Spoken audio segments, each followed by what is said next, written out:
Chapter 1667. Walpurgis Royal Mecha Academy, Central Great Hall, bringing Natsuki, Ikaros, Astria, Nagisa, and Canon with him, Wuyin passed through the lobby of the first floor. They went up the stairs and arrived at the third floor.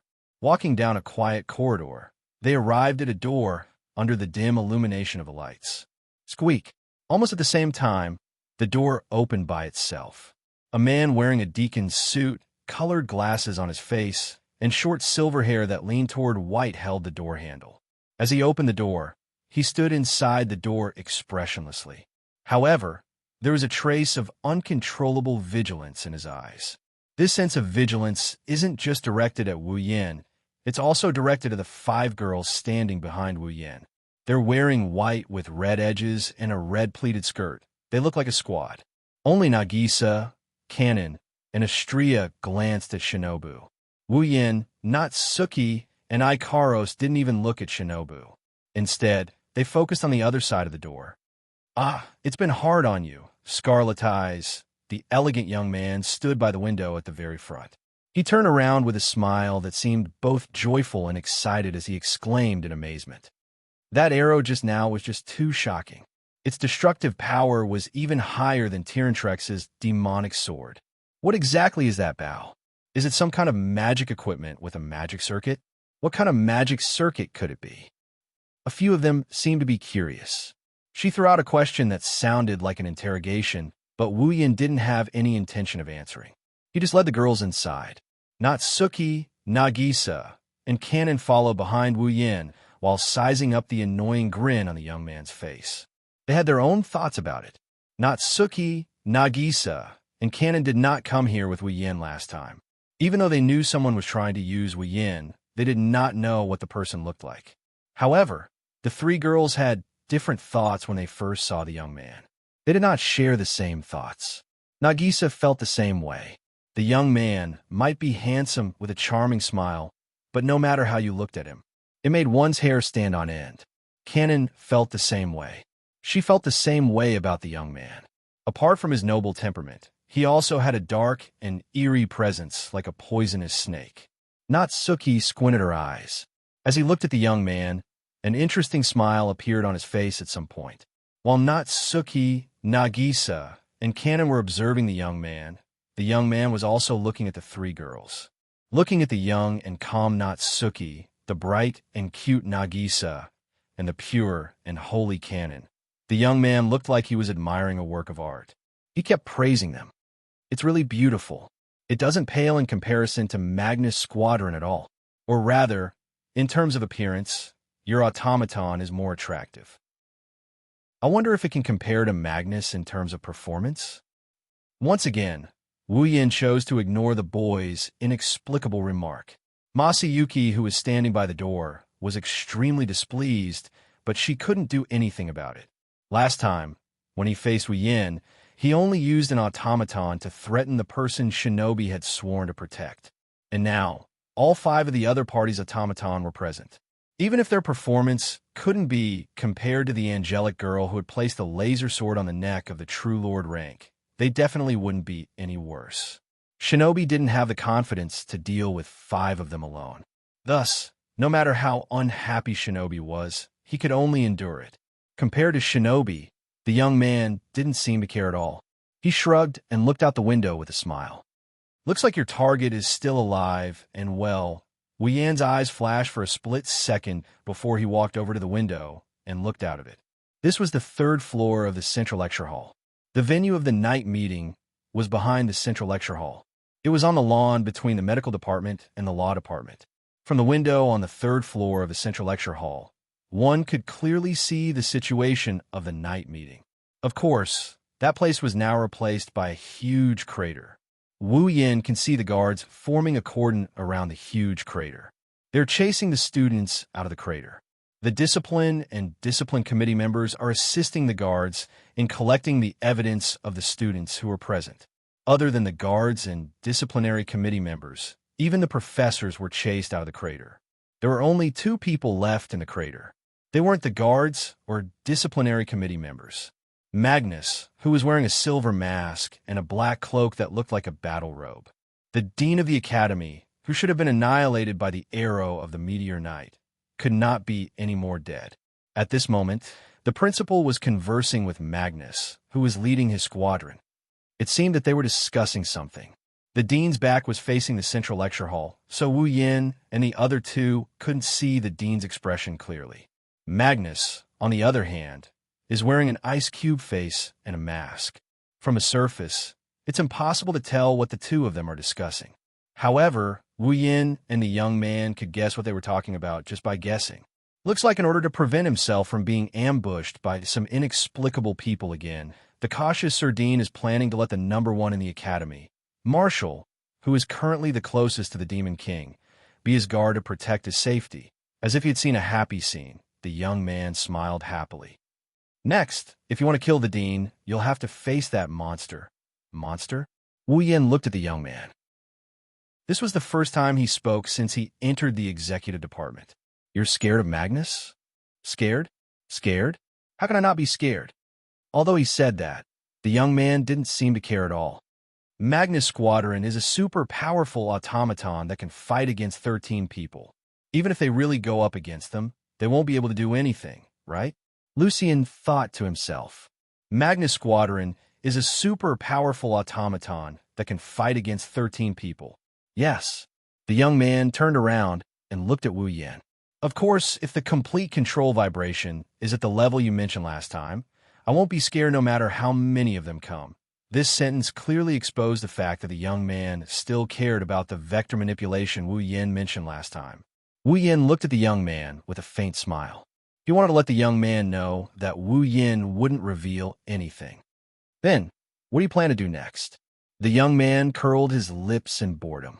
If you don't kill the Dean, even if I don't do it, the Granville family will still have their eyes on Angelique. By then, unless you guys stay by her side 24/7, Angelique will not be able to resist without any power. In the face of such an obvious threat, Wu Yan's expression didn't change from start to finish. Instead, he looked at the boy with pity in his eyes, causing the boy to retract his smile. Without waiting for the young man to say anything, Wu Yin turned around and walked outside. You're being hunted, the young man kindly reminded. I have a way to hide my identity. Don't you need me to help you? Wu Yin stopped in his tracks. He turned around and taunted her.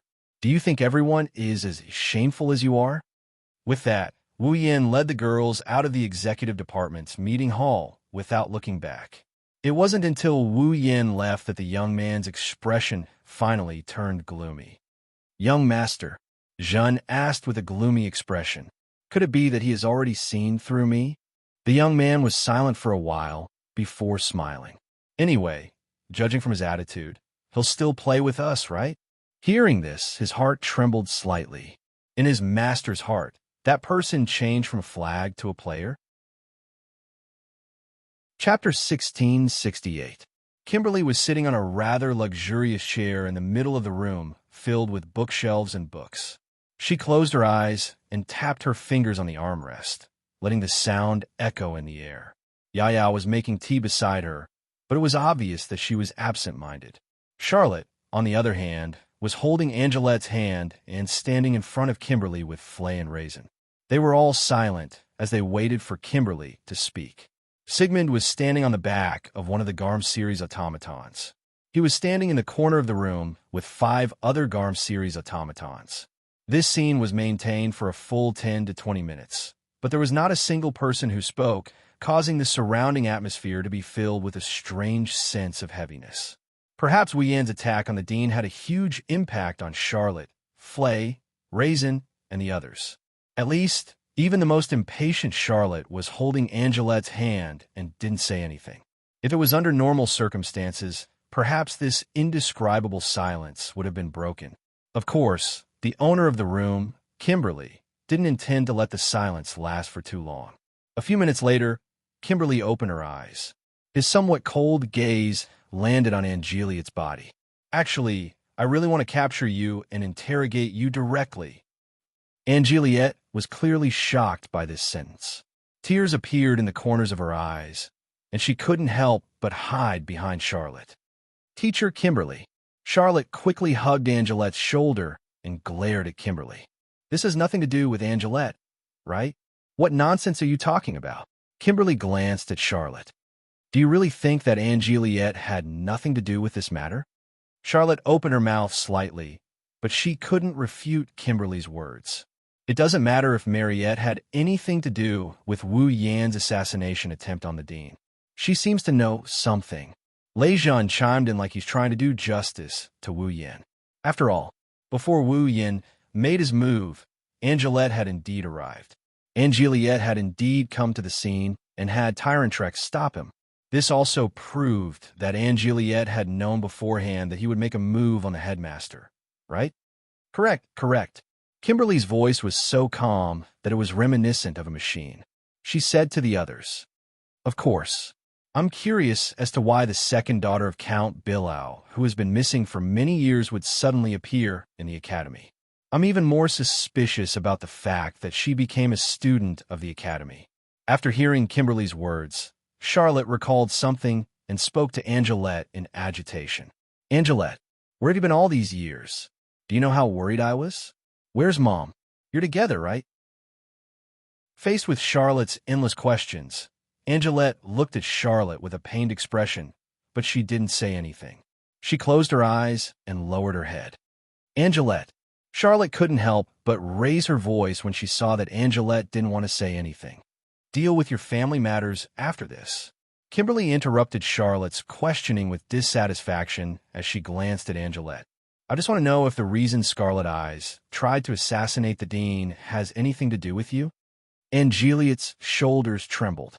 Charlotte, who was holding her, immediately understood. Kimberly, Flay, Lei Zhan, and the others also understood. Then, Flay involuntarily took a step forward. She was a little timid, but she also spoke with some hope.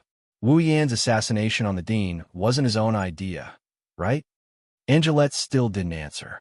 She only buried her head in Charlotte's arms, as if she didn't want to say anything. But it was precisely because of this that it confirmed the authenticity of the sentence just now. Could it be that he was threatened by someone? Charlotte shook her head in disbelief. She said in a negative tone while shaking her head, "That's impossible.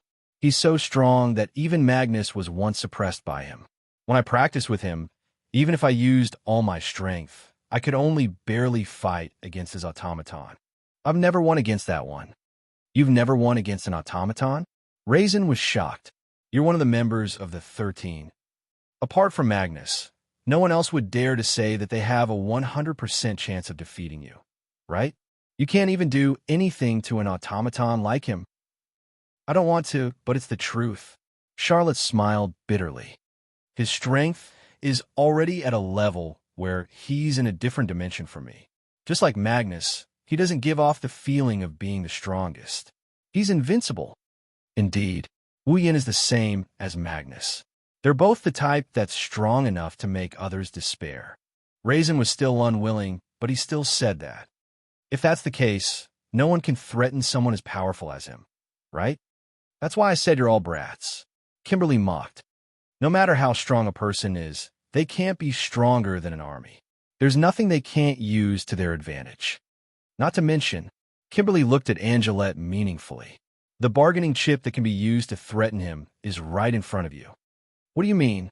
Charlotte instinctively stood in front of Angelette, as though she was trying to cover up her uneasiness. She spoke loudly. "Are you trying to say that Angelette is being used as a bargaining chip?" "I see." Compared to Charlotte, who couldn't accept it, Raisin was enlightened. If someone told Wu Yan that Angelette would die if he didn't kill the dean, then it would make sense. Wah! Charlotte sucked in a breath of cold air and shook her head frantically. "Impossible. He has nothing to do with Angelette, right? Why would he kill the dean for Angelette? Mr. Wu Yan didn't kill the dean to save me." As soon as Charlotte finished speaking, Angelette couldn't hold it in any longer. She raised her head and shouted at Charlotte with a pale face. "Mr. Wu Yan killed the dean for you, big sister. W for me." Charlotte was dumbfounded. "It seems like the situation is clear now." Kimberly sighed. "Didn't the mastermind tell Scarlet Eyes that if they don't kill the headmaster, Angelique will die? Instead, they said that if they don't kill the headmaster, Tyrantrex's sister will die." "Oh, right. At this point, who wouldn't be clear? Indeed, Wu Yin wasn't blackmailed into assassinating the dean for Mariette's sake. He did it for Charlotte's sake. Because if he didn't rescue her, it might cause her death. Charlotte, who had gone through untold hardships and came to the Walpurgis Royal Tactical Academy to study in order to reunite her family and tried her best to become the Demon King, would be in so much pain that she wouldn't be able to extricate herself from it. Wu Yin, it's because he didn't want Charlotte to suffer that he went to save Angeliet, who has nothing to do with him. He didn't even hesitate to be threatened and become a criminal who would be sentenced to death. How could this be? Charlotte muttered absent-mindedly as she powerlessly collapsed on the ground. So it's all my fault. Flay couldn't help but turn her head away when she saw Charlotte's absent-minded appearance. Kimberly and Lei Jun also couldn't help but sigh. Big sister. Angelette's gaze fluctuated violently. She bit her lips. As expected, Mr. Wu Yin was a special existence to Big Sister. Lady Big Sister. In front of everyone present, Angelette squeezed out those words with a trembling voice. If you want to save Mr. Wu Yin, then kill me. Charlotte's absent-minded eyes shrunk to the size of a needle. Chapter 1669. Just kill me. His trembling voice resounded clearly in the entire room, and also clearly passed into the ears of everyone present. Flay, Kimberly, Ryzen, Ye, and the others' expressions changed when they heard those words. Charlotte was even more stunned. Angelique. Beside her, Sigmund, who was standing on the back of one of the Garm series automatons, couldn't help but speak sternly. Do you know what you're saying? Angelique forced a miserable smile. I'm just speaking the truth.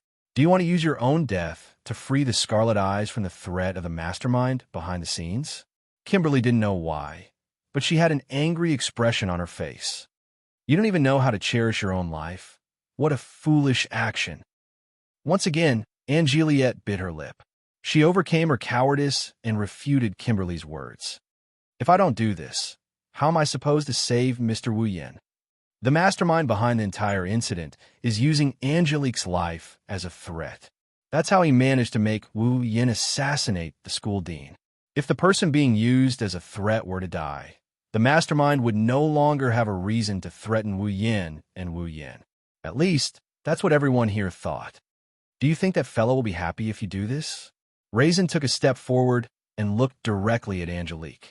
You're the person he's willing to become a criminal to save. If you're willing to give up on yourself, wouldn't everything he's done be in vain? Mr. Wu Yin didn't do it to save me. Angelique shook her head and explained with an expression as if she was about to cry. Mr. Wu Yin only saved me from my big sister. So, Kimberly sneered. You think you're dead. The Scarlet Eyes won't be threatened anymore. Furthermore, you'll be able to escape the crime of assassinating the school dean. Will your big sister be happy? Mariette's mouth opened slightly, opening and closing like a goldfish's mouth, but she couldn't say a word. Don't say any more. And Charlotte, who was sitting on the ground, raised her head abruptly. His soulless expression disappeared in an instant. Instead, his face was filled with determination. He wiped his face and stood up. I won't let you die. Big sister, Angelette said excitedly. But Mr. Wu Yin, I will bring him back. Charlotte clenched her fists. Definitely. His determination is not bad. When Charlotte made up her mind, Kimberly poured cold water on her mercilessly. However, don't you think you're oversimplifying things? Charlot, Henriette, Flay, Lei Jun, Yaya, and the others were slightly stunned. Do you think someone who can threaten Scarlet Eyes is just some random person? Kimberly used a lecturing tone and narrowed her eyes. If he's someone you can deal with in an instant, then with Scarlet Eyes' strength, he won't compromise. You mean, Lei Jun said uncertainly, he's stronger than Wu Yin? In this school, there's someone who dares to say he's stronger than Scarlet Eyes. Even Magnus can't say that, right? Kimberly said with admiration and coldness. Just like what Charlotte said, Scarlet Eyes and Magnus are already powerhouses of a different dimension. Although the Night Gathering has only just begun, in terms of strength alone, the two of them are already qualified to stand in the position of Demon King. Hearing this, Everyone looked at each other, but they agreed with it from the bottom of their hearts. Magnus had already broken the record in the history of the Academy, and was the super genius with the highest score in all of history. In his squadron, every automaton is the highest level existence and has the highest level of performance. Just one of them is enough to fight against 13 people. With 6 of them added together, even a real Demon King wouldn't dare to say he's stronger than him. As for Wu Yan, although his strength was short-lived, every single one of his automaton can fight against 13 people. In terms of numbers, they're not inferior to Magnus. On top of that, Wu Yan's squadron has a perfect combination of magic circuits. Attack, defense, healing, support, and long-range attacks are all taken care of. If they were to fight in a team battle, Magnus' squadron might even be weaker than Wu Yan's squadron. How could such an existence be threatened by a random person who came out of nowhere? No one dares to say they're stronger than Wu Yan. Lei Jun pondered for a moment before he lifted his head. In other words, the opponent might not be a single person, but an entire faction. Hearing that, Charlotte, Flay, and the others were shocked. You're quite quick-witted. Kimberly nodded in praise before changing the topic. Actually, recently, there's reliable news that proves that the Kingsford family is trying their best to contact the Dean in private. The Kingsford family? Charlotte tilted her head in confusion. Then, she seemed to have thought of something and her expression changed. Felix, you're saying that the one who's secretly threatening Wu Yan with Angelette's life is the Kingsford family. Lei Jun looked at Angelette. Angelette seemed to be very afraid of Lei Jun. She hid behind Charlotte and refused to say a word. Although it's only a guess, it's very reasonable, isn't it? Kimberly looked at everyone present. Because of what happened to Felix, the Kingsford family was attacked by the organizations that the students Felix killed belonged to, causing the Kingsford family to completely lose power in England. There were 2 people who made all of this happen. The one who defeated and arrested Felix is Wu Yan. Lei Jun's gaze sharpened, and the dean who announced Felix's true identity and convicted him of his crimes. That's right. As long as the dean who convicted Felix is killed, the Kingsford family will be able to do something.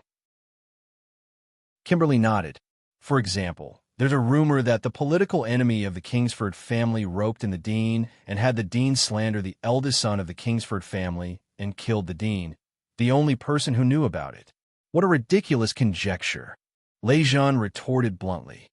Compared to this, there must be more people who would believe that the Kingsford family sent someone to assassinate the dean in order to take revenge on him for causing the Kingsford family to lose their power, right? Perhaps you don't know this, but the Kingsford family has a very good reputation. Kimberly said, they've been doing charity work for many years, so the Kingsford family has a very high position in the hearts of the people. The public will usually side with the people they like. On top of that, Felix used to be very popular in the academy and always appeared kind and benevolent in front of others. Which one do you think the people will believe between the 2 public opinions? Then, Flay's expression became uncertain. If Wu Yan killed the dean, the Kingsford family will push him out to be the scapegoat.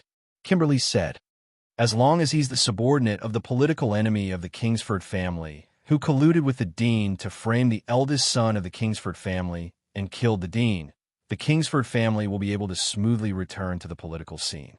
The people who are in the way will all shut up because of the public opinion. Bang! Right after Kimberly said those words, Charlotte slammed the bookshelf beside her. Her face and eyes were burning with anger. I will absolutely not let them succeed. After saying those words, Charlotte turned around and ran out of the room while holding Angelette's hand. Chase after them. Kimberly ordered Flay and Lei Jun coldly. Don't let her do anything foolish. Flay and Lei Jun finally reacted and hurriedly chased after them. Chapter 1670. Seal. At the same time Charlot pulled Angeliot out of the door, Flay brought the Garm series automaton, Raisin brought Yaya, and Sigmund flapped his wings and chased after them. Calm down. Seal. Sigmund landed on Charlotte's beret and spoke sternly with the words he always used to warn Charlotte. If you act so recklessly, Not only will you fail to save Wu Yin, you might even lose your life. Sister, sister, you can't go. Angelette held Charlotte's hand tightly and shook her head desperately. Even if it's sister, you're no match for them. Then do you want me to just stand by and do nothing? Charlotte screamed with a face full of agitation. He's in this state because of me, and the mastermind is the Kingsford family. I'm the one who set up the trap for Felix, and I'm the one who dragged him out. However, I was too naive and didn't expect Felix to attack me. That's why Wu Yin had no choice but to fight Felix. So, I should be the one who caused the Kingsford family to lose their power. Charlotte's eyes were wet as she spoke. But now, not only is he being used by others because of me, he's also bearing the consequences for me. How can I just stand by and do nothing? In the end, the fact that the Kingsford family is the mastermind is just teacher Kimberly's guess. Lei Zhen chased after them with Yaya. She glared at Charlotte. Everything is just a guess. Who knows if it's true? But you said it yourself. It's impossible for a single person to be able to threaten him. Only by relying on the power of an entire force could they possibly threaten him. Right? Charlotte was unmoved. It seemed that she had completely believed that the mastermind behind this was the Kingsford family.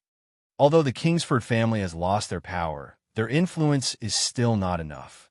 However, his influence is still not something a normal person can compare to. Wu Yin alone, no matter how strong he is, an individual's strength is limited, isn't it? According to what you said, there are forces that are comparable to the Kingsford family. How can you be sure that it is the Kingsford family?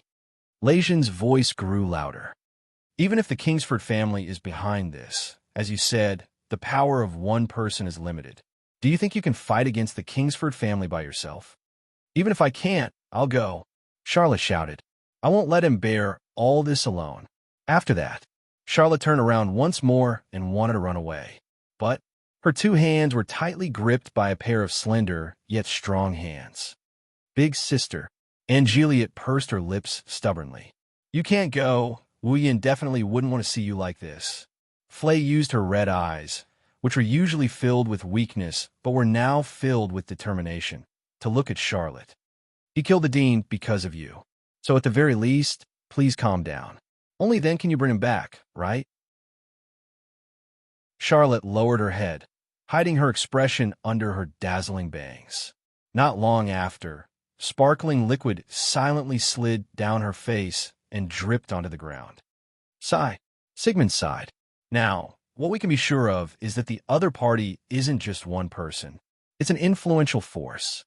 Otherwise, Wu Yin wouldn't have compromised and Angeliet wouldn't have been able to wander around the academy so freely.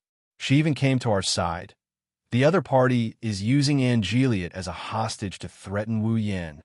Lei Zhen calmly analyzed. Logically speaking, since Angeliet is with us, the hostage should have been rescued, right? Is there a need for that guy to submit? This proves that the other party has the confidence to threaten Angeliet's life at any time. Sigmund's gaze sharpened as he scanned the surroundings. For example, there's someone nearby who's constantly monitoring Angeliet. Hearing that, everyone's body tensed up. That's not the same. There's someone watching. Lei Zhen turned his gaze towards Angeliet, sizing up her curvaceous body.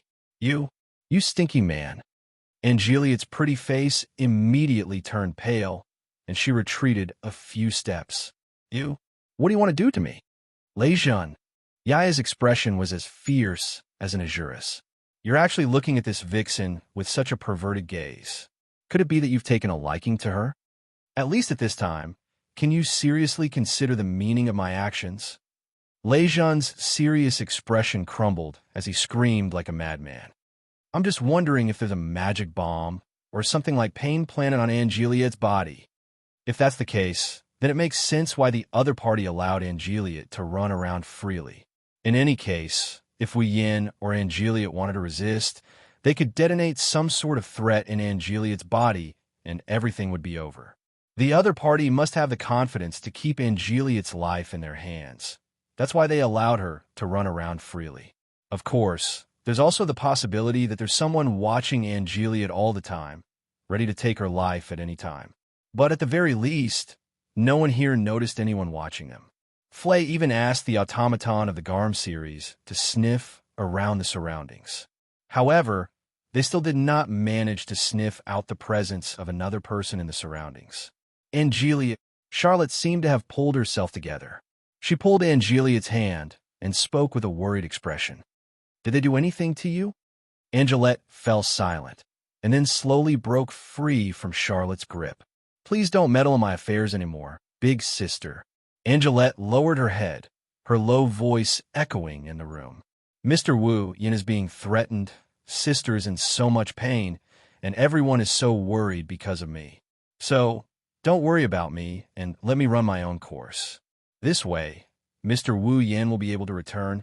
"What nonsense are you spouting?" Charlotte said angrily. "You're my sister. How can I let you run your own course?" Angelia glanced at Charlotte and clenched her teeth. She didn't say anything else and ran into the depths of the forest. "Wait, Angelia!" Charlotte was shocked. She wanted to chase after Angelia, but Sigmund stopped her. "Let Angelia go." "Sigmund, why are you?" Just like Sigmund said, "Let Angelette leave our side for now." Lejean interrupted Charlotte's words. "Next, we need to think of a way to bring Wu Yan back. For this, there are many things we need to discuss. If there really is someone watching Angelia's surroundings, wouldn't bringing Angelia with us expose our movements to the enemy as well?"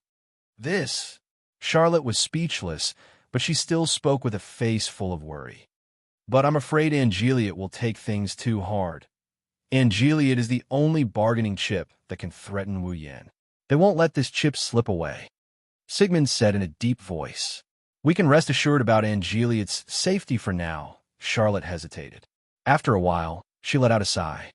"I understand, but do you want to get involved as well?" "He saved me before," Flay said without hesitation. "This time, it's my turn to save him. I'm not that familiar with him." Lejean and Yaya looked at each other and smiled. "However, we agreed to fight again during the award ceremony. If he runs away just like that, I will be troubled, you all." Charlotte turned around and let her choked voice resound in the surroundings. "You idiots!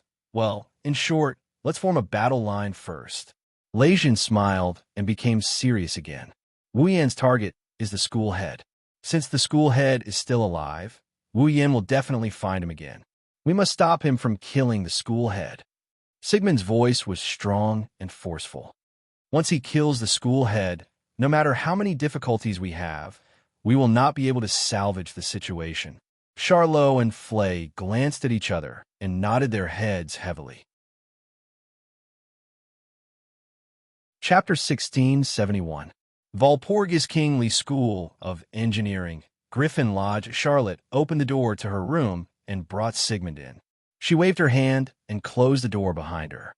She went to her own bed and fell on it.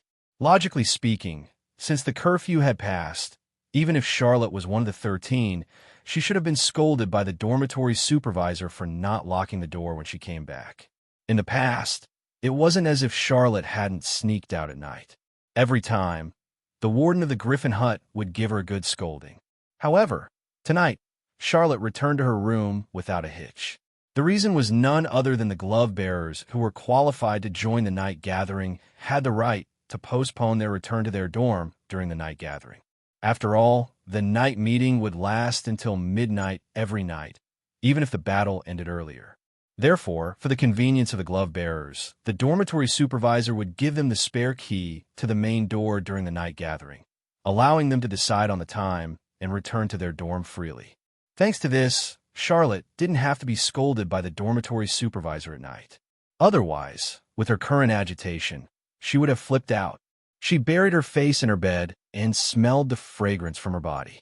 However, Charlotte's mind was in a mess. It wasn't Charlotte's fault. After all, too many things had happened tonight. First, the battlefield of the night assembly was destroyed and the dean's life was targeted. Then, the battlefield of the night assembly was destroyed. The one who targeted the dean's life was none other than Charlotte's only friend in the academy, or rather, in the world. Again, her long-lost sister suddenly appeared in front of Charlotte and asked her to stop her only friend from murdering the dean. After everything was over for the time being, One after another, the inside stories were revealed. Charlotte's sister was taken as a hostage by someone else. In order to save her sister, Charlotte's only friend had no choice but to assassinate the dean and become a criminal worthy of capital punishment. The mastermind behind this is most likely someone that Charlotte admired in the past, but tried to frame Charlotte. In the end, Charlotte found out and caused Felix's family to lose their influence in the political world. Also, the Felix family. It should have been Charlotte's own responsibility, but she ended up letting her only friend, her only younger sister, shoulder everything for her. Charlotte, who looked strong but was actually very weak, almost couldn't breathe when the truth came out one after another. She shed tears. Sigmund. Charlotte opened her mouth in a low voice. Tell me, am I a person who brings misfortune to the people around me? Sigh. Sigh. Sigmund seemed to have expected Charlotte to have such a thought. He sighed. Sighed. Do you think everything is your fault? Am I wrong? Charlotte hugged the blanket tightly and buried her head in it. Back then, if it wasn't for the fact that I didn't control my automaton properly and let it bite someone, Count Bilo's family wouldn't have fallen to such a state. Father, mother, and Anley wouldn't have all disappeared.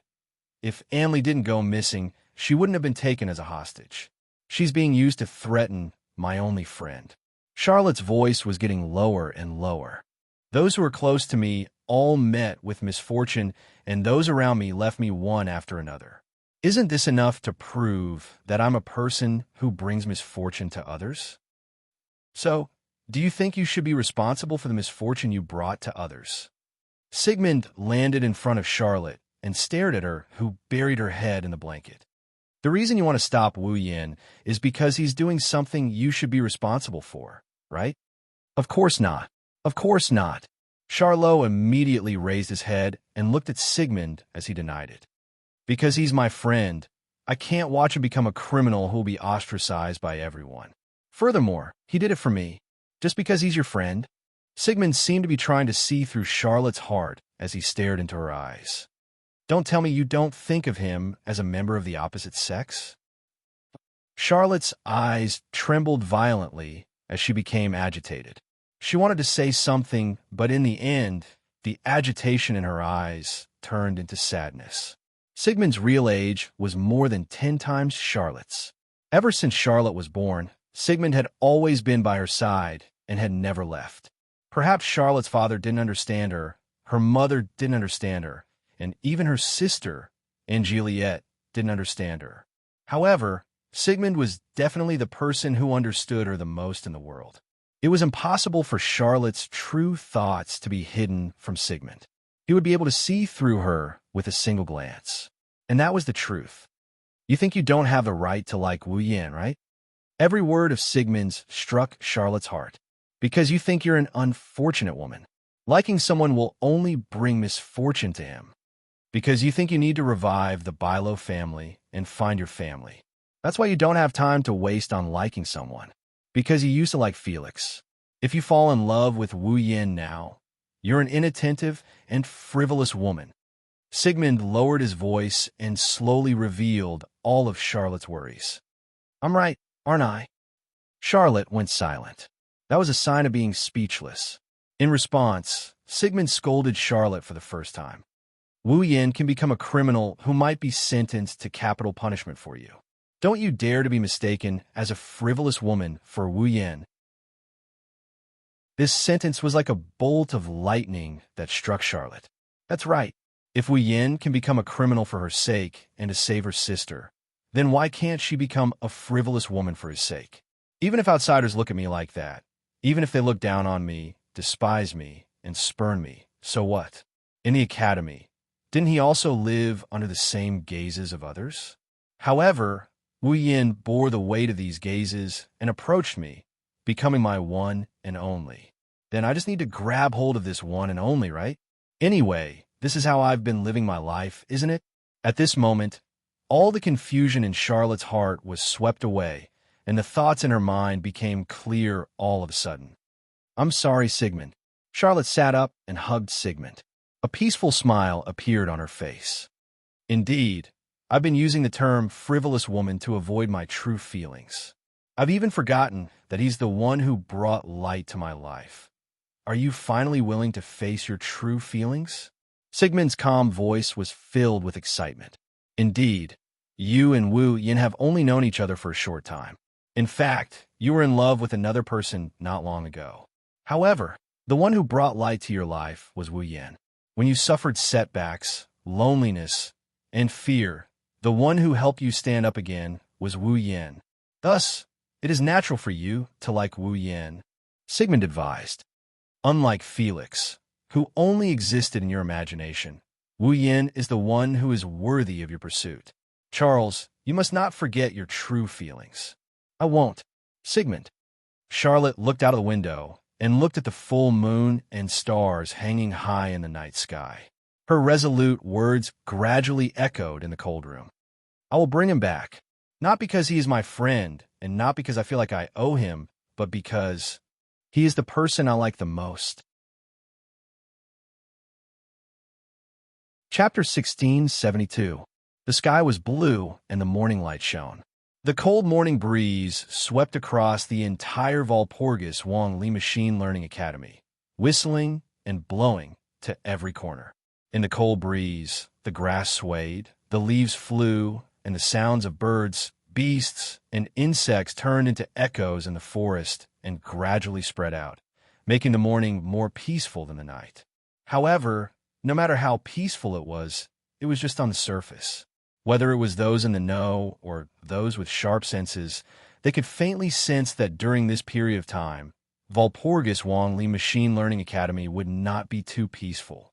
As a matter of fact, what happened last night had spread throughout the entire Walpurgis Wang Li Machine Learning Academy in a short span of night. Nowadays, there is almost no one in the Walpurgis Royal Tactical Academy who didn't know about this. The fourth member of the 13, Scarlet Eyes, had destroyed the venue of the night gathering when he won the first battle of the night gathering. He even almost killed the principal. It couldn't be helped. There were too many people at the venue of the night gathering last night. Even if there weren't 1,000, there were at least 700 to 800. Under such circumstances, Wu Yin used some kind of defensive means to protect the people at the venue, but he left the principal alive and attacked the principal. There were too many people who saw it. There were too many witnesses. Even if they wanted to deny it. How could they deny it? As for why the fourth of the 13, Scarlet Eyes, who defeated Felix, attacked the principal, the outsiders didn't understand. However, in this world, the most unstoppable thing was rumors. As a result, in response to Scarlet Eyes' attack on the venue of the night gathering, Scarlet Eyes, guess after guess turned into rumors. Instantly, the news spread throughout the Walpurgis Wang Li School of Mechanics. Of course, rumors were just rumors. When it fell into the ears of the wise, they knew it couldn't be any more fake and could only be treated as a joke after a meal. However, as the saying went, even a blind cat can catch a dead mouse. Some of the rumors poked at something that was extremely unfavorable to the principal and Wu Yin. It also fell into the hands of some people with bad intentions. Charlotte, who was having breakfast with Sigmund in the student cafeteria, overheard the conversation among the students. Who would have thought that the newcomer, Scarlet Eyes, would actually do something like destroying the night meeting? It's not as simple as destroying the night gathering. Back then, everyone at the venue was protected by an unknown magic spell. Only the principal wasn't protected. On top of that, the arrow shot by Scarlet Eyes that was attacking in midair was also aimed at the dean. Needless to say, Scarlet Eyes must be trying to assassinate the dean.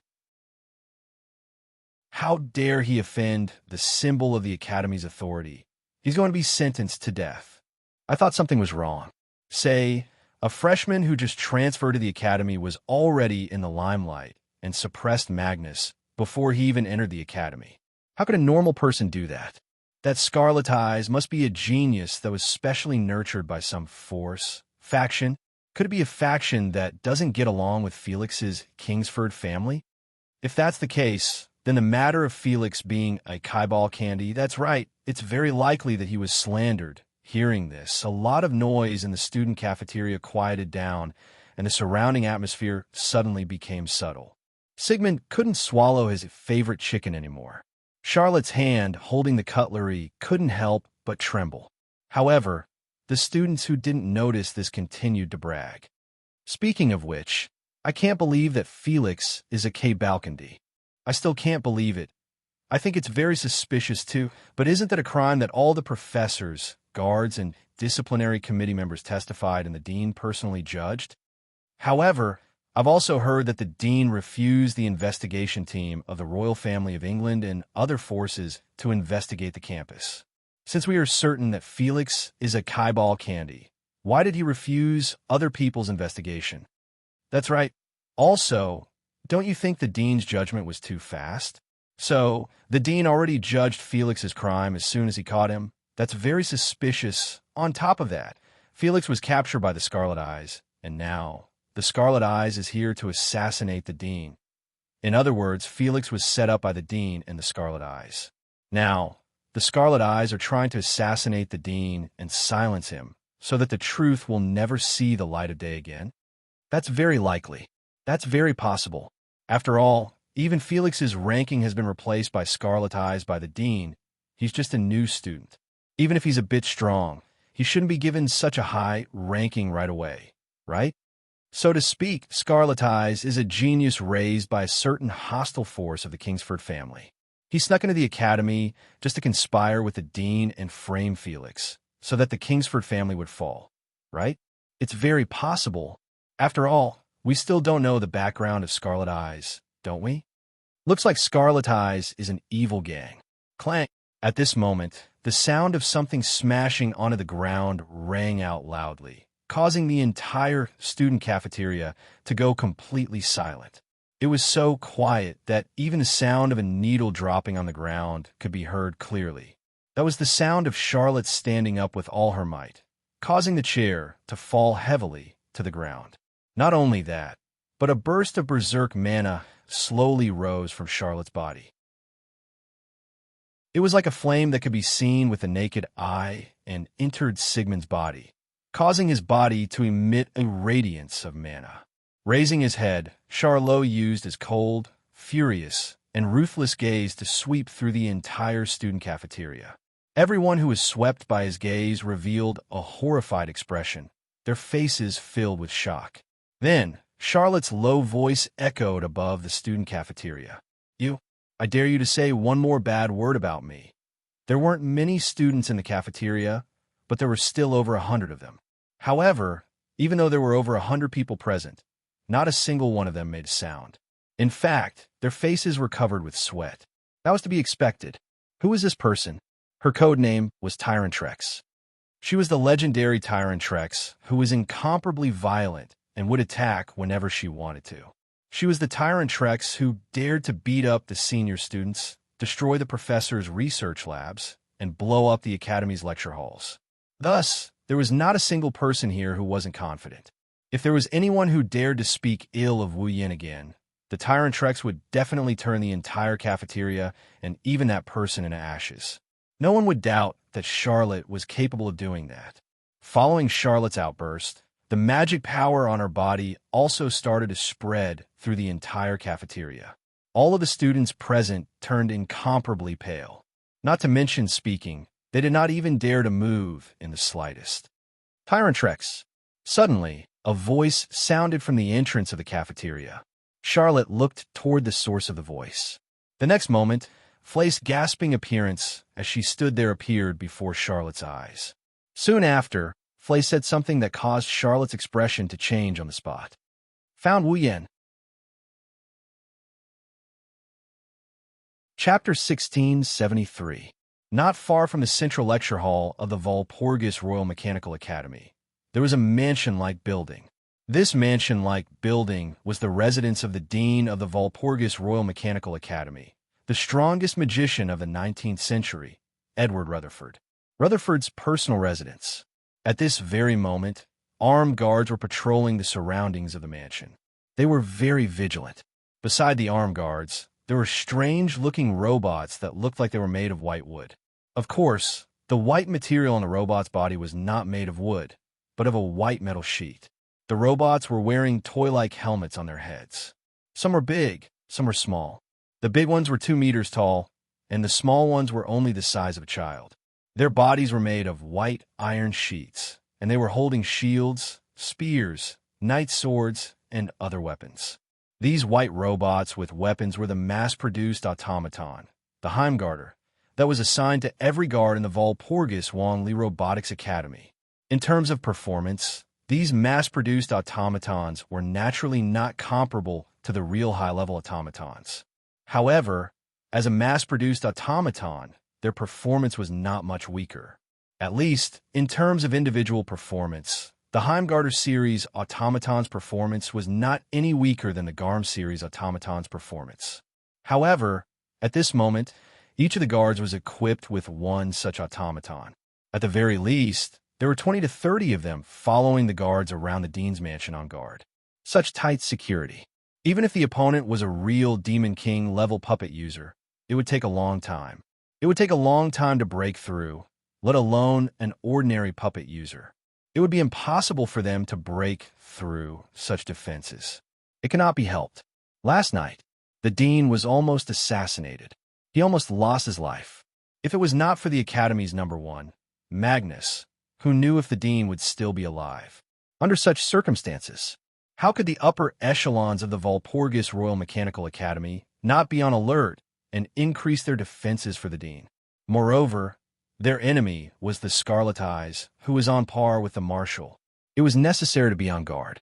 While the guards were patrolling around the Dean's mansion with their Heimgarter series automaton, on the rooftop of a building not far from the Dean's mansion, a few figures were overlooking the scene. 21, 22, 23, 24, 25, 26, 27. Nagisa counted with her fingers and was speechless. 27 automatons and 27 guards. Are we really going to break in? The best way is to bypass the guards and use spatial teleportation to directly teleport into the mansion. Natsuki opened her parasol and placed it on her shoulder. She looked down while shielding herself from the sun. But it seems like that's not going to work. It was hard to detect, but anyone who was sensitive to mana would be able to notice it. Around the Dean's residence, there was an extremely dim, semicircular light film covering a radius of 10 to 20 meters, protecting the residents within. There were also some obscure runes on the light film. They were moving slowly like water ripples. A barrier? Wuyan stood in front of the girls, and he frowned when he saw the light barrier that normal people wouldn't be able to see. From the looks of it, it seems to be a barrier that can isolate the transmission of magic power, right? Mana from the outside won't be able to enter the barrier, and mana from the inside won't be able to reach the outside. Naturally, magic from the outside won't be able to affect the inside.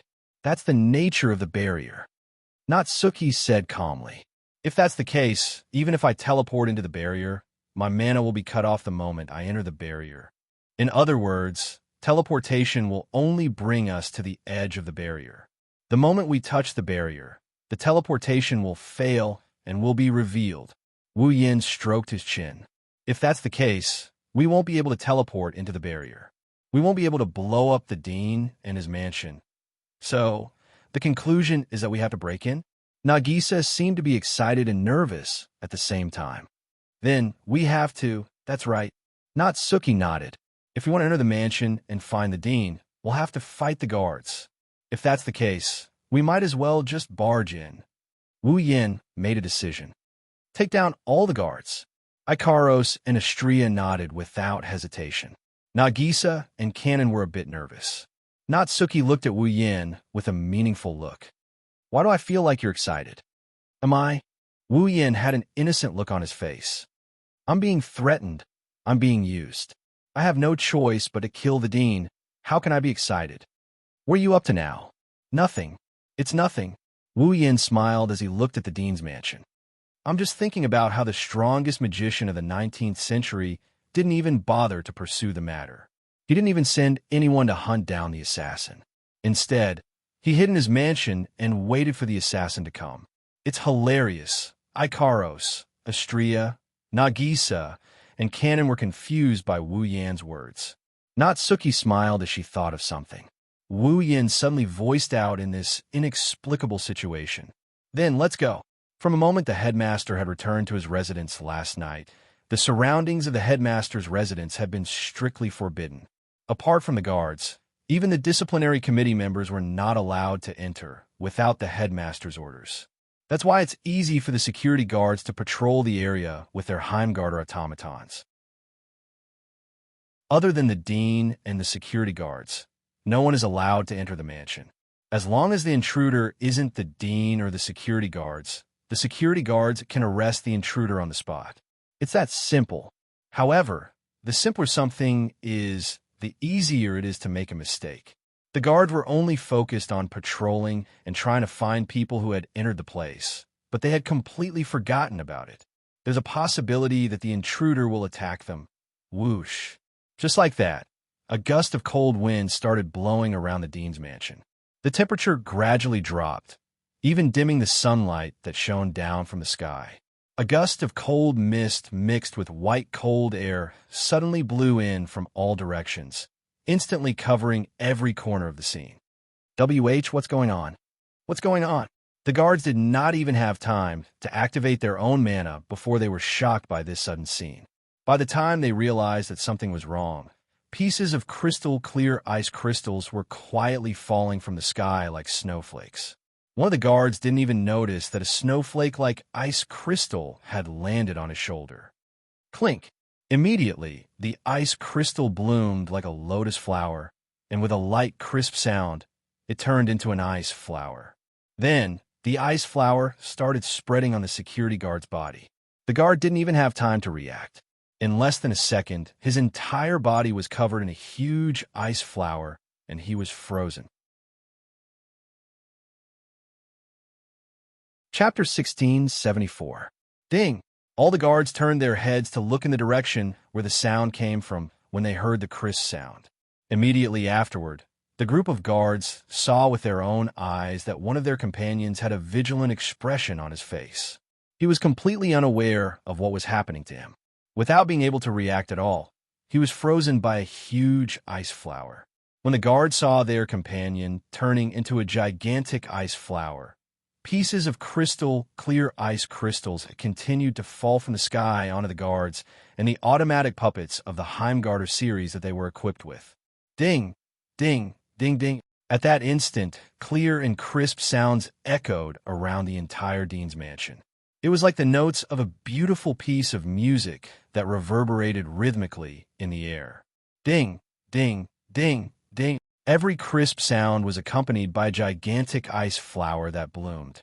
The guards were completely covered by the ice flowers that bloomed on their bodies with panic written all over their faces. At the same time, it transformed into a giant ice flower. Frozen by the giant ice flower were the automatons of the Heimgarter series. Enemy attack. The guards finally understood what was going on. One by one, they yelled at the top of their lungs. However, it was already too late when they realized what was going on. Ding! Ding! Ding! Ding! Pieces of ice crystals silently fell on the bodies of the guards one by one, making light sounds.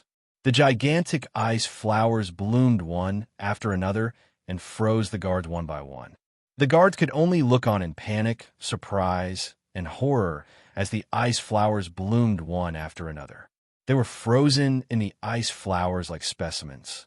The expressions of panic, surprise, and fear were still vividly displayed on his face. They were also reflected through the translucent ice flower. In less than a minute, the guards and automatic puppets of the Heimgarter series around the dean's mansion were all frozen by the gigantic ice flowers. They were distributed around the dean's mansion lifelike. The entire place fell into a dead silence, not far from the dean's mansion, amidst the white cold mist that blew in the air. A few figures slowly walked out, looking around at the guards and automatic puppets of the Heimgarter series that were frozen in the gigantic ice flowers. Wu Yin curled his lips. Nice to look at, but useless indeed. 27 guards, 27 Heimgarter series automatic puppets with high performance, were all frozen in less than a minute. It was said that among the guards of the Walpurgis Wang Li School of Mechanics, most of them were outstanding. Most of them were outstanding puppeteers and graduates who had completed 4 years of school. Each of them was comparable to a glove holder in terms of strength. They were not weak. Now, Wu Yin was certain that these guards who were comparable to a glove holder would only be around 70 or 80 in terms of strength based on the Night Gatherings ranking. Although a large part of the reason was that the guard were careless and were ambushed. That was why they were taken care of so quickly. But no matter what, 27 puppeteers and 27 automatic puppets were taken care of in an instant. It was a little unreasonable. With Wu Yan's strength, he was qualified to make such a comment. Not Suki. He looked up. Looking at the dean's mansion, Wu Yan spoke softly. How is it? I'm fine. Not Suki's figure suddenly appeared beside Wu Yan. I've checked it. It's just a barrier that isolates the transmission of magic. It doesn't have any defensive properties, and it doesn't have any trap effects. There's no need to remove it. Just go in. Okay. Wu Yan lifted his feet and led the group of girls towards the entrance of the dean's mansion. Suddenly, a voice called out to him. Wait. As the voice sounded, a huge black shadow appeared in the sky. A giant dragon with a steel-colored body flew out from the forest in the distance. It rushed into the sky and circled around before it descended from the sky and landed heavily on the ground. Bang! A muffled sound was heard. The ground shook slightly. The ground where the giant steel-colored dragon landed cracked, and countless rocks scattered in all directions. The moment the giant steel-colored dragon landed on the ground, figures jumped from the back of the giant steel-colored dragon one after another. They were none other than Charlot, Flay, Raisin, Ye, Sigmund, and the 5 Garm series automatons that he had found. Yin. Charlot took a step forward excitedly when he saw Wu Yin and the group of girls standing in the center of the giant ice flowers. However, when he saw the guards frozen in the ice flowers, his gem-like eyes widened. They, Flay, Lei Jun, Yaya, and Sigmund all saw the expressions of panic, shock, and fear on the faces of the guards that were frozen in the ice flowers. Astonishment appeared on their faces. Could it be? Don't worry, they're not dead. They're just frozen. When Wu Yin saw the shocked expression on his friends' faces, he chuckled softly as though he could see through their thoughts. Heat up those ice flowers and melt the ice. They'll be able to come out safely. Of course, I can't guarantee that they won't catch a cold or have a fever. When Charlot and the others heard that, they heaved a sigh of relief. However, at the same time, their hearts felt heavy.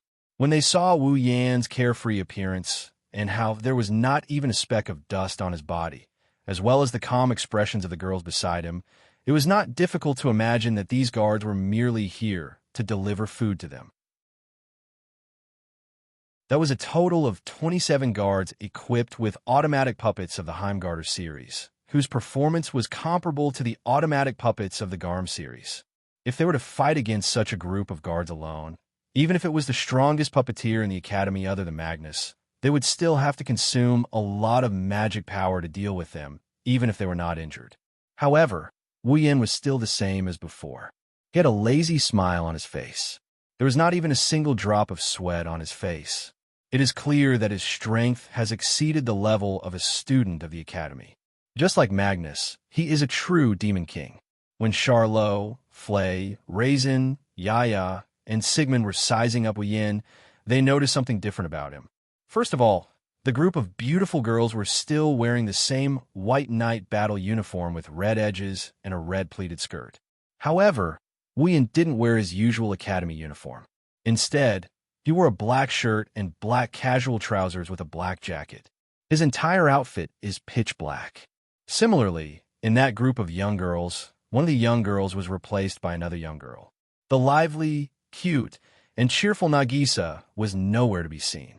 At this moment, other than Natsuki, Ikaros, Astria, and Canon, there was another girl beside Wu Yin. Charlot and the others did not recognize her at all. She was a beautiful girl with long, light golden hair that seemed to be able to change colors. She had a pair of blue eyes that flickered with flames. Her ears were slightly elongated like those of a fairy. She was exceptionally beautiful. The girl's long, light golden hair fluttered in the wind as if there was an invisible wind blowing. Every time her hair fluttered, the color on it would change into a rainbow. It was like a dreamy mirage. White cold mist fluctuated around her, causing the temperature to drop. Chapter 1675. Looking at the beautiful young lady who had a naive, romantic, and incomparably arrogant expression on her face, with white cold mist rolling around her and causing the surrounding temperature to drop, Charlot, Flay, Raisin, Ye, Sigmund, and the others became absent-minded. At the same time, their hearts also rose. Since there was a white cold mist rolling around the young girl that caused the temperature to drop continuously, then the one who caused the 27 guards equipped with the Heimgarter series of automaton to fall into a state of frost was undoubtedly her. Since she was able to take care of 27 guards equipped with the Heimgarter series automaton, if this girl was an automaton, her performance would not be inferior to any of the automatons present. Moreover, the magic circuit that she was equipped with was related to ice. Let me introduce her to everyone. Looking at Charlotte, Flay, Raisin, Yaya, and Sigmund who were staring at the seductress, Wuyan extended his hand and placed it on the slender shoulder of the girl who was surrounded by a white cold mist. I should have told Charlotte that Nagisa has two personalities, right? Two personalities? Charlotte was startled for a moment before she recalled it. She asked with an uncertain expression, "You're saying Agrora, Nagisa's other personality?" Wuyan looked at Charlotte and the others and chuckled softly. "A personality that will only appear when Nagisa is in battle." Charlotte and the others glanced at Agrora discreetly before withdrawing their gazes. Although no one in the room had ever heard of an automaton with dual personalities, and there was even one that would only switch out during a battle, there were quite a number of automatons that could transform into human forms. Then, after Nagisa activated her transformation ability, they would only see Agrora as an incarnation. An incarnation would suffice. If it were any other time, it would be hard for them not to be curious and properly inquire about Agrora. But now, however, it was not the time to ask about this. Let me introduce myself. In a situation like this, isn't it a bit of a killjoy? Raisin had a teasing expression on his face, as if he did not understand the position of both sides. "Why don't we go to the student cafeteria and have a seat first?" "Nice. It's rare for you to invite me." Wu Yin shrugged. "Sorry, I still have something to do here. It won't be too late for me to go with you after I'm done with it." "It'll be too late when you're done with it." Charlotte stood up involuntarily and shouted at Wu Yin excitedly. Her voice was filled with pleading. "Come back with us." "Yin." "Yin?" Wu Yin was stunned. Then he smiled bitterly. "This is the first time you didn't call me that guy or that pervert. Come back with me. You can listen to it as many times as you want in the future." "I won't call you that anymore." Charlotte held back her tears and forced a smile. "That's why I come back with us. It's rare for you to be this gentle today." Wu Yin looked at Charlotte with a surprised expression. He didn't say anything about Charlotte's request. "If you were like this in the past, you would definitely be very popular." "I don't need to be popular with others," Charlotte shouted sorrowfully. "I only want you to listen to me this once. Just this once." "Huh?" Wu Yin scratched his face and spoke in a pretentious manner. "This seems to be the first time you've begged me like this. What should I do?" "Yin." At this moment, Flay also took a step forward. With a timid yet pleading tone, she tried her best to squeeze out a voice. "You can't kill the dean. If you kill the dean, you won't be able to make a comeback." "Is that so?" Wu Yin regained his composure, and he continued with a calm expression. "Unfortunately, I've already assassinated the dean once. However, the dean isn't dead yet. You have your own difficulties. You don't really want to kill the dean, do you?" Leijin said in a deep voice. "You should stop before you commit a grave mistake. As long as you tell the dean that you were used, then what?" Wu Yin interrupted Leijin and looked at him mockingly. "Will the dean choose to believe me?" "Yes." Leijin wanted to say yes, but he couldn't say it no matter what. After all, even if the mastermind behind all of this wasn't the Kingsford family, it was still a major power on the same level as the Kingsford family. That kind of big power that occupied a high position in the political world had an extraordinarily wide influence. I'm not afraid to tell you that the other party even occupies a high position in the academy. Wu Yin shook his head. If you were to compare them to me, one side is just a student of the academy. The other side is a great power that can influence the political world and even infiltrate the upper echelons of the academy. If the two of us were to speak, who would others choose to believe? Yes, the answer was obvious. It was like a commoner telling the king that a noble framed him, so he would assassinate the king. The king would think that the commoner was spouting nonsense. Not to mention that the noble who framed the commoner was the king's favorite. Wasn't it obvious who the king would choose to believe? Without clear evidence, no one would choose to believe Wu Yan. Isn't there still Anli? Charlotte said loudly. Anli is also a victim and a bargaining chip used to threaten you. If she testifies, then there will be a chance to turn things around, right? I have to say, your thoughts are more naive than a child's. You didn't even consider anything before standing in front of me, right? Wu Yan didn't know whether to laugh or cry. Well, even if others choose to believe me, so what? Do you not care about Anli's life? Charlotte and the others were stunned. Since you've seen Anli, you should know more or less about the inside story, right? Wu Yan continued in an indifferent tone. Right now, Anli's life is in the hands of the mastermind. That's why I went to assassinate the dean. If I give up, what will happen to Anli? Hearing Wu Yan admit that he went to assassinate the dean because he wanted to save Anli's life, Charlotte became agitated once more. If Anli is willing to tell us everything, the Academy will definitely protect her. Even if the Academy doesn't protect Anli, Teacher Kimberly is still in the Academy. Raisin advised, if you tell Teacher Kimberly everything, Teacher Kimberly will definitely represent the Magician Association to protect Anli. That's why I said, you didn't consider anything. Wu Yan's voice turned cold.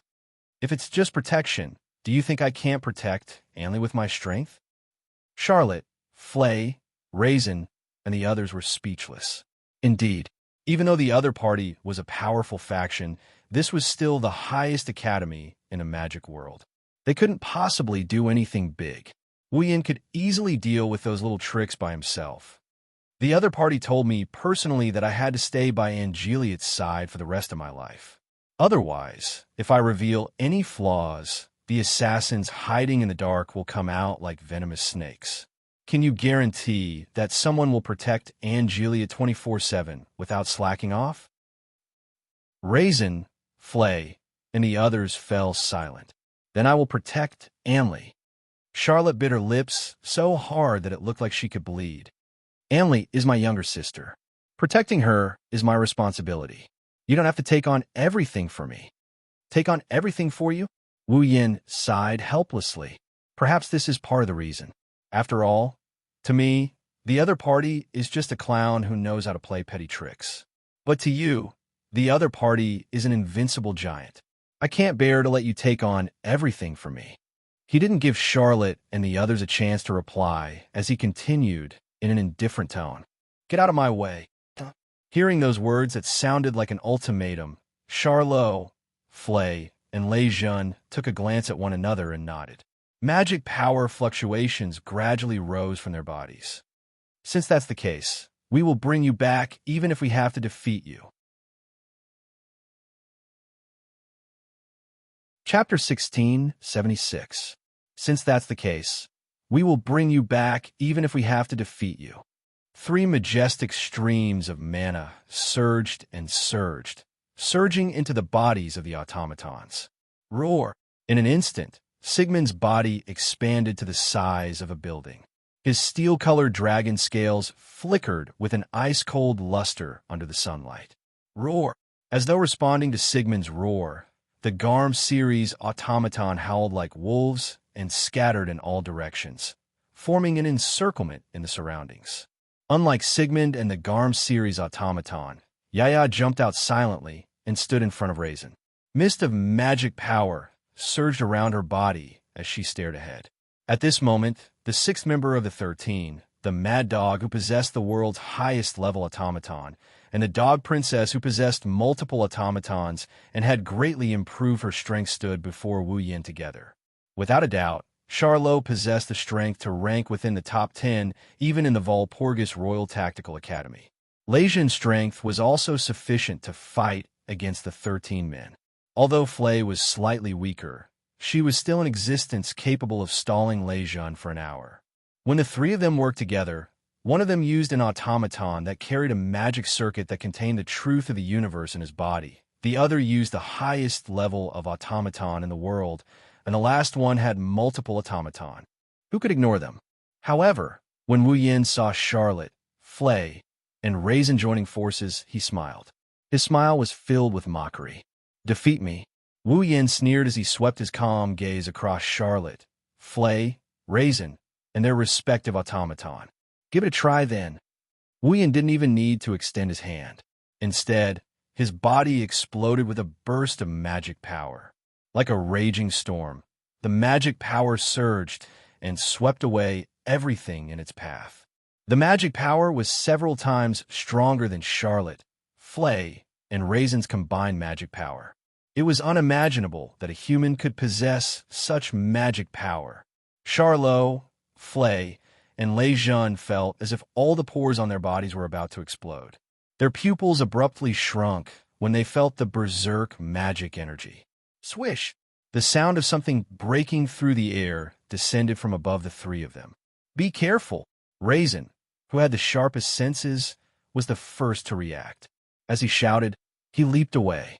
Apart from Raisin, the others only heard the sound of something breaking through the air. Then, an invisible impact crashed onto the ground. Boom! The instant the explosion rang out, Sigmund's enormous body blocked Charlot's path.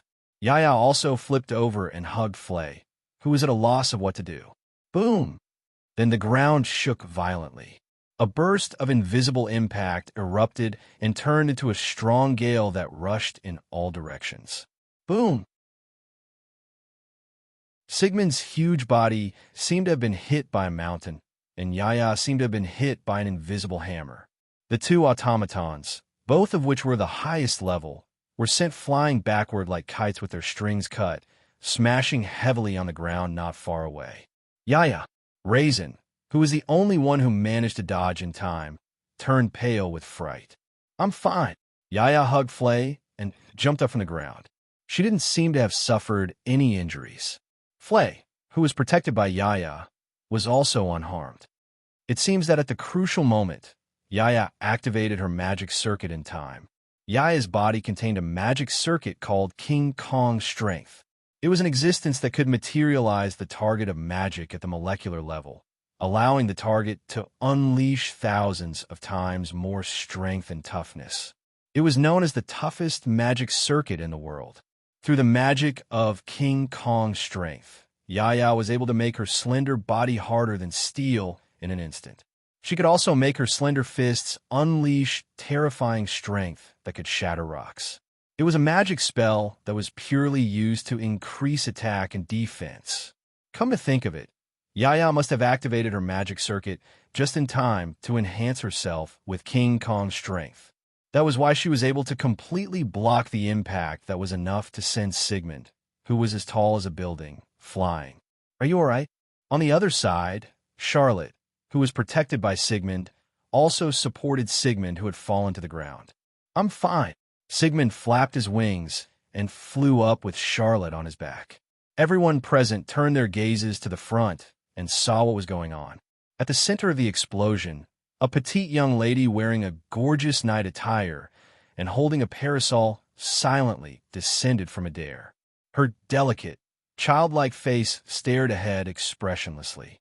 Her gaze landed on Charlotte's group. Not Suki. Charlotte called out the petite young lady's name with a solemn expression. However, Natsuki didn't respond. She took down the parasol in her hand and gently closed it. Buzz! At the next moment, a purple magical ritual rippled from the front of the parasol. Inside the magical ritual, spear-like chains emitting purple radiance coiled into a vortex and shot towards Charlotte's group. Dodge!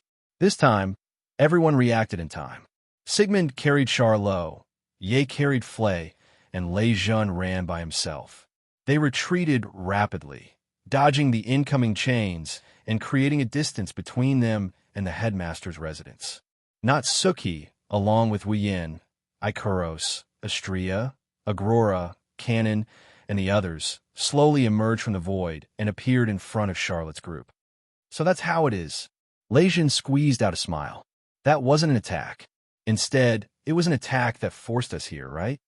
That's right. That's right, little brat. Natsuki said in an indifferent tone as she glanced ahead without any ripples. After all, if we were to fight beside the frozen guards and accidentally break some of them, you wouldn't be able to save them even if you wanted to, right?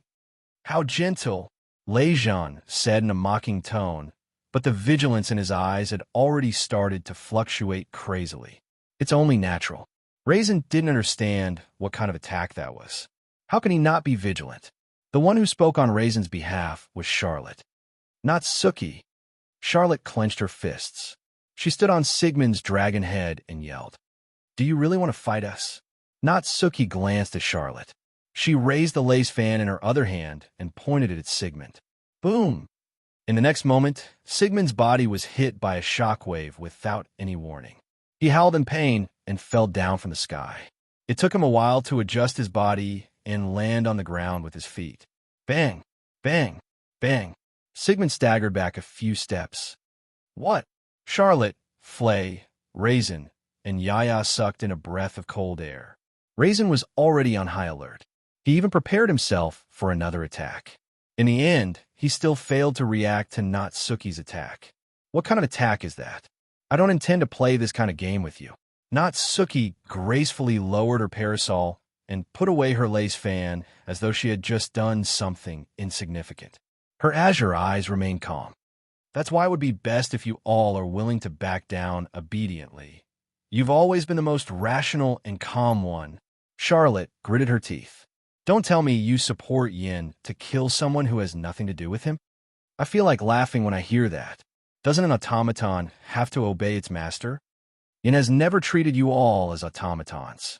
Instead, he treats you all as someone close to him whom he trusts absolutely. Isn't that right? He will definitely listen to you, right? That's right. That's exactly why. Natsuki looked at Charlotte. He is the one who deserves my unconditional support, isn't he? Charlotte had nothing more to say. Since that's the case, Charlotte's expression turned resolute. Dense magical power surged from her body. I won't go easy on you either. Sigmund abruptly raised his head and roared at the top of his lungs. Roar! Yaya! Raisin gathered his magical power and turned it into a circle of light. Ripples spread out from his palm and entered Yaya's body. Let's go. Robbie, Riviera, Ruby, Lavina, Robin. It was unknown when Flay had retreated to a distant place. She closed her eyes and turned her magic power into wires. She divided them into 5 and sent them into the Garm series automaton that had formed encirclement around her. I'm counting on you all. This battle for the sake of each other has begun. R1152. Chapter 1677. The surrounding space seemed to have turned into flames as it started to fluctuate irregularly. Behind them, the silent Wu Yin closed his eyes. He had no intention of saying anything to the group of girls. Instead, he incessantly mobilized the enormous amount of demonic energy that was comparable to the ocean and channeled it into Natsuki's body. With the support of the enormous amount of demonic energy, the power that belonged to Natsuki, other than the portion that was restricted by the restriction bracelet, surged forth without reservation. It allowed Natsuki's petite body to ignore gravity and gently float into the air. Looking down at Charlot, Flay, Lei Jun, and the group of automatons from above, Natsuki's tranquil expression transformed into a mountain-like, oppressive feeling. This caused the shoulders of Charlot and the others to sink and their expressions to turn grave. Looking at Natsuki, who was floating in the air, Charlot lowered his voice and warned, "Be careful." Yin once said that Natsuki's body contains a magic circuit called spatial manipulation. It is capable of allowing Natsuki to freely use spatial magic. Freely use spatial magic? Flay was stunned. Lei Jun spoke with a face filled with shock. Is that even possible? Spatial magic was the highest level of magic among all other magic spells. That was because even if it was contained in an automaton, the burden would still be enormous. If one wasn't a highly skilled puppeteer, one wouldn't even be able to activate the magic circuit.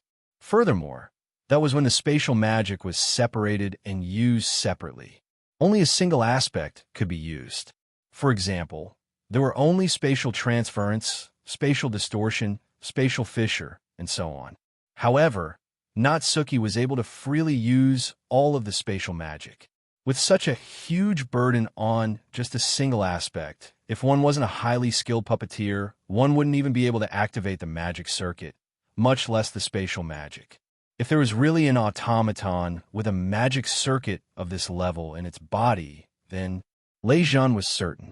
In this world, there wouldn't be a single puppeteer capable of using an automaton, including the dean of the Walpurgis Royal Magic Academy, who was known as the strongest magician in the 19th century. Can you do it? Natsuki casually glanced at Charlotte and the others. Why don't you give it a try? After saying that, Natsuki raised her left hand that was holding the lace fan. He suddenly waved his hand. Boom! A muffled sound reverberated in the air. It was like a shock wave. It fell down violently. Boom! Suddenly, a lot of smoke and dust rose from where Lei Jun was standing, as if he was hit by a mortar. Lei Jun himself was sent flying and hit the trunk of a tree not far away. Lei Jun, who had the keenest senses and was the most agile among them, could more or less perceive the invisible attack, but this time he was sent flying before he could even react. Yaya cried out in disbelief. However, Yaya didn't know that she was in a bit of a predicament. Boom! This time, the muffled sound came from Yaya's body. To be more precise, it came from inside her head. Following the muffled sound, Yaya, who was looking at Lei Jun, staggered. Her vision shook intensely. As if she was drunk, she lost her balance and fell limply to the ground. Her face was pale. What's wrong? Flay was unable to conceal her trembling and cried out in alarm. What the hell is going on? Not to mention Flay, even Charlotte and Sigmund were trembling. This sort of invisible attack was like being possessed by a ghost. Adding on the fact that it was unknown, it was undoubtedly the easiest thing to incite fear in one's heart. Don't panic. Lei Jun held his chest and struggled to stand up. His forehead was covered in sweat as he reminded them. If Natsuki's magic circuit is truly space manipulation, then the attack just now should be something similar to space vibration. It's a magic that directly vibrates space and forms an impact to attack the opponent. Directly vibrating space? Charlotte and Flay's expressions became clear. You're pretty smart, brat. Natsuki looked down at Lei Jun, who was struggling to stand up. Not only did I directly vibrate space to form an impact, I can also attack your brain through my control over space. Although the impact will be weaker because it will pass through your body, if your willpower is not strong enough, you will still be able to faint immediately. Directly attacking the brain, Lei Jun looked at Yaya, who had a pale face and was holding her head as if she was about to vomit. Lei Jun gnashed his teeth in anger.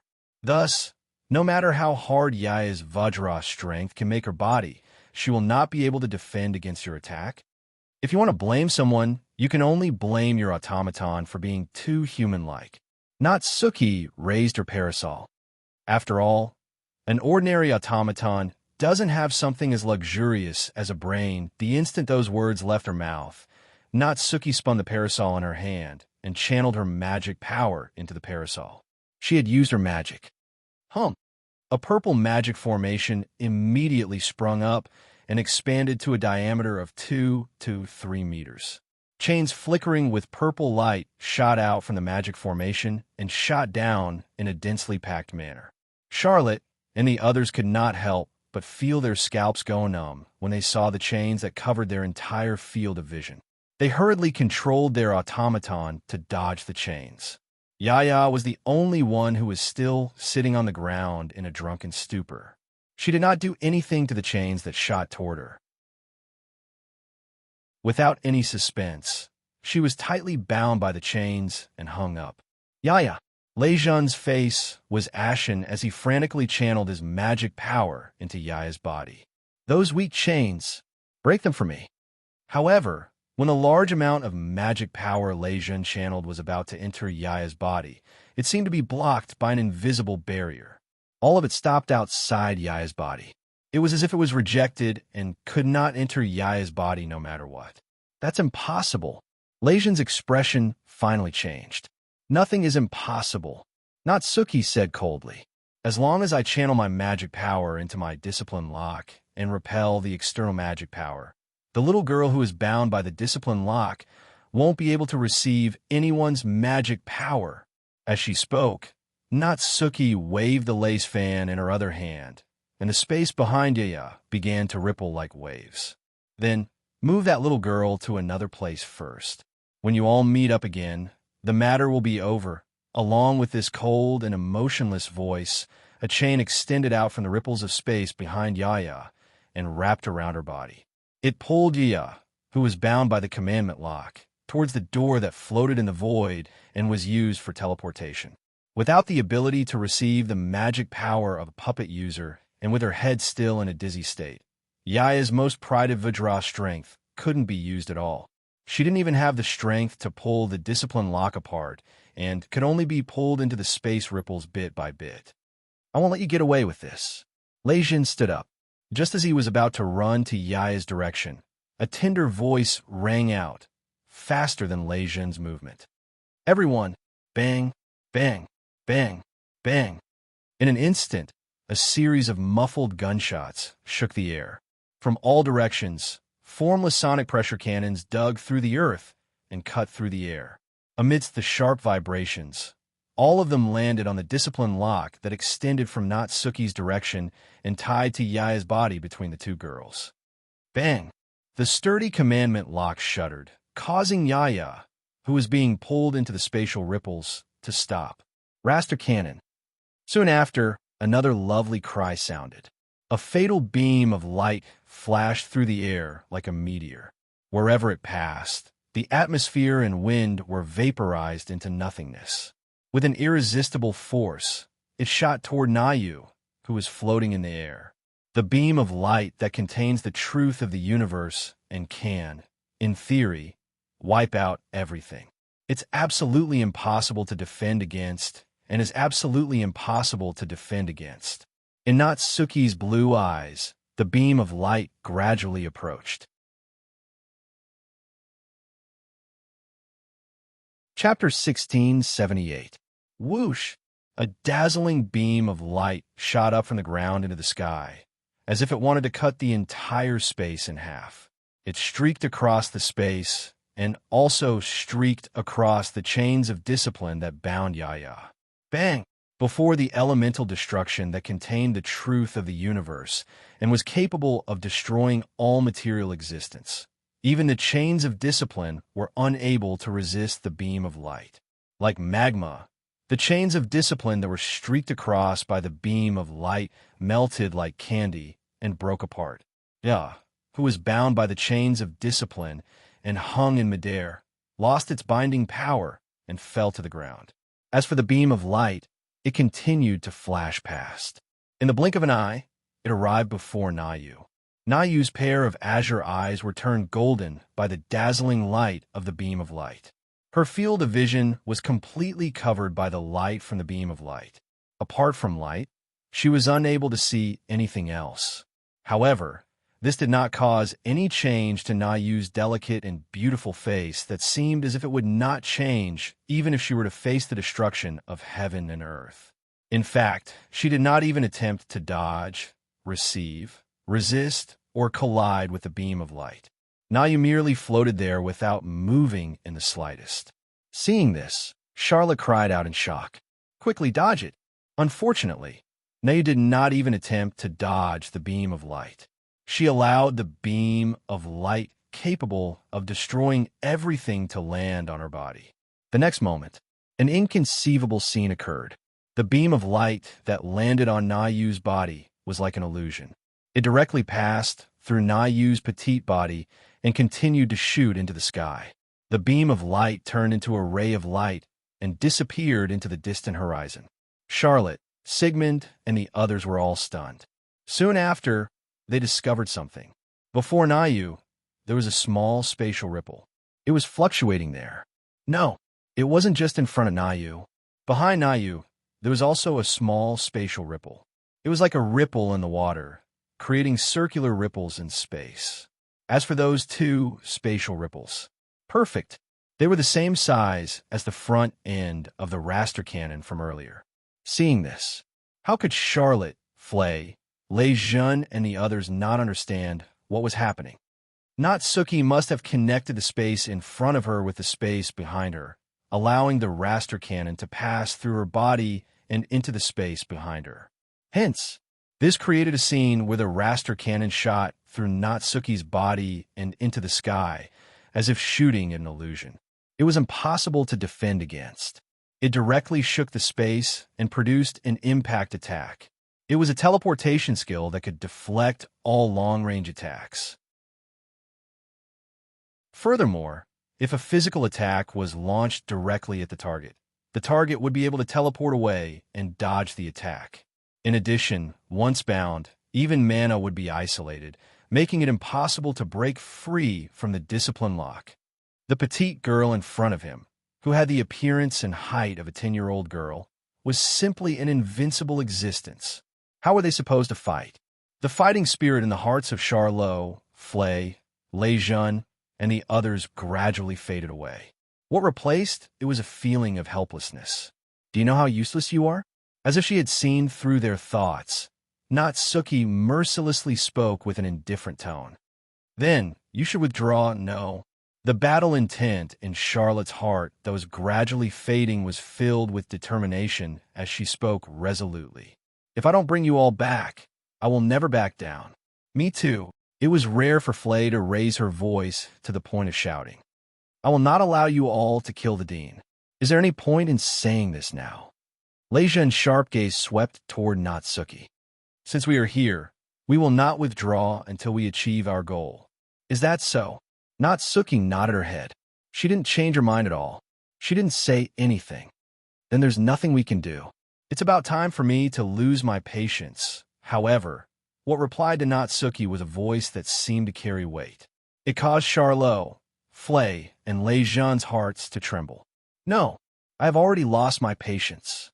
Wu Yin walked forward with Ikaros, Astria, Agrora, and Cannon. His wine-red eyes emotionlessly swept across Charlot, Flay, Lei Jun, Yaya, Sigmund, and the others.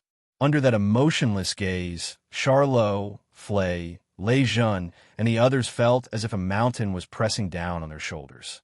In the calm before the storm, they couldn't help but hold their breaths. No matter what, you all refused to withdraw?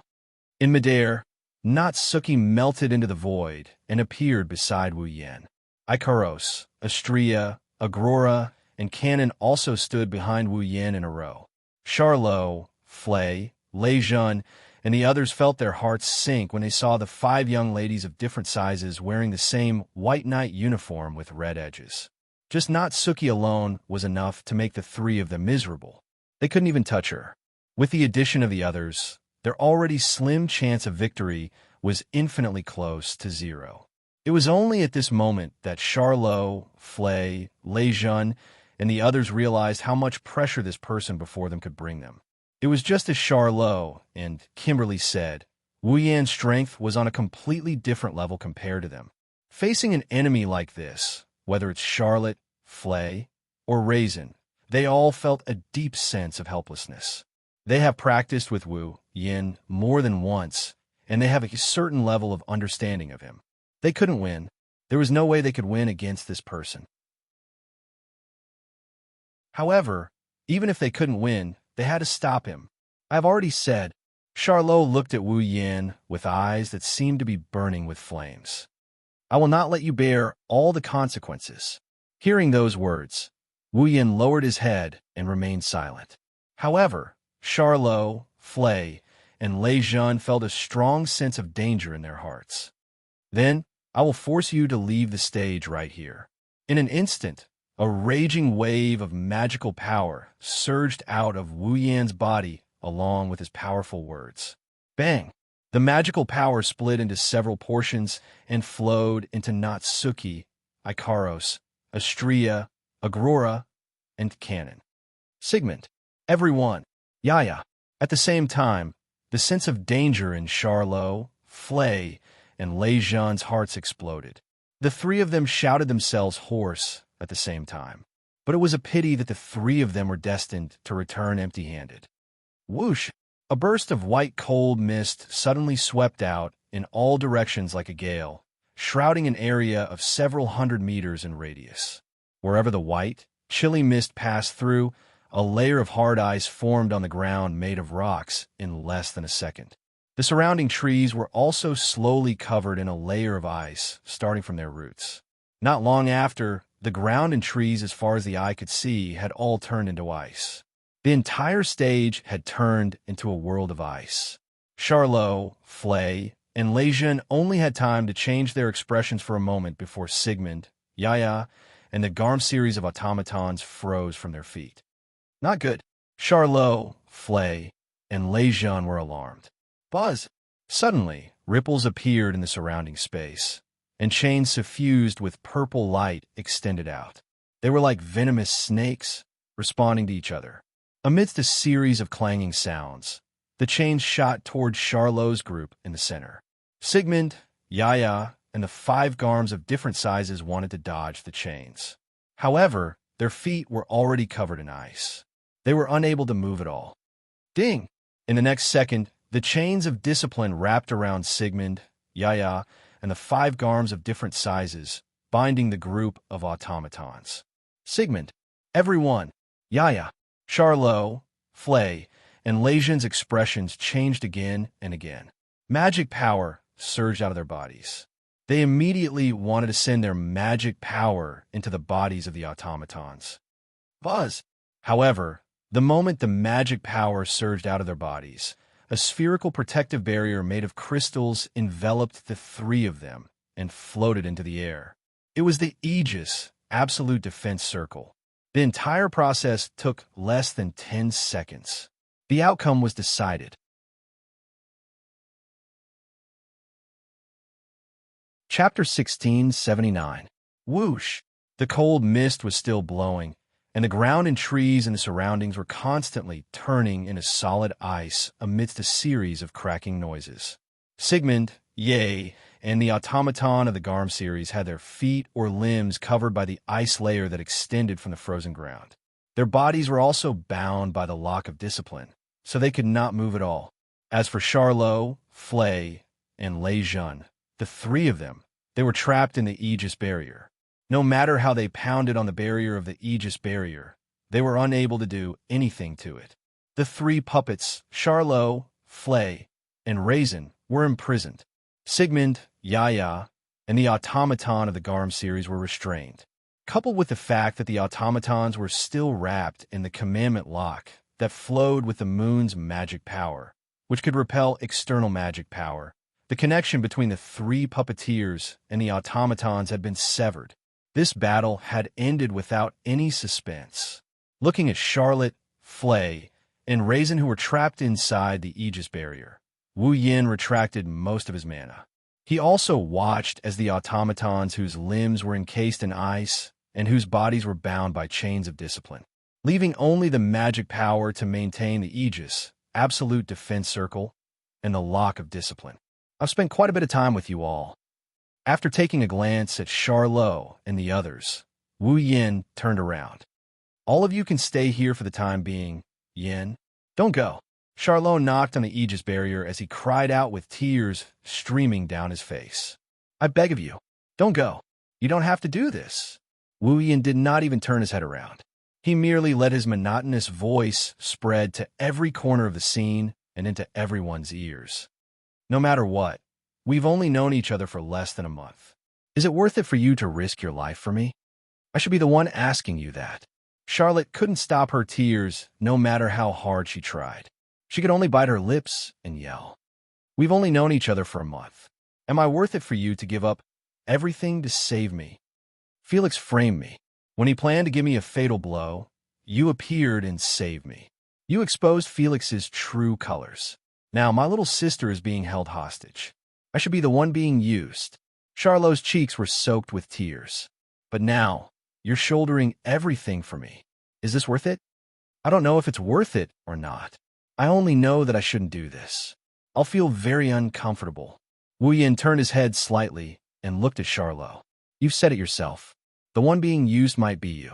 If you were me, wouldn't you do the same? When the time comes, we'll switch sides. I'll be the one to stop you and persuade you to go back. Will you listen to me?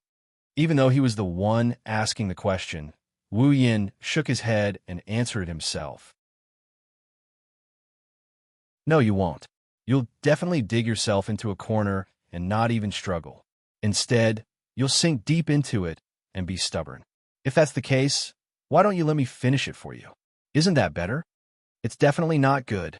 Charlot shouted without hesitation. She was so agitated that she put her hand on the barrier of the Aegis. You're right. If I were you, I'd be more stubborn than you. If you come to stop me, I won't listen to you either. But you'll still stop me, won't you? That's why. I have to stop you. Charlotte's beautiful eyes were completely red and swollen. She was crying and laughing at the same time as she said those words. Who told me to like you? This time, Wu Yin was truly stunned. Not only Wu Yin, everyone except Sigmund, including Natsuki, Ikaros, Astria, Agarola, and Canon were all stunned by what they saw.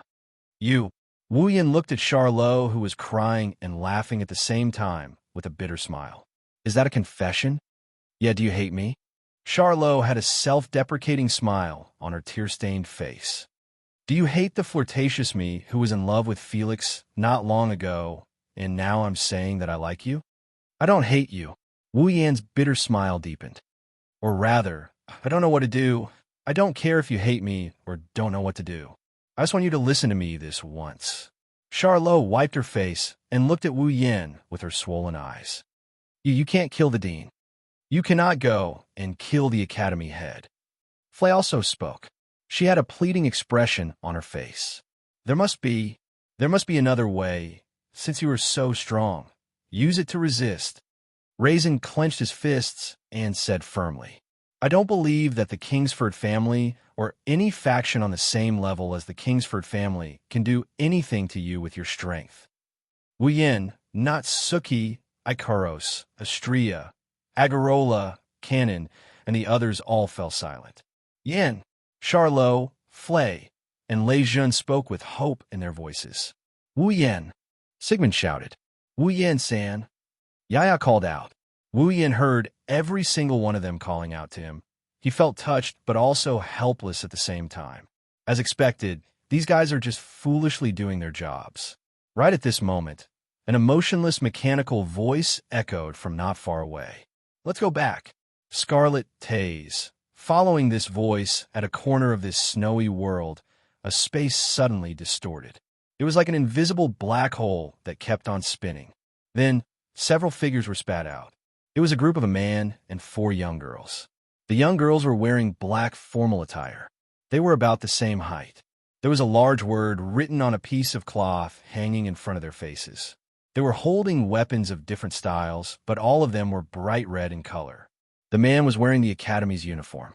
He was wearing a cloak and a silver mask that only revealed one eye and part of his body below his nose. Seeing the masked man leading the 4 young girls, Charlot and Flay revealed shocked expressions. As for Lei Jun, it was as if he had seen his enemy. His eyes were about to spurt flames. Magnus. That's right. The person who came was the #1 student in the history of the Walpurgis Academy. He was, without a doubt, the strongest existence among the students. His codename was Marshall. Magnus. As for the 4 young girls behind Magnus, they were naturally Magnus' most famous and also his greatest reliance. They were a group of 6 automatons that had the ability to fight against 13 people. They were a squadron. Magnus. Wu Yin raised his head and looked at Magnus, who was leading the 4 young girls. He smiled. Since you've appeared here, it means that you've become the Dean's Guard. right? The Dean's Guard, Charlot, Flay, Lejeune, and the others all looked at Magnus in surprise. It's only temporary.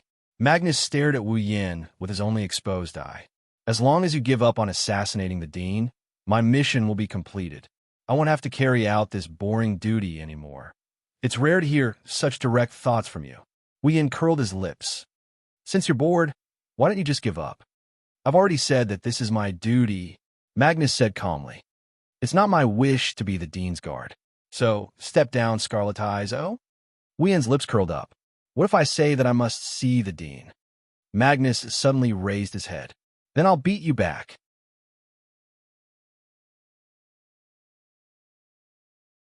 Chapter 1680. The temperature in the air seemed to have dropped. An indescribable tension filled the air, causing beads of sweat to appear on the foreheads of Charlot, Flay, and Raisin, who were watching from the side.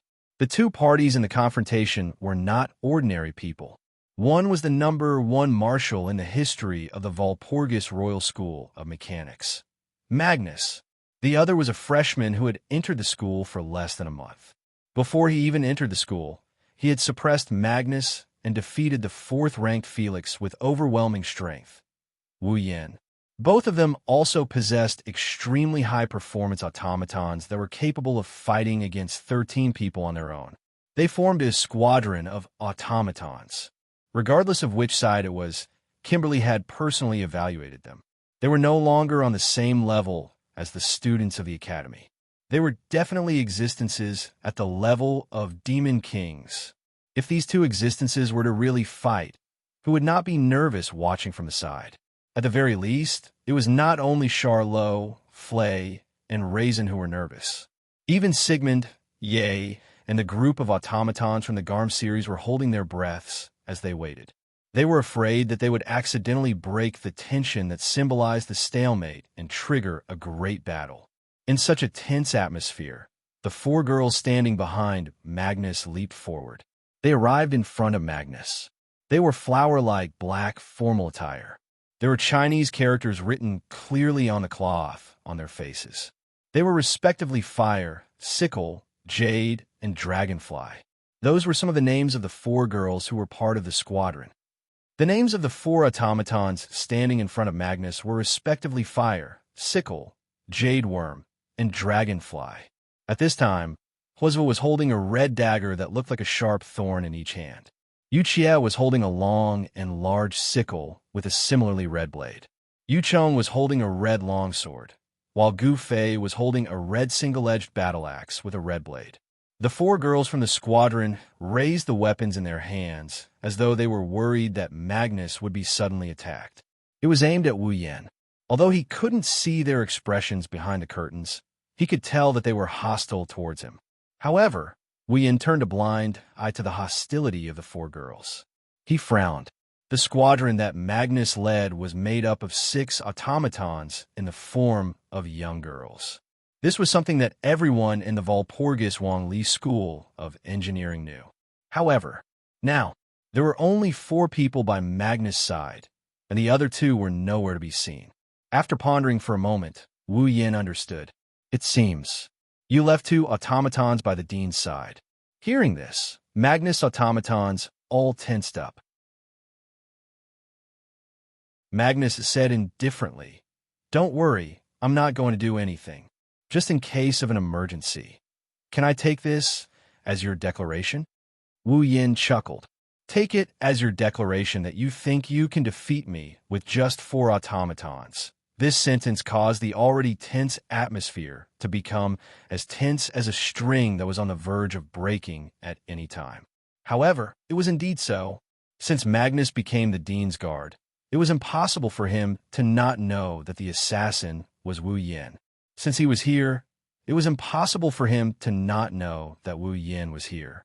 Even though he knew that Wu Yin was here, Magnus still only brought 4 automatons with him. It was reasonable to assume that Magnus was confident that he could defeat Wu Yin with 4 automatons. Magnus didn't seem to have any intention of refuting and said in a soft voice, "It's fine, that guy." Charlot, Flay, and Raisin looked at Magnus with an unfriendly expression. On the other hand, Wu Yin looked at Magnus for a while and sighed. Fine. After saying that, Wu Yin withdrew the aegis that imprisoned Charlot, Flay, and Ryzen, as well as the chains of discipline that restrained Sigmund, Yaya, and the Garm series automatons. The three aegis that imprisoned Charlot, Flay, and Flay immediately dissipated, causing the three of them to fall to the ground. The chains of discipline that restrained the automatons also withdrew into the spatial ripples and disappeared. I won't say something like, since you only brought out 4 automatons, I will also bring out 4 automatons to fight you. Wu Yin chuckled in a cheerful manner. After all, I also want to try a battle where I can have my companions fight together. After saying that, Buzz. Wu Yin closed his eyes. Ripples of magic power reverberated around him, transforming into the purest magic power that poured into the bodies of the young ladies around him. The phenomenon of magic power wasn't very strong. It didn't cause the atmosphere to rub against each other and cause wind waves. However, it was extremely condensed. In terms of quantity, perhaps it wasn't that outstanding. However, in terms of quality, the magic power that Wu Yin released this time was as different as heaven and earth compared to before. This caused Magnus' eyes that had been calm all this while to narrow. He withdrew his hand from his cloak and extended it toward the 4 young ladies before him. Ripples of magic power reverberated. Upon receiving Magnus' magic power, the 4 young ladies lifted their heads with all their might. Then, their figures blurred and they all disappeared. Charlot, Fry, and Lei Jun, who had just landed on the ground in a sorry state, witnessed this scene and widened their eyes on the spot. However, Wu Yin kept his eyes closed. He didn't move at all. It's as if he didn't notice anything.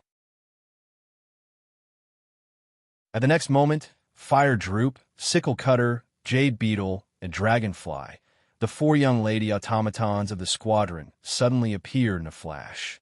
Not only that, but they also appeared around Wu Yin with his eyes shut. Fire Droop and Dragonfly appeared before Wu Yin, while Jade Beetle and Sickle Cutter appeared behind Wu Yin. The 4 young ladies abandoned Natsuki's group, raised their weapons, and stabbed at Wu Yin mercilessly. Magnus actually attacked the puppeteer directly. This was considered a violation of the rules in the Night Gathering battle. Once it appeared, the attacker would be disqualified from the battle instantly. However, in a regular battle, attacking the puppeteer directly was the normal way to do it. After all, compared to the powerful automaton, the puppeteer was simply too weak. Without the magic power provided by the puppeteer, the automaton was nothing more than scrap metal. It couldn't even activate its magic circuit and attack. Even the bandolier had limited magic power. Naturally, eliminating the puppeteer in advance was the most efficient way to end the battle and obtain victory. Unfortunately, this method was destined to not work on Wu Yin. Clang! Fire Droop, Sickle Cutter, Jade Beetle, and Dragonfly, the 4 young ladies stabbed at Wu Yan's body with their weapons. The sound of metal colliding echoed in the surroundings. The 4 young ladies felt as if their weapons had stabbed into steel and couldn't move forward. The screen in front of them flipped open, revealing the 4 young ladies' shocked expressions. Because in front of the 4 young ladies' weapons, a translucent barrier made of crystals appeared around Wu Yan's body and blocked the 4 young ladies' attacks. Through the translucent barrier, Fire Droop and Dragonfly, who were attacking from the front, could clearly see it. A mocking expression appeared on Wu Yan's face. Then, in front of Magnus, a laser lightsaber pierced through the air and stabbed at Magnus' throat.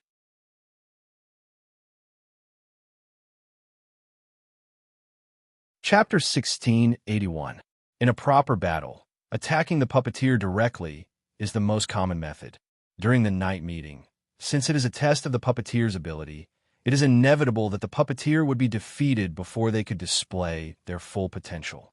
Therefore, the night meeting strictly forbids direct attacks between the puppeteers. However, in a proper battle, it is common knowledge that the puppeteer must be dealt with first.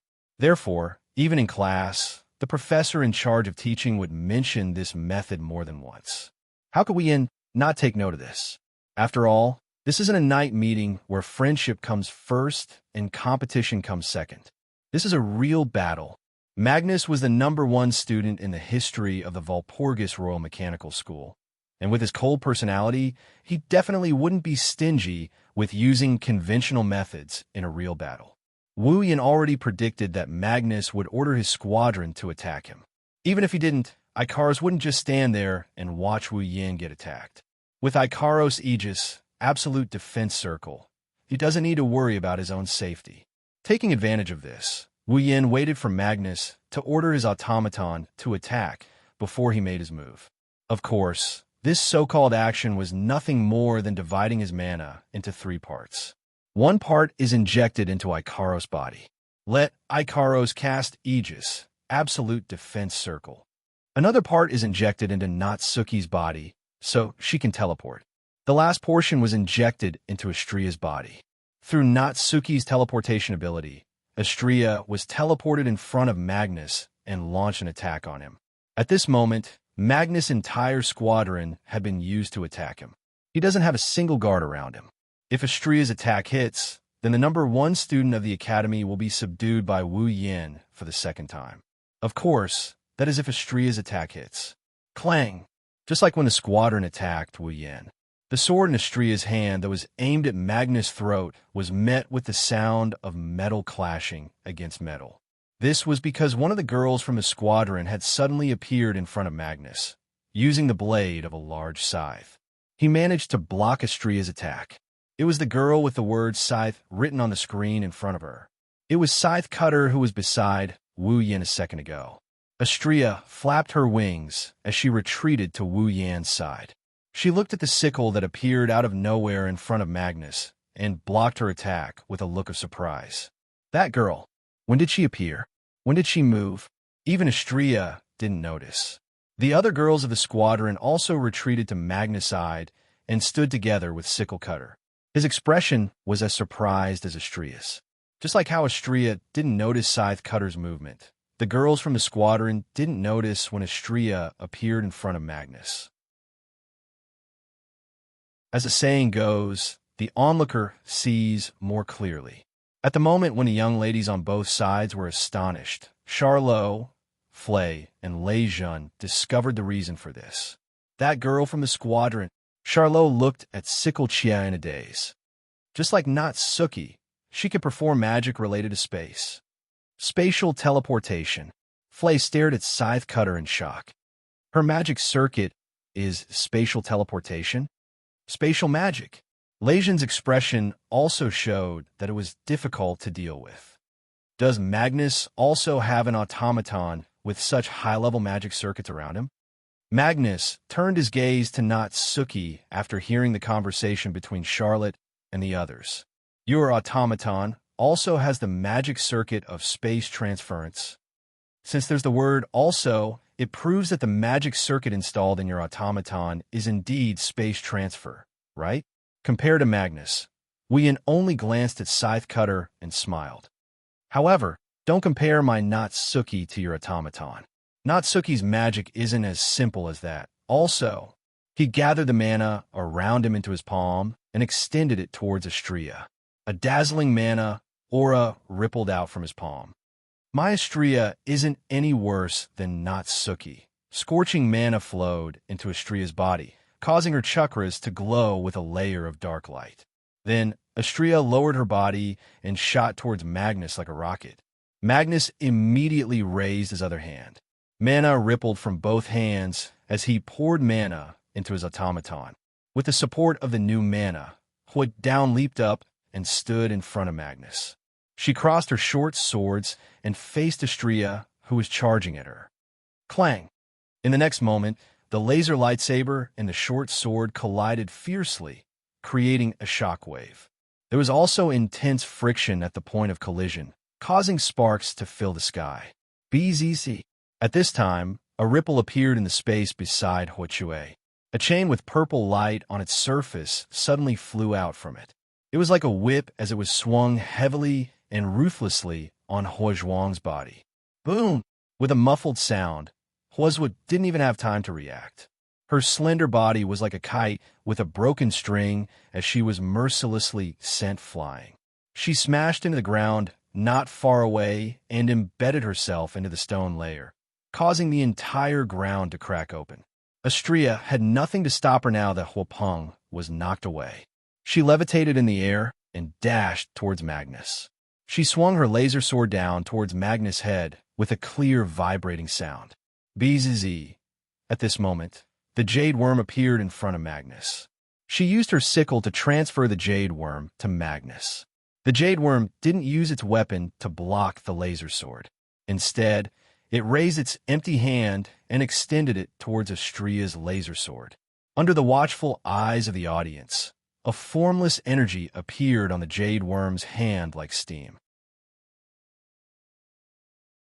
It reached out and grabbed Xianxia's laser sword without fear. Then, the invisible energy enveloped Xianxia's laser lightsaber. It corroded the vibrating laser lightsaber like corrosive water. No, it wasn't corroded. It was absorbed. The laser sword's dazzling radiance turned into specks of starlight at a speed visible to the naked eye. They were absorbed by the jade worm's slender hand and dimmed down in the blink of an eye. Bang! The vibrating force was reduced to zero. Xianxia's laser sword dimmed and shattered like glass. Not only Xianxia, even Charlotte, Flay, and Raisin were shocked to the point their expressions changed. That's... Wu Yan frowned. It absorbed Xianxia's magic power? Yes.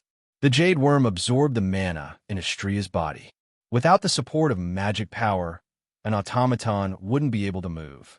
This is common knowledge. It's the same for Xianxia. Without the support of magic power, even though she wouldn't lose her ability to move, all of her attacks would be cancelled due to the restriction of the bracelet. Xianxia's Chrysor also lost its effect. There's no doubt that the jade worm's magic circuit is magic power absorption. By absorbing the opponent's magic power, not only can it weaken the opponent and deplete the opponent's magic power, it can also use the magic power to strengthen itself.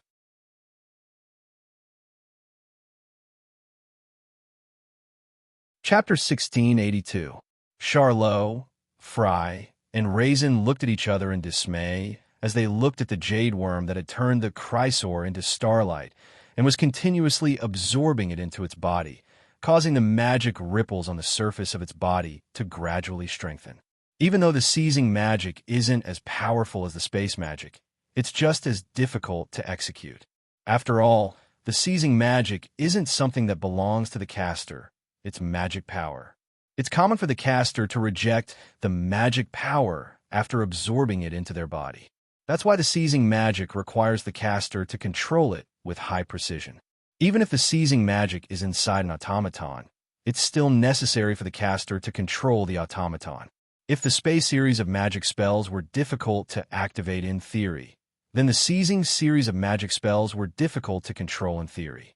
However, Magnus didn't just let the jade worm absorb Xianxia's magic power at lightning speed and convert it into his own magic power. He also controlled the other three automatons, as if he was taking a stroll in the park. Among them, Sickle Cutter was an automaton that carried the spatial series of magic circuits. It's easy to see how skillful Magnus is in magic. How skillful is he? Xianxia's mana was being sucked dry by the jade worm. She couldn't even maintain her Chrysor anymore. Magnus reached out with his other hand. Mana surged out of his palm.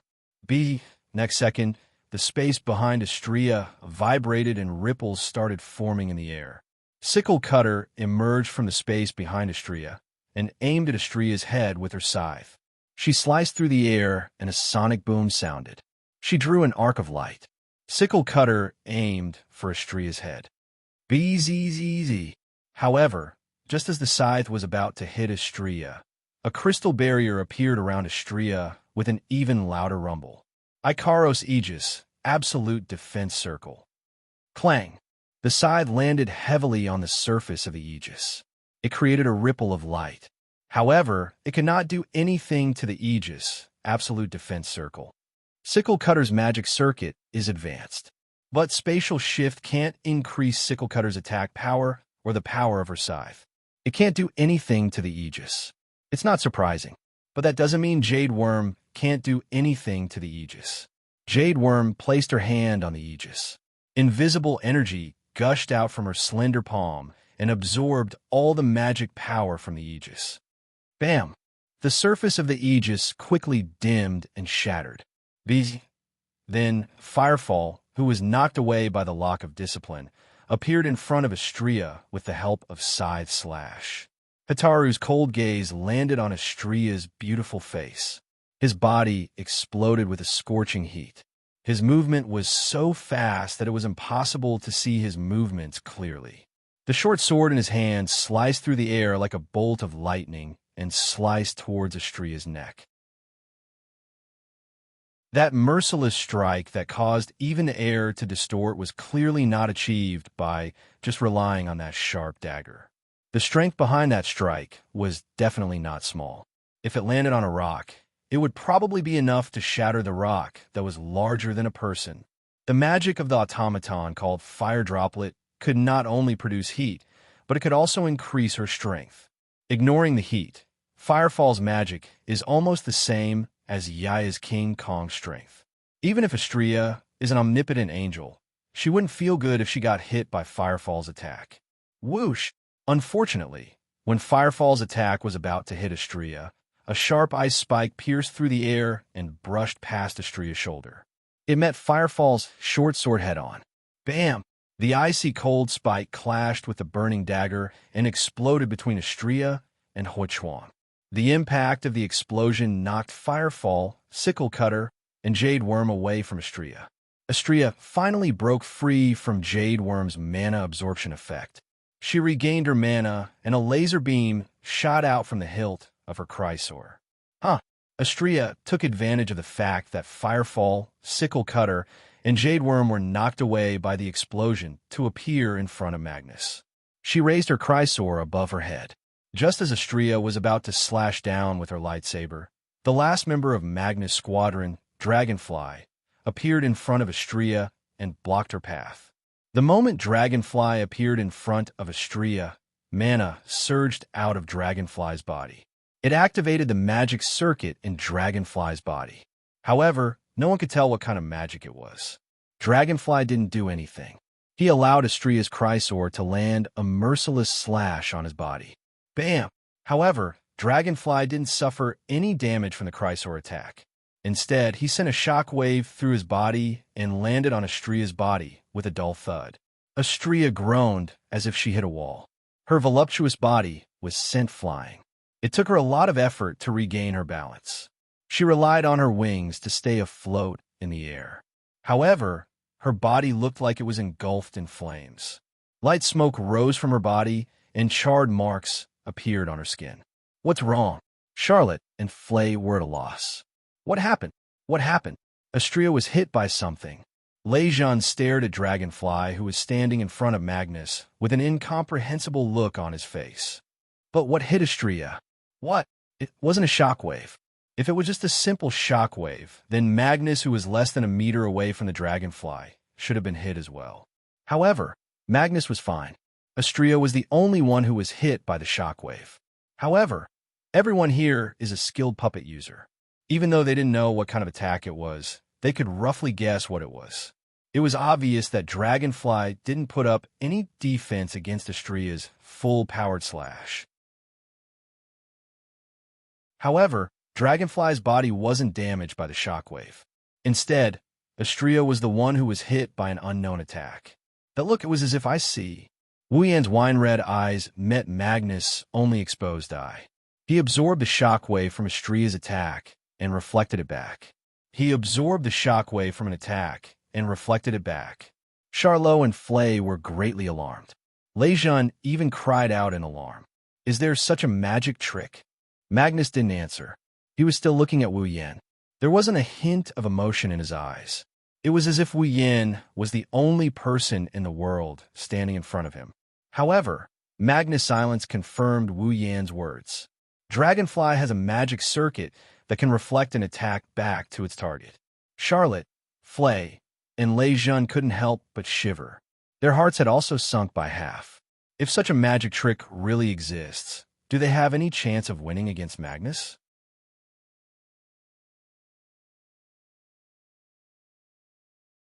Chapter 1683. At this point, among the 6 automaton units that Magnus formed, 4 of the magic circuits that had always been unknown were exposed. The sickle slash had the spatial transference circuit. The jade worm had the magic absorption circuit. The fire droplet circuit could be used on one's own body to strengthen one's body. It could even control the heat generated during the process. As for the dragonfly, it was a circuit that could bounce back any incoming attack. No matter which circuit it was, they were all high-level goods. And now, such a high-level magic circuit was not only installed in the body of the automaton with excellent performance, but also owned by a single person. On top of that, this person was able to control each of the automatons with ease. This was Magnus, the person with the highest overall score in the history of the Walpurgis Royal Mechanical Academy. He was personally evaluated by Kimberly as having the power of a demon king.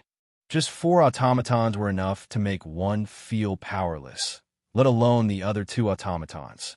To be able to fight on par with such an opponent, one had to admit, Wuyan's strength was so terrifying that it made one's hair stand on end. A magic that can be used on one's own body to strengthen one's body. It can even control the heat generated during the process. Wuyan only frowned a little. Then, his furrowed brows relaxed as he looked at the fire droplet. Instead of saying that it can strengthen one's body, it can strengthen one's explosiveness and control the heat generated during the process. Not only can it strengthen one's explosiveness, it can also control the heat generated during the process. This is the so-called pressure, right? Pressure? Charlot, Flay, and Lei Zhan were slightly startled. Magnus stared straight at Wu Yan. After a while, he finally responded. The magic circuit of fire droplet is indeed pressure. By manipulating physical pressure, it acts on oneself. By using physical force, one can obtain outstanding explosiveness and durability. It can even control the heat generated during the process. Quite an excellent magic circuit. Wu Yan didn't deny it. His gaze landed on Xianxia, who was floating in the air with burnt marks all over her body. He raised his hand. He placed his hand on Canon's shoulder, who had always been by his side. Mana flowed out from his hand and entered Canon's body bit by bit. Canon immediately understood. She clasped her hands in front of her chest and closed her eyes as if she was praying. A bright light shone from Charlot's body. It condensed into a beam of light that shot into the sky and landed on Xianxia's body. The charred marks on Xianxia's body disappeared at a speed visible to the naked eye. Her skin returned to its original smooth state. This time, it was Magnus' turn to frown. Heal. That's right. Wu Yan admitted it. As long as it's not a fatal injury, it can be treated in a very short time. How about it? Not bad, right? Hearing this, Magnus' eyes began to ripple. Xianxia is an expert in close combat. Ikaros has an extremely sturdy defensive ability. Natsuki has excellent spatial manipulation. Agrora has a wide range of freezing abilities. Canon, on the other hand, had terrifying healing abilities. Wu Yan's automaton has all the necessary elements for close combat, ranged attack, support, defense, and healing. Compared to Magnus' squadron, Wu Yan's squadron is much more suitable for combat. It was only at this moment that Magnus realized how troublesome his opponent was. This was the first time Magnus had felt so troubled by someone other than the dean of the Walpurgis Wangli School of Strategy. Little did they know that for the others, at least for Charlotte, Flay, and Raisin who were watching from the sidelines, Wu Yan and Magnus aren't just difficult to deal with, they're almost invincible and undefeatable. Those two people, Lei Zhan's expression changed unpredictably. Do I really have a way to surpass them? Good. Flay muttered in a daze. Amazing few. Charlot let out a long sigh. His face was filled with anticipation. I hope Magnus can stop him from killing the dean. Unfortunately, this anticipation will soon be shattered. I admit that you are very strong, Magnus. Wu Yan sighed. So strong that I can't help but want to get serious. Hearing this, Magnus' eyes showed a stern expression for the first time. Are you trying to say that you haven't been serious since the beginning? If I wanted to be serious, I wouldn't have just sent Xianxia to attack you. Wu Yen mocked. Although my Ikaros is only in charge of defense, and Cannon is only in charge of healing, the two of them won't participate in the attack. However, Natsuki and Agurola aren't any weaker than Astria.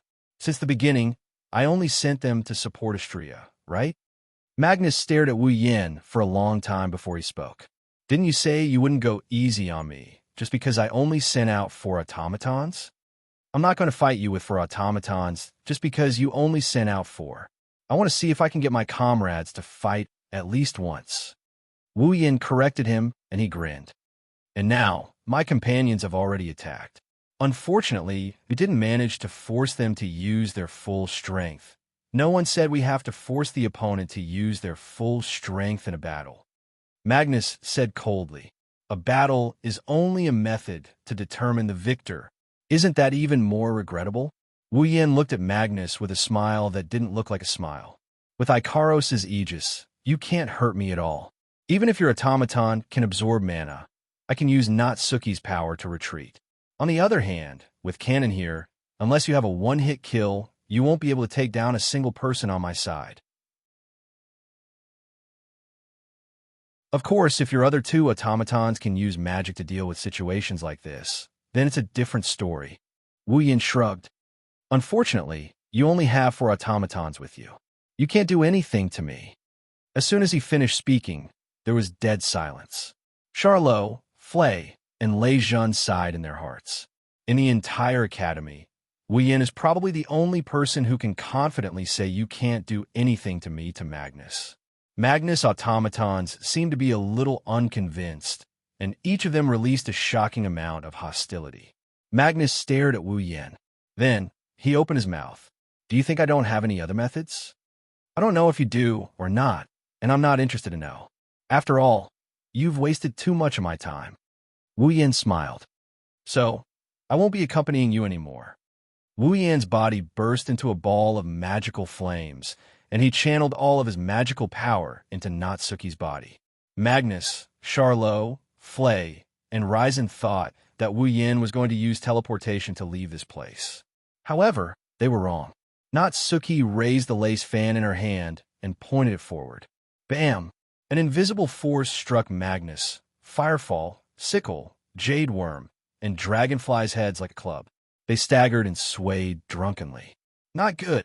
Magnus clutched his head, and just as he said that, a spatial ripple appeared behind him. A chain extended out and wrapped around his body. Then, with a pull, Magnus was pulled into the spatial ripple. In a short instant, the spatial ripples dissipated, and Magnus disappeared from the spot. No one knew where he went.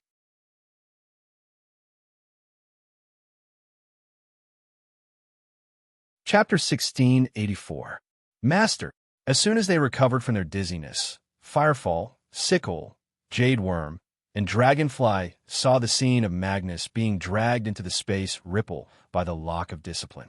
They immediately exclaimed in unison.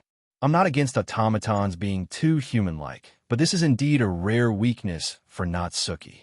Wu Yen shook his head regretfully and glanced at the automatons of the squadron. And then? Do you want to fight me without a puppet user? The automatons of the squadron took a step back and looked at Wu Yen cautiously. Magnus' squadron was made up of bandoliers. That was why the automaton of the squadron could generate mana on its own to a certain extent to support itself in battle. However, the amount of mana they could generate was incomparable to that of a human, even the weakest among the puppeteers and magicians. Moreover, without the puppeteers' control, the power of the automatons would be greatly reduced. Therefore, if the automatons of the squadron were to fight Wu Yen without Magnus, they would definitely be killed in a short period of time. Of course, it would be fine if they were killed, but if they were captured alive, that would be the real problem. After all, in the automaton series, the value of each automaton in the squadron was almost comparable to a warship. Their structure and magic circuit would definitely be of great interest to many factions. By then, it would not be hard to imagine the automaton of the squadron. They would either become the enemy of their own master, or become an automaton, or they would become a commodity. Or worse, They might even become an experimental subject and be dissected for research on their structure and magic circuit. Mass production. That would be a fate worse than death. Therefore, Magnus had warned them again and again. If they were captured alive, then the automatons of the squadron would have to find a way to destroy themselves. Although it was very cruel, it was also very cruel, but it was indeed a way to escape. However, the automatons of the squadron hadn't been captured yet, and the opponent didn't seem to have any intention of capturing the automatons of the squadron. By the way, Magnus is still bound by a weapon called the Lock of Discipline. If the magic power flowing on it doesn't fade, not only will it not disappear, it will also prevent Magnus' magic power from being transmitted outwards.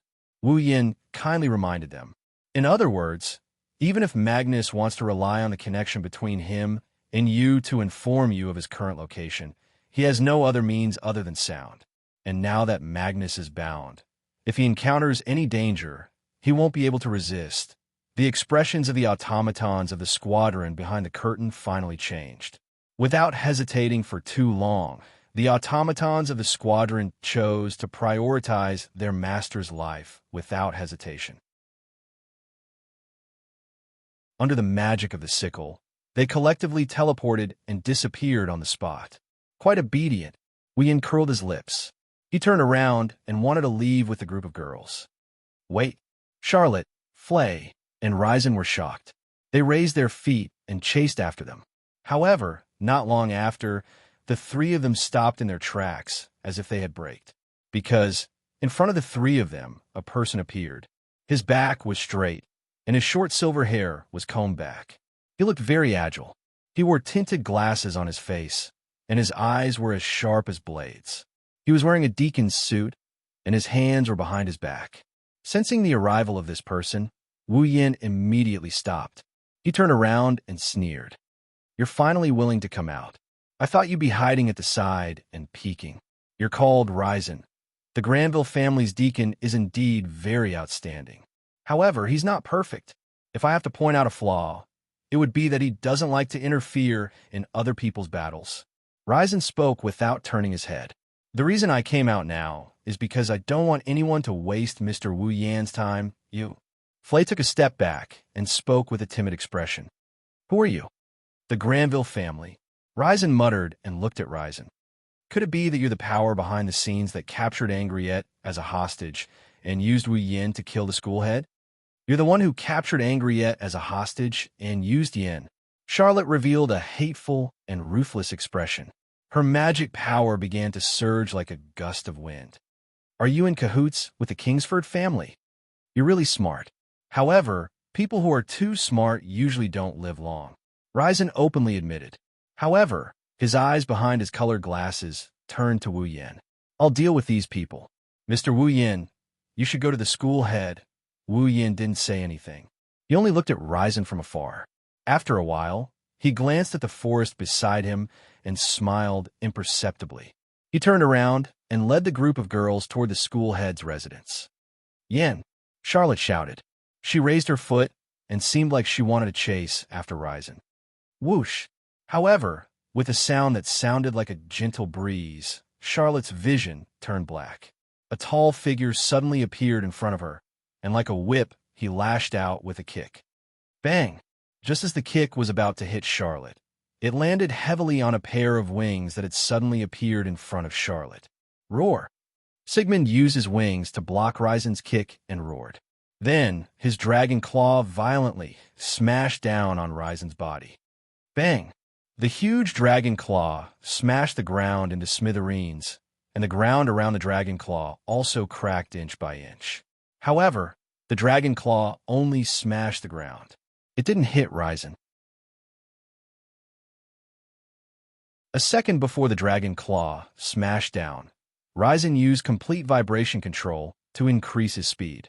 Like a phantom, he dodged the dragon claw.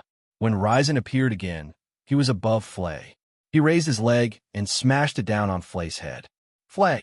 Charlotte and Ryzen cried out in alarm. Flay also cried out in alarm. She couldn't help but close her eyes.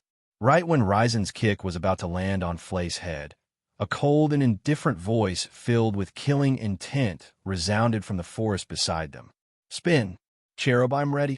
Following a mechanical response, the sound of something breaking through the air resounded through the entire area. Whoosh! Following the sound of something breaking through the air, a large sword with scorching air swirling around it shot out explosively from the forest beside them. It cut through the air pressure and slashed toward Ryzen. Logically, as Ryzen was in midair, he shouldn't be able to adjust his body. However, Ryzen's body seemed to have stopped in midair. He stopped moving without the slightest bit of inertia. Then, he forcibly changed his direction and dodged to the side. The large sword swept past Flay's head. However, upon seeing the large sword, Flay cried out in pleasant surprise. "Loki!" Loki slowly walked out from the forest beside them. He looked at Ryzen, who had landed on the ground, with a cold expression. "Although I am modest and tolerant, there are 3 types of people that I cannot forgive no matter what. Those who order me around, those who resist me, and those who want to harm my older sister, those filthy bastards who came from God knows where." After saying those words, boundless magic power burst forth from Loki's body. It also burst forth from Charlotte, Flay, and Ryzen. Faced with such a situation, Ryzen simply laughed with disdain.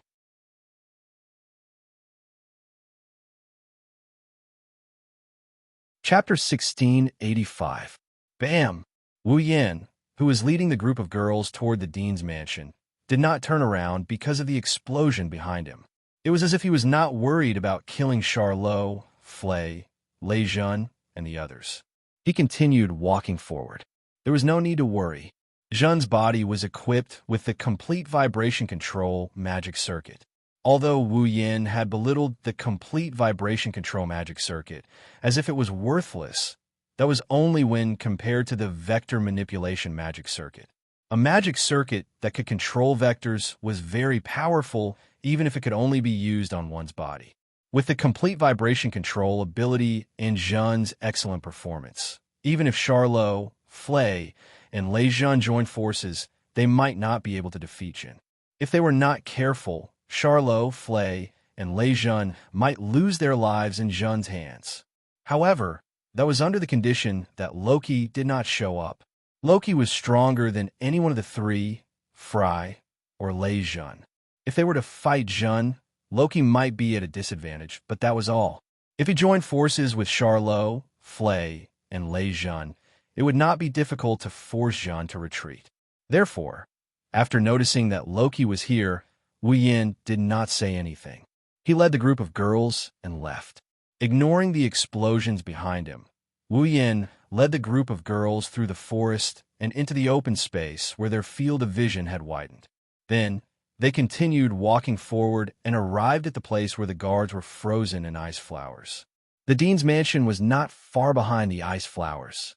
However, when they passed through the huge ice flowers and walked into the invisible spirit formation that enveloped the dean's residence, the spirit formation of the spirit formation of the spirit formation of the spirit formation of the spirit formation, Wu Yin and the group of girls stopped in their tracks. In front of them was a road paved with white stone bricks.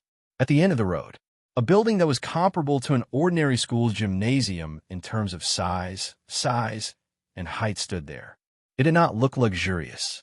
However, it was much more eye-catching than a villa. That was the dean's mansion.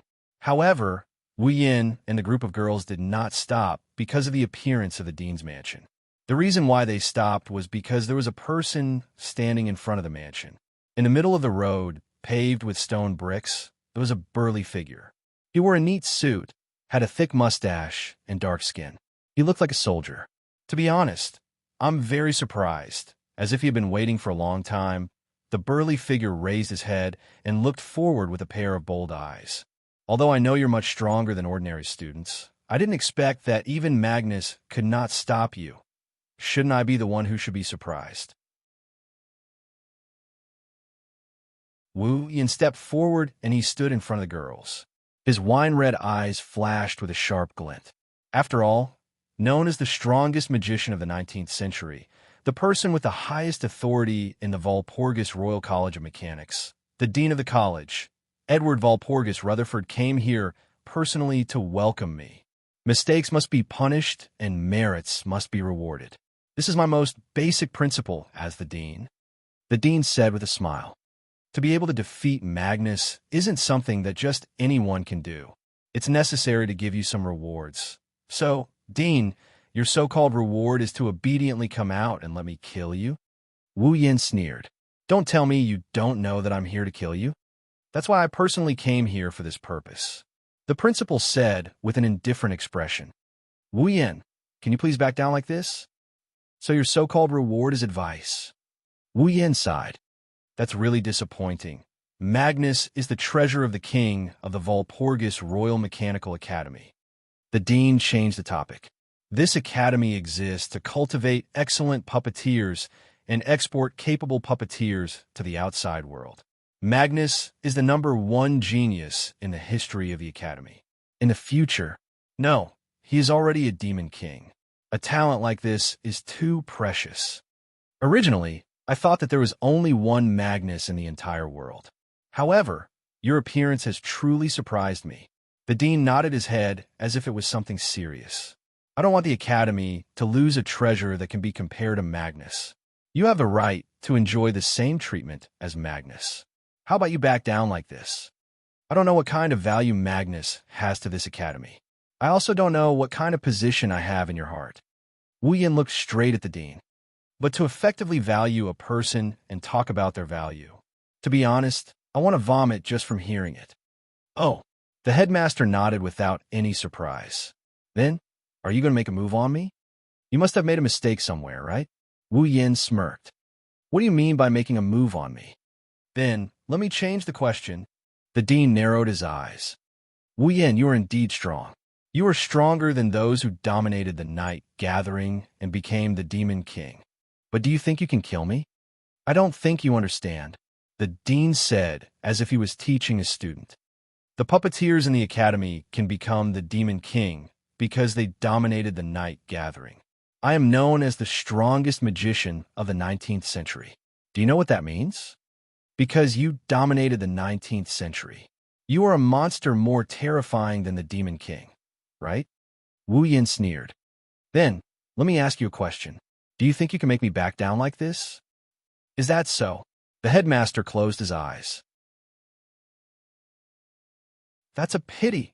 As soon as he said that, he extended a finger and swiped in the void before him. Magical flames ignited from the tip of the Dean's finger.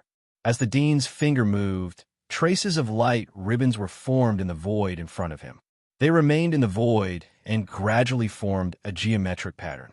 It was a magical formation with complicated runes and a hexagonal pattern with small patterns around it. The moment the magic array took shape, a very simple book appeared in the center of the magic array. Its surface was flickering with flowing light. It was a very simple and unadorned book. That's Natsuki frowned when she saw the book in the center of the magical formation. A grimoire? Its name is Solomon's Key. The Dean stretched out a hand and held up the ancient book as he spoke proudly. This is a grimoire created by a great magician who sealed his entire life's collection into it. Moreover, it is a grimoire that has never existed before. A grimoire from the past. Wu Yin, Icaros, Astria, Agarola, Canon, and the others flinched when they heard this. Only Nayu frowned for a moment before she suddenly spoke. Could it be that a magician from the future used a large-scale magic ritual to turn back time and sent a grimoire from the future to this era? I didn't expect an automaton like you to have such a keen knowledge of magic. The Dean looked at Natsuki with a surprised expression before he smiled. That's right, Solomon's Key is a grimoire sent from the future to this era. It's an automaton's summoning catalog. A catalog? That's right. It's a catalog of automaton from the future. The Dean raised the grimoire in his hand. Although many of the treasures in the Key of Solomon have been lost and plundered over a long period of time, I can still control more than 50 treasures from the future to attack you. The grimoire named Solomon's Key floated up and opened on its own. A faint phosphorescent light shone from the pages and illuminated the Dean's face. Now, Let me show you the one I use the most frequently. After saying that, a wave of magic power gushed out from the dean's body and flooded the entire space.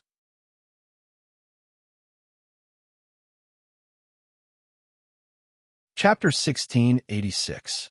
Many thanks to Dream Demon and Thunder for their tips. Mana that was as thick as a tidal wave spread out in all directions. It was like a tidal wave that instantly filled every corner of this space. Look at the latest. The headmaster stood in the middle of the sea of magic. His tall and sturdy, dark body was emitting a steady stream of magic that made people's expressions change. This kind of magical power was already stronger than any puppeteer or magician. Amidst this magical power, the Solomon's key floating above the dean's palm shone brightly. It was as if a pillar of light had risen and enveloped the dean. Soon after, a dreamlike scene that made it hard for people to tell if it was real or not quietly appeared in this sea of mana. Behind the dean, who was enveloped in a pillar of light, a dazzling staircase that seemed to be made of pearls slowly appeared. The staircase had a beautiful shape and looked like it was made of pearls. With the pillar of light enveloping the principal as the source, the staircase continued to extend upwards, and a pure white wall appeared along with the staircase. On the stairs, a red carpet was also laid out. In the pure white hall that looked like a palace, it gradually extended to a place higher than the ceiling. Not long after, the staircase extended to the end and connected with a platform that appeared out of thin air. At the top of the stairs, on a platform that appeared out of thin air, a luxurious throne decorated with gold and silver stood in the middle of the platform. Wuyin, Natsuki, Ikaros, Astria, Agarola, Canon, and the others can clearly see what's going on. On the throne, there was a beautiful girl sitting upright. Full breasts. Her skin was fair, and her waist was shockingly slender. Her beautiful face was absolutely neat, and a pair of eyes that seemed to despise everything was dotted on it. Her body was wrapped in a gorgeous dress that seemed to be made of thin white silk, and her hands and feet were decorated with countless golden rings. Ikaros, Astria, Agarola, and Canon stared at the beautiful girl sitting on the throne at the top of the stairs and mumbled to each other. Queen, Queen, no! Wu Yin and Natsuki's expression turned serious. That's the automaton. And BP, and BP, and BP, and BP, and BP, yes. The queen sitting on the throne on the platform at the top of the stairs was an automaton. It was stored in the Key of Solomon and was sent to this era from the future. It might be widely known. It was an automaton T that had countless puzzles. Wu Yin and Natsuki could sense something from this automaton that other automatons don't have. NBP, NBP, NBP, NBP, and BP, breath. Moreover, it was a very powerful aura. It proves that the automaton sitting on the throne at the top of the staircase isn't something to be trifled with. NBP, NBP, NBP, NBP, and BP. Maybe this was the level of the automaton team. It was one of the Snowflake Moon, which had the highest level of automaton T at the moment, even more advanced than the Yay of the Moon Doll. Under the watchful eyes of everyone present, the queen, who was sitting on the throne at the top of the stairs, slowly stood up, as if she was a king on an inspection tour. He walked down the stairs leisurely. As the automaton walked, every step it stepped on would turn into golden particles and dissipate when it lifted its foot.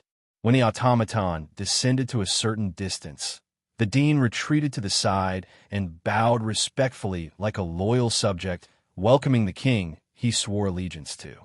"Welcome, Your Excellency." Queen Ishtar. The queen named Ishtar walked to the ground, and the stairs, palace, platform, and throne behind her disappeared like a mirage in an instant.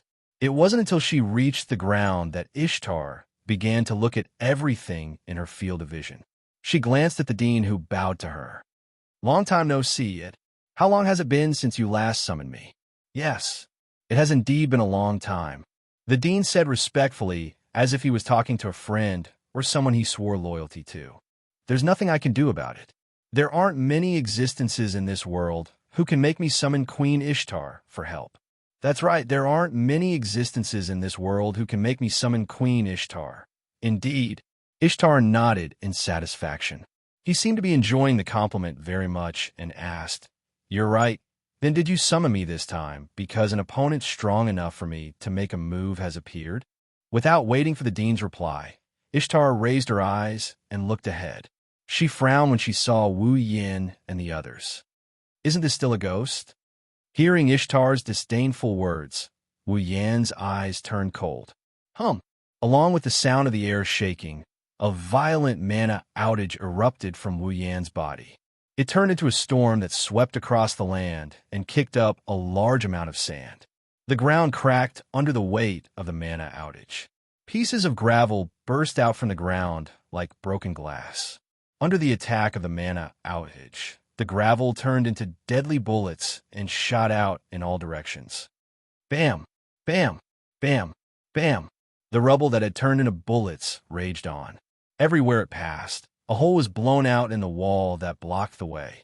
The trees were directly cut open and exploded at the waist, smashing heavily on the ground. Seeing this, both the dean and Ishtar narrowed their eyes in shock. This level of magical power is comparable to that of a demon god. Ishtar finally took Wu Yin seriously. "Looks like I've made the mistake of underestimating the enemy that I shouldn't have. It's not just Her Highness."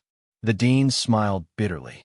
"Originally, I thought that I had already overestimated him, but in the end, he gave me another surprise. I also underestimated him. Let me acknowledge you for now." Ishtar said, obviously directed at Wu Yin. Ishtar then stretched out his fair arm gracefully. "You are qualified to make me use the army that I'm so proud of." "Army?" Wu Yin and the other girls didn't know what's going on. The dean respectfully reached out his hand and held Ishtar's outstretched hand.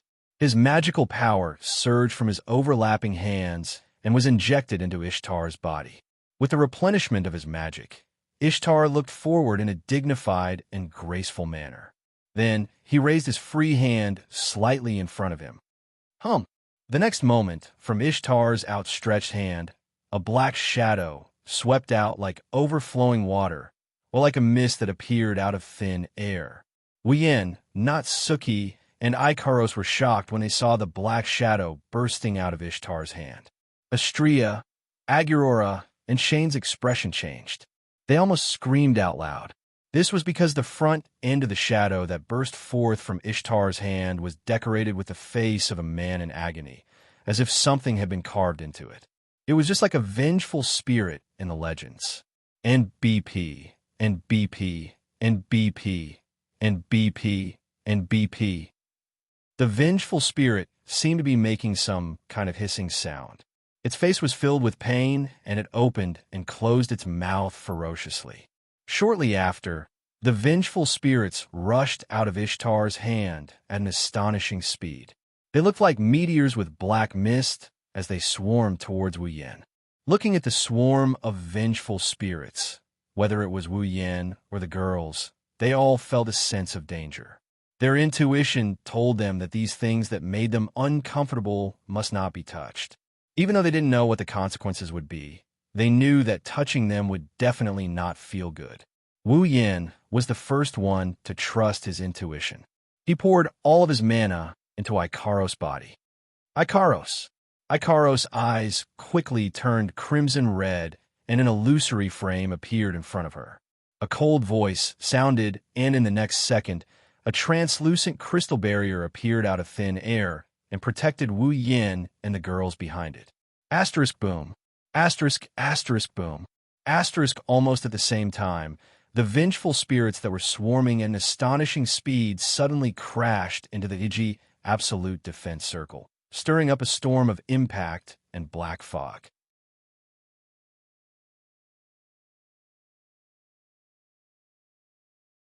Chapter 1687. Boom! Amidst the sound of the collision, the group of wraiths that rushed over violently undulated like waves crashing on a reef. Black mist splashed up and instantly covered the surface of the Aegis. Aegis, Aegis, Aegis, Aegis. Chi. Not long after, the surface of the Aegis that was touched by the group of wraiths actually collapsed like glue that was being burned. Seeing this scene, Wu Yin and the group of young girls trembled and stood up in surprise. Icaros's Aegis was corroded? No, it wasn't corroded. Instead, it was being corroded and devoured by something. However, other than corrosion, there was no other way to describe the signs before him. Icaros' Aegis was like a piece of rotten meat. It loosely collapsed and melted down before being swallowed by the wraiths. This was not something that could be done easily. It's not that easy to take down Icaros' Aegis. Even with her power restricted, Icaros' Aegis could easily block a nuclear bomb. At least, ever since she came to this world, Icaros' Aegis had never been broken through properly. The reason why Charlotte was able to break through Icaros' Aegis was because it contained the universal truth. In theory, the demonic sword that could destroy all matter had wiped out the existence of the Aegis, but it did not count as destroying the Aegis. The only reason Magnus was able to break Icaros' Aegis was because the Jade Worm has a magic circuit that absorbs all the mana needed to support the Aegis, causing the Aegis to disappear. Both times, the two people who broke through Icaros' Aegis didn't rely on attacks that exceeded the defensive power of the Aegis to break through the Aegis. And now, Ishtar's wraiths are using the same method to corrode Icaros' Aegis. That's why the wraiths, they definitely didn't just have the ability to corrode. If they only had the ability to corrode, there's no way they could melt the Aegis in less than 2 seconds. Therefore, it was good for Xianxia to witness the might of the wraiths. Agrora, she couldn't stop her face from trembling. Wu Yin, Natsuki, and Icaros also showed a troubled expression. Only Canon looked at the wraiths like they were something she hated. For the first time, she showed a look of disgust. However, Canon wasn't afraid of the wraiths at all. That's only natural. Canon's power of purification is the bane of all evil. As long as Canon uses her hidden power of purification, these wraiths will be wiped out in an instant. Natsuki seemed to have thought of this too. She turned to Wu Yin for Wu Yan's opinion. Wu Yin hesitated for a bit before he lowered his voice and told Natsuki, "Let's observe the situation first." Natsuki nodded in agreement. Bang! At the same time, Icaros' Aegis finally melted to the point where it couldn't hold on any longer. It shattered with a crisp sound. However, before that, Natsuki had also used spatial teleportation magic to teleport all of them away. Bang! The next moment, the creepy, vengeful spirits flooded the area where Wu Yin and Co. were standing like a putrid swamp. TSK. In an instant, the ground was corroded, forming a large hole with a diameter of about 5 meters. There was even a trace of black fog coming out of the hole, causing the sand and dust that came into contact with it to be extinguished in the air. Yuwa! With Natsuki's teleportation, the group appeared in an empty space not far away. The moment they appeared, Xianxia shrieked and jumped up as if she was bitten. Before Natsuki used her spatial magic, a wraith brushed past Xianxia's pure white wings. Xianxia's pure white wings started to burn as if they were being burned by an invisible fire. The feathers on them started to rot and turn into ashes that floated down to the ground. Not only that, the corrosion spread to Xianxia's wings at a speed visible to the naked eye. "Master! Master!" Xianxia screamed in panic. Wu Yin placed his hand on Canon's shoulder and channeled his mana into her body. "Canon, yes." Canon raised her hand. With a buzzing sound, a holy light shone from her hand and enveloped Xianxia's corroding wings. Under the effect of the holy light, the corrosive effect on Xianxia's wings gradually slowed down until it disappeared completely. Xianxia's burnt wings returned to their original state in the blink of an eye, as if nothing happened. Ishtar was shocked when he saw the damage caused by his vengeful spirits vanish just like that. The dean pondered for a moment and nodded. "I almost forgot that the silver-haired automaton has excellent healing magic." "Healing?" Ishtar narrowed his eyes and sneered. Then I shall devour all of you in an instant. Ishtar raised his hand again, and a horde of grudgeful wraiths rushed out of his palm. The grudgeful wraiths pounced on Wu Yan and Co. with a dark mist and a hideous expression on their faces. Wu Yan closed his eyes when he saw the horde of wraiths rushing towards him. Taking a deep breath, Wu Yan slowly revealed his wine-red eyes. His eyes flashed with a ferocious glint. A violent whirlwind of mana burst out from his body. Wu Yan leaped and stood in front of the girls. This time, even Ishtar himself was stunned. Not to mention Ishtar, even the dean was stunned on the spot. Not only did the other party not use the defensive barrier to block the attack, but he actually took the initiative to step forward. Could it be that he wanted to end his own life? Wu Yan immediately informed the dean and Ishtar that he was trying to end his own life. Whoosh! With a whistling sound, the mana that rushed out of Wu Yan's body turned into a substantial airflow that hovered in the air. Then, the airflow turned into a black mist. As if it had a mind of its own, it spun wildly and protected Wu Yan's group like a protective barrier. Boom! The wraiths crashed into the black mist of mana. Black sparks erupted from the mist like volcanic ash. However, a scene that surprised both the dean and Ishtar appeared. Boom! The group of vengeful spirits that had hit the pitch-black mist of mana were all bounced away by the rotating mist of mana. Now! Wu Yan yelled from within the mist of mana. Ikaros! Ikaros spread her arms, and the Aegis, Absolute Defense Circle, rippled.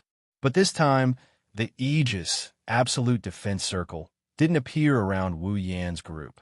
Instead, it appeared around the dean and Ishtar like a cage, trapping them inside. At the same time, Natsuki raised the lace fan in her hand and waved it in the direction of the dean. On the surface of the Aegis, Absolute Defense Circle, spatial ripples appeared one by one, and the chains of discipline lashed at the dean like whips. Oomph! Ishtar snorted. He raised his hand and was about to use his wraiths to corrode the chains of discipline.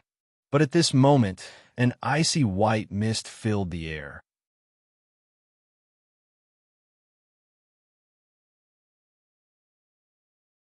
Chapter 1688. Whoosh!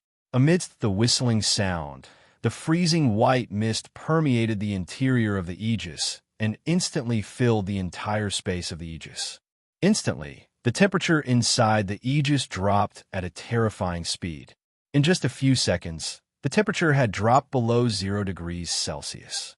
Originally, with Agrora's current strength, there was no way for the temperature to drop so quickly. However, Ikaros had created an absolutely sealed environment, allowing Agrora's cold air to spread rapidly, causing the temperature inside the Aegis to drop abnormally fast. Kacha! Before the president and Ishtar could react, the cold mist had filled the interior of the Aegis, causing a layer of ice to condense on the surface of the Aegis. In the blink of an eye, the ground was covered with hard ice. A layer of ice formed on Ishtar's hand that he extended towards the incoming lock of discipline. Even the dean himself and Ishtar's body were covered in a layer of ice. TSK. Ishtar's elegant and dignified posture was finally replaced by a trace of panic. The president knitted his brows tightly. Both of them hurriedly mobilized their magical power and used pure magical power to disperse the ice around them and expel the surrounding cold air. Whoosh! However, while the president and Ishtar were shaking off the ice shards on their bodies and dispelling the cold air around them, the lock of discipline whizzed through the interior of the Aegis and wrapped around the president and Ishtar's limbs. The president's frown deepened. A majestic magical power surged from the four limbs that were bound by the lock of discipline, attempting to shatter the lock of discipline on their bodies. However, the president soon discovered it. The magical power in his body could still be mobilized on its own. However, there was no way for it to escape from his body. The reason was simple. The surface of the lock of discipline that was glowing with a purple light was flowing with another type of magical power, isolating the magical power that was trying to escape from the president's body. Damn it! Ishtar also discovered this and was a little annoyed. What a pointless action. My army is created in my body. Even if I can't let the magical power out of my body, it doesn't matter. As soon as he finished speaking, Ishtar's palm turned into a ghastly wraith. Ugly, vengeful spirits were spat out one after another, their ferocious faces covering the lock of discipline that bound the principal and Ishtar. Under the effect of the vengeful spirit's corrosion, the purplish glow flowing on the surface of the lock of discipline, which was said to be forged by the gods, quickly dimmed. Even the lock of discipline itself was corroded and full of holes. I'm afraid, not long after the lock of discipline would be completely corroded. However, just as the wraiths were about to corrode the lock of discipline on the president and Ishtar, a strong sense of danger rose in their hearts. Following this sense of danger, the president and Ishtar shifted their attention to the front almost at the same time. It was on the Aegis, absolute defense circle, that had a layer of ice on its surface. Then the president and Ishtar discovered it. On the Aegis, absolute defense circle, that stood around like a cage with a layer of ice on its surface, there was a hole in a place without them noticing. Their line of sight passed through the hole. Staring at the outside of the Aegis, absolute defense circle, what the president and Ishtar saw was a figure. It was a pitch-black figure dressed in black clothes. A pair of wine-red eyes that were as calm as an ancient well was looking straight at them. The figure was outside the Aegis, absolute defense circle. In his hand was a gorgeous black bow that looked like it was made of black crystal. He pulled the bowstring and condensed an arrow that looked like a meteor, aiming at the two figures. For the first time, the most powerful magician of the 19th century and the legendary automaton sent from the future to this era changed their expressions at the same time. Looking at the sudden change of expression on the president's and Ishtar's faces, Wuxian, who was standing outside the Aegis, absolute defense circle, had a flash of coldness in his wine-red eyes. Then, without hesitation, Wuxian released the bowstring of the meteor shower in his hand. Whoosh! Like a meteor appearing in the night sky, the meteor shower arrow bloomed in the air with a long tail of light. It flashed and shot into the only exposed hole in the Aegis, absolute defense circle, and burst into the Aegis, absolute defense circle. When the meteor shower arrow shot into the Aegis, absolute defense circle, the only exposed hole on the surface of the Aegis, absolute defense circle, quickly healed and was sealed again.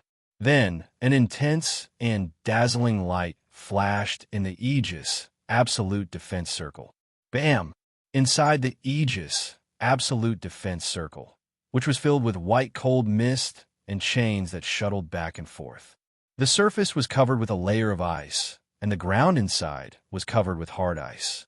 An earth-shattering explosion sounded like a clap of thunder in the vast sky above the Aegis, absolute defense circle.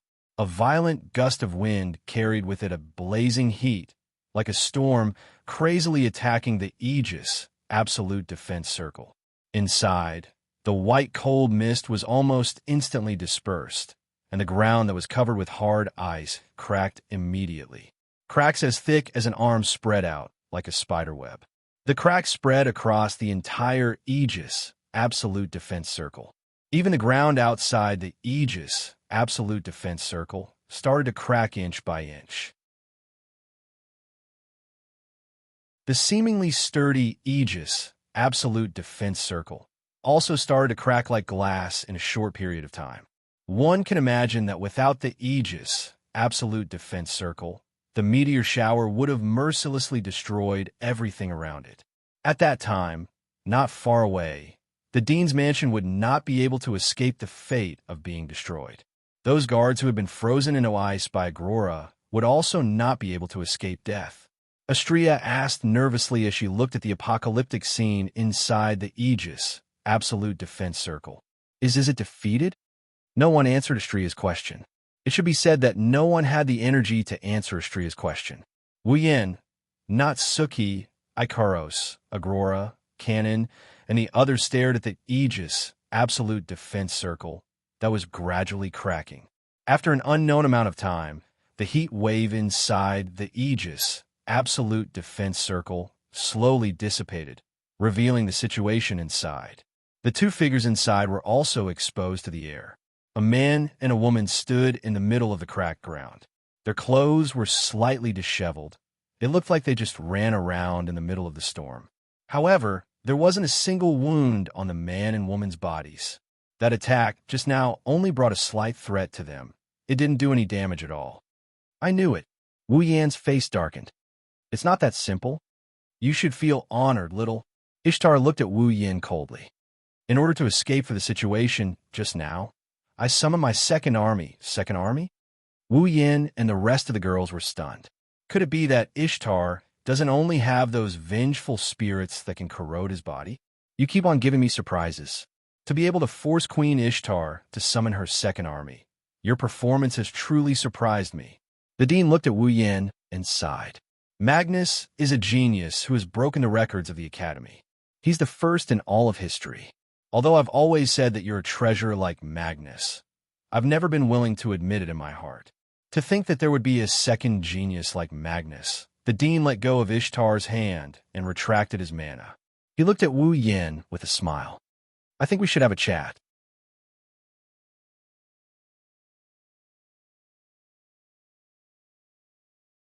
Chapter 1689. I think it's time for us to have a chat. Everyone had different reactions when they saw the dean retracting his mana and saying those words with a smile. Ishtar, who couldn't get a supply of magic power, couldn't fight even if he wanted to. His face was full of dissatisfaction, but he didn't object. Ikaros, Xianxia, Aurora, and Canon looked at each other in confusion. Natsuki's beautiful brows were tightly knitted together. Her beautiful eyes were filled with thoughts, as if she was trying to figure out the dean's intentions.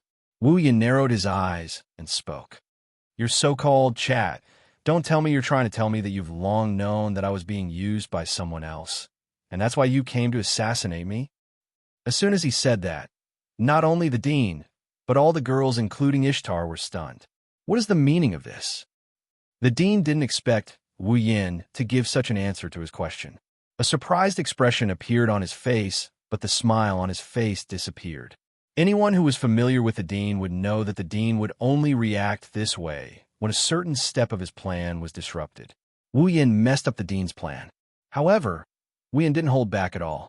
He showed a mocking smile to the dean who, from a certain aspect, controlled the treatment he would receive in this world. I say, Dean, don't tell me you think I don't know anything? His words were so confusing that the young ladies were even more confused. At the same time, the dean's expression also became more and more solemn. The dean's gaze sharpened as he stared at Wu Yan. Looks like I didn't just look down on your strength, letting out a light sigh. The dean once again piled up a smile on his tanned face. You're right, Wu Yan. I already knew that you were being used by someone to kill me. What do you mean? This time, Natsuki, who was frowning, couldn't help but speak up. You said you knew we were being used by someone to kill you? Then why don't you find out who's behind this and treat us like criminals instead? Natsuki was right. If the dean already knew that Wu Yan and co were being used by someone else to kill him, then that's even more reason for him to do so. He should have found the mastermind who wanted to take his life. Instead of not even saying a single word, he should have faced Wu Yan head on, because that was meaningless, wasn't it? Even if the mastermind was subdued, the mastermind was still alive. The dean's life couldn't be guaranteed. Moreover, if he really knew the inside story, the dean wouldn't just stay silent and fight with a person who was being used. At the very least, he should tell Wu Yan that he knows the inside story and try to get information out of Wu Yan's mouth about the mastermind behind all of this. However, not only did the dean not do so, he only advised Wu Yan a bit before treating him like an actual assassin and engaging him in battle. It didn't make sense. Well, let's talk about one problem at a time. The dean was like an amiable old man. He squinted his eyes and showed a peaceful expression. First, Wu Yan, you should know who is the one who wants to take my life, right? The Kingsford family. Wu Yan glanced at the dean. To be precise, it's the Kingsford family and the Granville family who wants to help the Kingsford family, right? The Kingsford family and the Granville family used to be political enemies, but there's no such thing as eternal enemies in the eyes of the major powers. Now, the two families have formed an alliance because of some benefits. The dean sighed and shook his head. That's why the Granville family wants to help the Kingsford family. In order for the Kingsford family to return to the political arena, they plan to kill me who caused the Kingsford family's downfall and sentence Felix to death. But, Wu Yin, San, I wonder if you're aware of something like this as well? The headmaster asked in a probing manner. Actually, recently, the Kingsford family has sent a secret envoy to contact me in private. A secret messenger from the Kingsford family? It wasn't Wu Yin who was confused. It was Natsuki. However, Natsuki quickly thought of something and sneered. I see. They plan to use soft tactics to bribe you before they use hard tactics?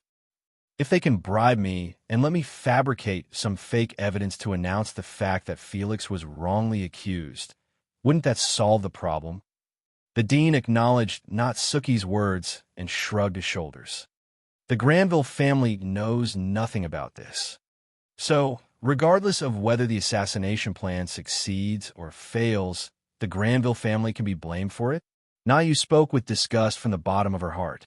She then looked at the headmaster. Then, did you know that we were used to kill you because the Kingsford family bribed you? Did you learn the whole story from them? Exactly. It's the exact opposite. The dean denied this statement with a calm tone. The Granville family will send people to kill me. The Kingsford family will try to bribe me through conciliation. Actually, it's just a part of my plan. I knew it would end up like this. Hearing this, Natsuki and the girls couldn't help but be shocked. Plan? What plan? As expected, Wu Yin sighed when everyone was still in a daze. He enunciated each and every word clearly. You're the one who ordered the Granville family to send me to kill you, aren't you? The girls' hearts skipped a beat. The dean ordered the Granville family to send Wu Yin to kill him? As expected, you've already found out, the dean exclaimed in admiration. To be precise, I asked the Granville family to send someone to kill me, but I didn't specify you. The girls understood the situation even if they were slow. Behind the whole thing, there was an unimaginable inside story. What's the purpose? Natsuki was the first to calm down. What's the purpose of this? Hey, Wu Yin. The dean didn't answer Natsuki's question. Instead, he looked at Wu Yin with a smile. Do you know what a divine ingenuity is? Divine ingenuity? Natsuki's group of girls began to ponder over this phrase. A fully self-disciplined automaton.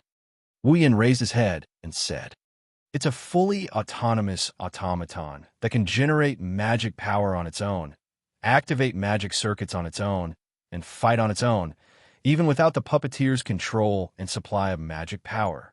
A fully self-disciplined automaton? The girls cried out in surprise. It was common knowledge that automatons were inseparable from mana and puppeteers. Once they were separated from their puppeteers and mana, the automaton was just a pile of scrap metal that couldn't perform any functions. It was the same even for a forbidden doll. After all, the amount of mana a forbidden doll could generate was too little. It wasn't enough for them to fight on their own.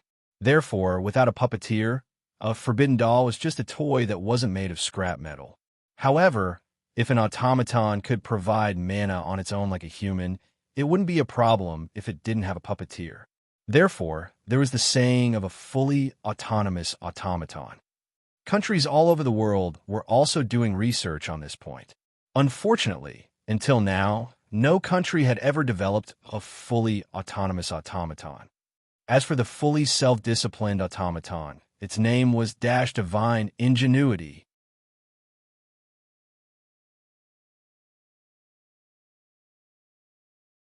Chapter 1690. Why does an automaton exist? Even the noblest apprentice puppeteer or magician would be able to recite the answer to this question without breaking a sweat. In order to get rid of the tedious incantations and complicated magic circles, and to simplify and quickly use magic, the magicians developed the magic circuit, which condensed all the conditions for performing magic and used it as a substitute for the ritual when performing magic. With the existence of magic circuits that condensed all the conditions for a magic trick, magicians only needed to input magic power into the magic circuits to be able to perform the magic trick that was originally prepared and use the magic trick in an instant. However, the magic circuit was just a tool that prepared all the conditions for a magic spell.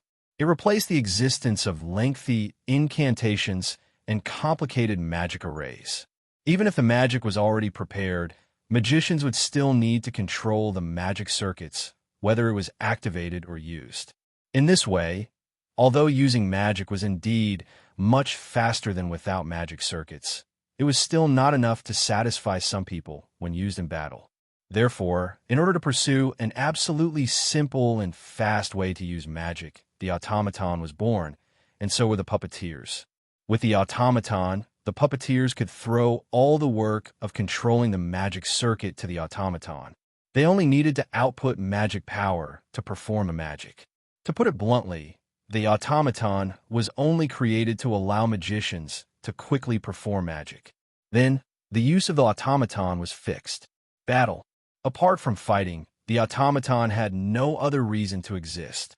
It should be said that it was natural. With such meaning of existence, automaton became a tool used in war by various countries. However, even if there was an automaton, a puppeteer who could control the automaton was also necessary. Without a puppeteer, an automaton could not perform at all. Because of this, there were naturally people who wishfully wanted to create an automaton that did not need a puppeteer and was completely self-disciplined. Thus, the existence known as Machine Doll was born. Although it was said to be born, Machine Doll was more of an extravagant wish than an existence. This was because from the time it was proposed until now, no one had ever developed a Machine Doll. It was because of this that the girls were so surprised. What was the purpose of the dean's mention of Machine Doll at this time? As if he had seen through the thoughts of the girls, the dean closed his eyes. Developing Machine Doll is exactly my purpose. Hearing this, the girls looked at each other and more or less understood the dean's meaning. The so-called plan you mentioned, the one that even allowed others to assassinate you. Natsuki looked at the dean. Just to develop Machine Doll? That's my ultimate goal, the dean said self-deprecatingly. The Kingsford family is using the Machine Doll as a bait to get me to help them return to the political arena. The dean changed the topic as if he was trying to keep them in suspense. However, there are people who are unhappy about the Walpurgis Machine Doll's close relationship with England. England? Natsuki said in confusion. Isn't it the Kingsford family? The Kingsford family holds great power in England, as long as the Kingsford family reclaims their former position, the dean said with a faint smile. Therefore, if the Academy's relationship with England is too good, the other countries won't be able to stand it. After all, this Academy exists to provide excellent puppeteers to each country. It's also the cradle to strengthen each country's military power. And then? Natsuki looked at the dean coldly. What do you try to explain by saying all this? Don't you think this is a good opportunity to cut off the good relationship between the Academy and England? The Academy dean smiled. You're right. Let me give you a hint. The Granville family's young master is from Germany. Germany? Natsuki slowly understood.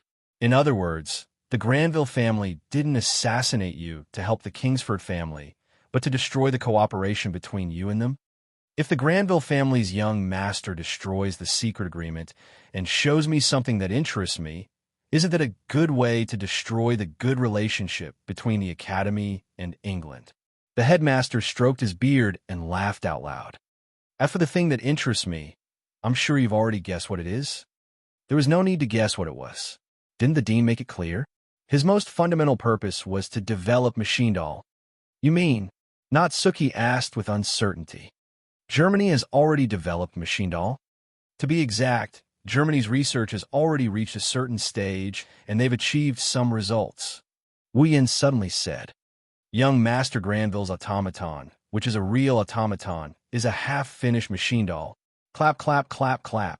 The dean held the key of Solomon and clapped. You already know the inside story to this extent. That's impressive. That's right.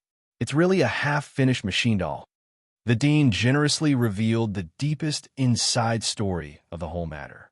Germany has already developed a semi-finished product of machine doll, and if they show me a little of this result, I will be tempted to conduct joint research with Germany, ditch England, and join Germany. This is the purpose of the Granville family. Ridiculous. Not Suki scoffed. If that's the case, why would the Granville family send someone to kill you? Didn't I just say it? The headmaster smiled strangely. It's all part of my plan. Seeing the strange expression on the principal's face, the hearts of all the young girls sank. It's not Germany that wants the academy to sever ties with England. It's you. Wu Yin looked directly at the dean. You asked the Granville family to send someone to kill you and destroy your agreement with the Kingsford family. That's just an excuse to sever ties with England. That's right. The dean waved his hand. It's impossible for the UK's research on machine doll to make any progress in a short period of time. If I want to develop machine doll, I have to abandon the UK and work with Germany. Just like you said, asking the Granville family to send someone to kill me and destroy my agreement with the Kingsford family is just an excuse to sever ties with England and join Germany. Displaying the half-finished machine doll is also to let the other higher-ups in the academy see clearly who is the best partner at this stage. Hearing this, everyone understood. Everything that happened was all part of the dean's plan. In the end, the Kingsford family didn't get any benefits at all. They became your pawns, and we became your sacrificial lambs. Wu Yin said slowly in a calm tone that made one's heart palpitate. Next, you only need to execute me, the assassin, and you'll be able to get out of the danger justifiably. You can accuse the Kingsford family of secretly sending people to kill you and cut off all ties with the United Kingdom where the Kingsford family belongs to. Then, you can join Germany, right? Yes. However, the dean replied with such a question. No, you're wrong.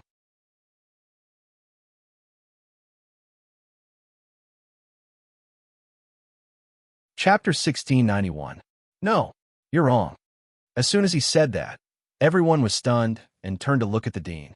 I don't have the slightest intention of sacrificing you, or the people sent by the Granville family to kill me. The dean explained in a very sincere tone. Originally, I had planned to cut ties with the United Kingdom and draw up a cooperation agreement with Germany before making an appearance.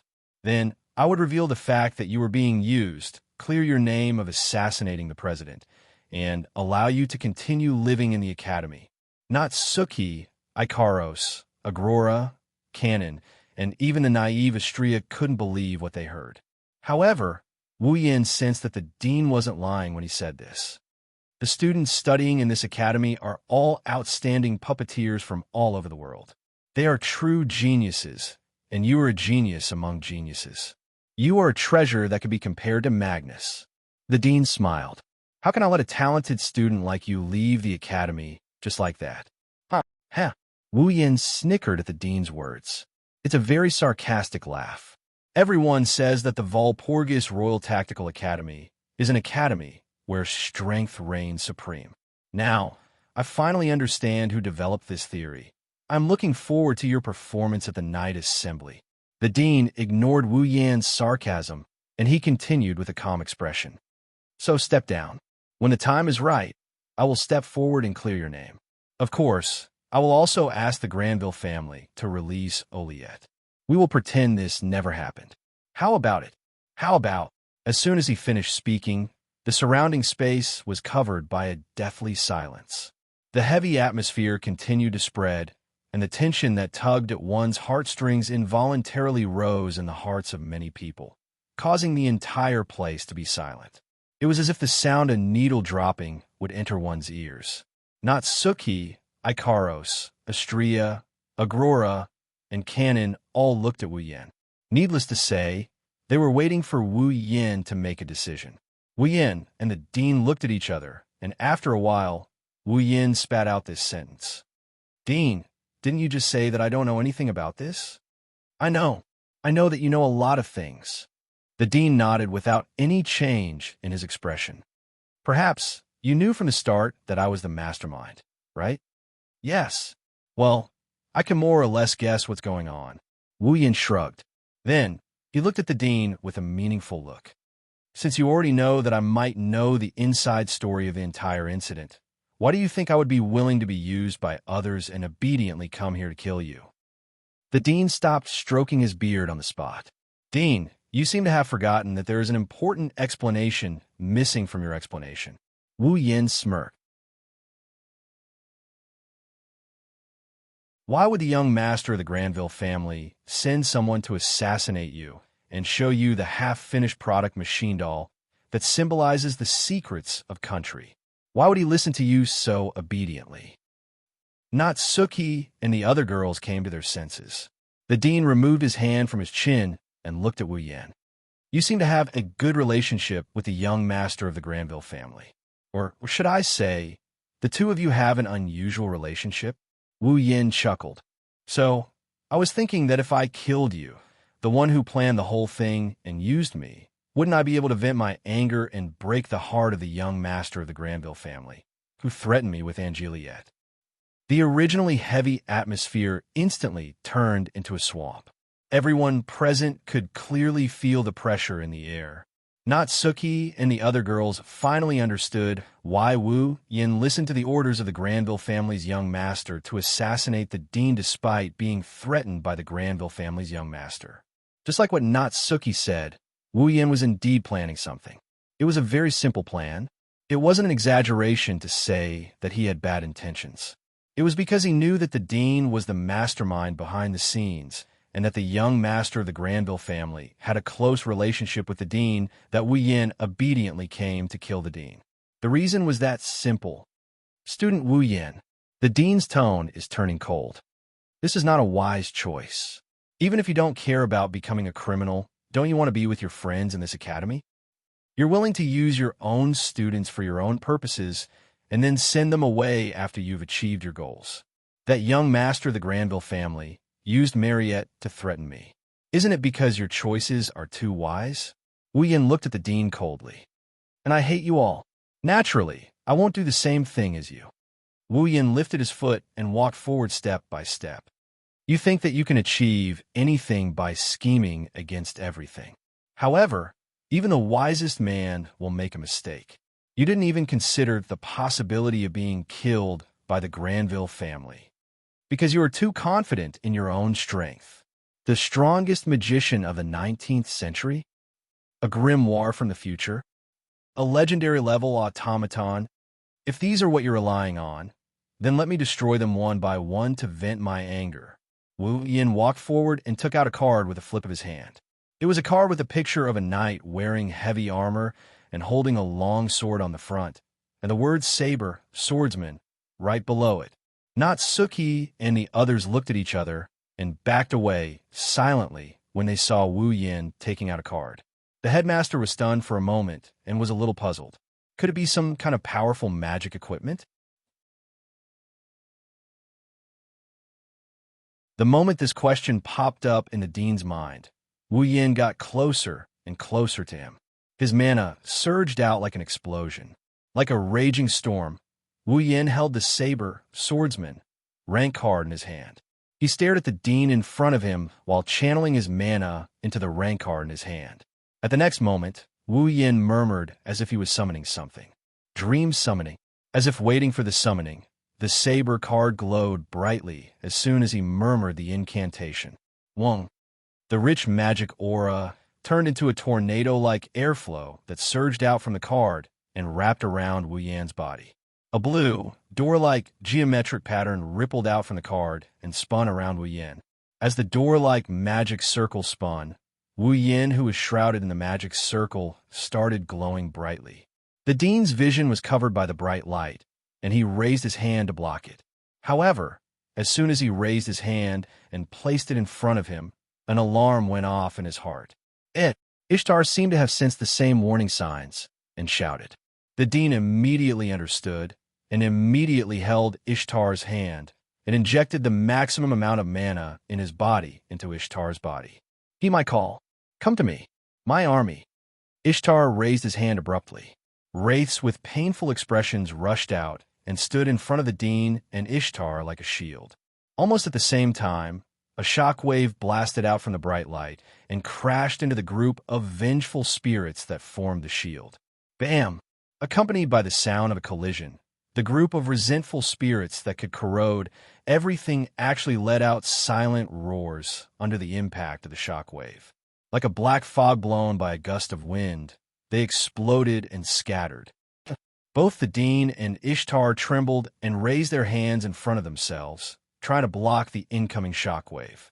However, what landed on them was a gust of strong wind that blew them backward. The source of the shockwave was the wind. It was the wind that blew the group of vengeful spirits away. Or 1152.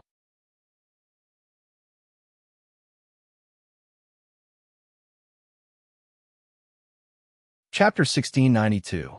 Many thanks to Night Creature and Huan Inhuashang for their tips. In the vast space, the wind howled and howled, stirring up sand and dust that spread in all directions. The violent magic power was strong enough to prick one's skin. It was as if there were strands of electricity lingering in the air. The president and Ishtar did not intend to waste any time when the wind weakened. They raised their eyes and stared at the front against the howling wind and the dazzling light. When the Dean and Ishtar saw the scene in the center of the bright light, both of them showed the same stunned expression almost at the same time. Because what entered their eyes was no longer a gust of wind and a strong light, but a figure from behind, a tall and straight silhouette. The dark blue knight's robe fluttered in the wind, creating ripples one after another. The silver-white steel boots reflected the strong light in the surroundings and flashed with a cold light, sending chills down one's spine. The figure slowly turned around, exposing its face to the president and Ishtar. Only then did the president and Ishtar see it clearly. Under the dark blue knight's robe, there was a silver-white armor. The silver-white armor wasn't thick, and it didn't cover the owner's entire body. It only covered the chest and wrists, and the rest of the body was covered by the original pitch-black clothes. One white and one black, but it was an unexpected combination. Apart from the chest and wrists, the figure in the dark blue knight's robe was only wearing a pair of iron boots. Embellished with the dark blue knight's robe and pitch-black clothes, the figure exuded a strange sense of beauty. Looking at the figure standing in the middle of the dissipating light and wind like a noble knight, the Dean and Ishtar almost thought for a moment that someone had come to the scene. But the eyes that stared straight into the eyes of the Dean and Ishtar told them that the person they were looking at was the same person as the one who had not changed. Of course, if it was just a transformation, then it would be a miracle if it was just a transformation. That was not a big deal. And BP, and BP, and BP, and BP, and BP, and BP. The moment they saw the figure, the Dean and Ishtar sensed it. In his heart, there was a faint feeling of palpitations. Then, it definitely wasn't as simple as just transforming. Now is not the time for you to think about so many things. The Dean and Ishtar couldn't help but wonder about the situation in front of them. An indifferent voice sounded. It reached their ears. If you don't pay attention to it, you'll be in trouble. Don't blame me if you die later. And BP, and BP, and BP, and BP, and BP, and BP. On the opposite side, Wu Yin slowly raised his head. His wine-red eyes flashed with a cold glint. He raised his hand as if he was holding something. A vast amount of magic quickly gathered in his hand and turned into a whirlwind, swirling in a strange manner. Holding an invisible object that was swirling in the strange whirlwind, Wu Yin suddenly stabbed at the space in front of him without any fancy moves. Whoosh! In an instant, the strange whirlwind violently shot out and flashed through the void. It was as cold as a blade, and as fast as lightning, it flashed in front of the president and Ishtar. The Dean and Ishtar keenly sensed that an invisible shockwave, similar to the one used to disperse the horde of wraiths earlier, was shooting toward them like an arrow. Their hair and clothes fluttered wildly in the wind. Their faces immediately changed. However, the Dean was indeed the strongest magician in the 19th century. Before the impact hit him, he reacted in time and poured his magic power into Ishtar's body. Ishtar also reacted immediately. He raised his hand and summoned a dense swarm of vengeful spirits. The vengeful spirits covered the sky and collided with the incoming impact. Bam! In the next second, a strong wind rippled out from the center of the field, causing the ground to shake violently and crack open as if it was about to collapse.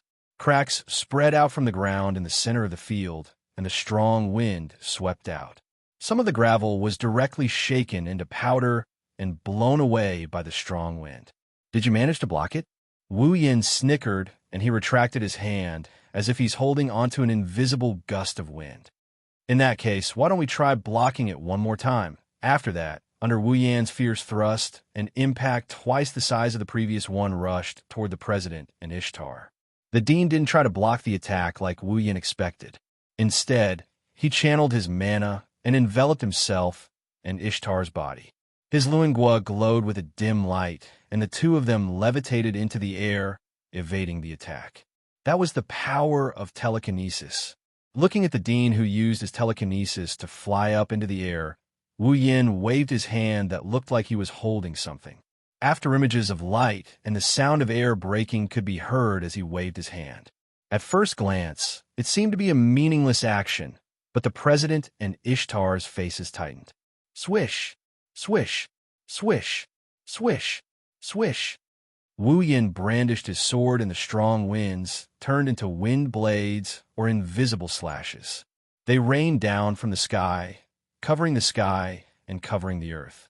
Facing the wind blades that were invisible to the naked eye but could clearly sense, the president's face became more and more serious. The magic in his body surged in an instant.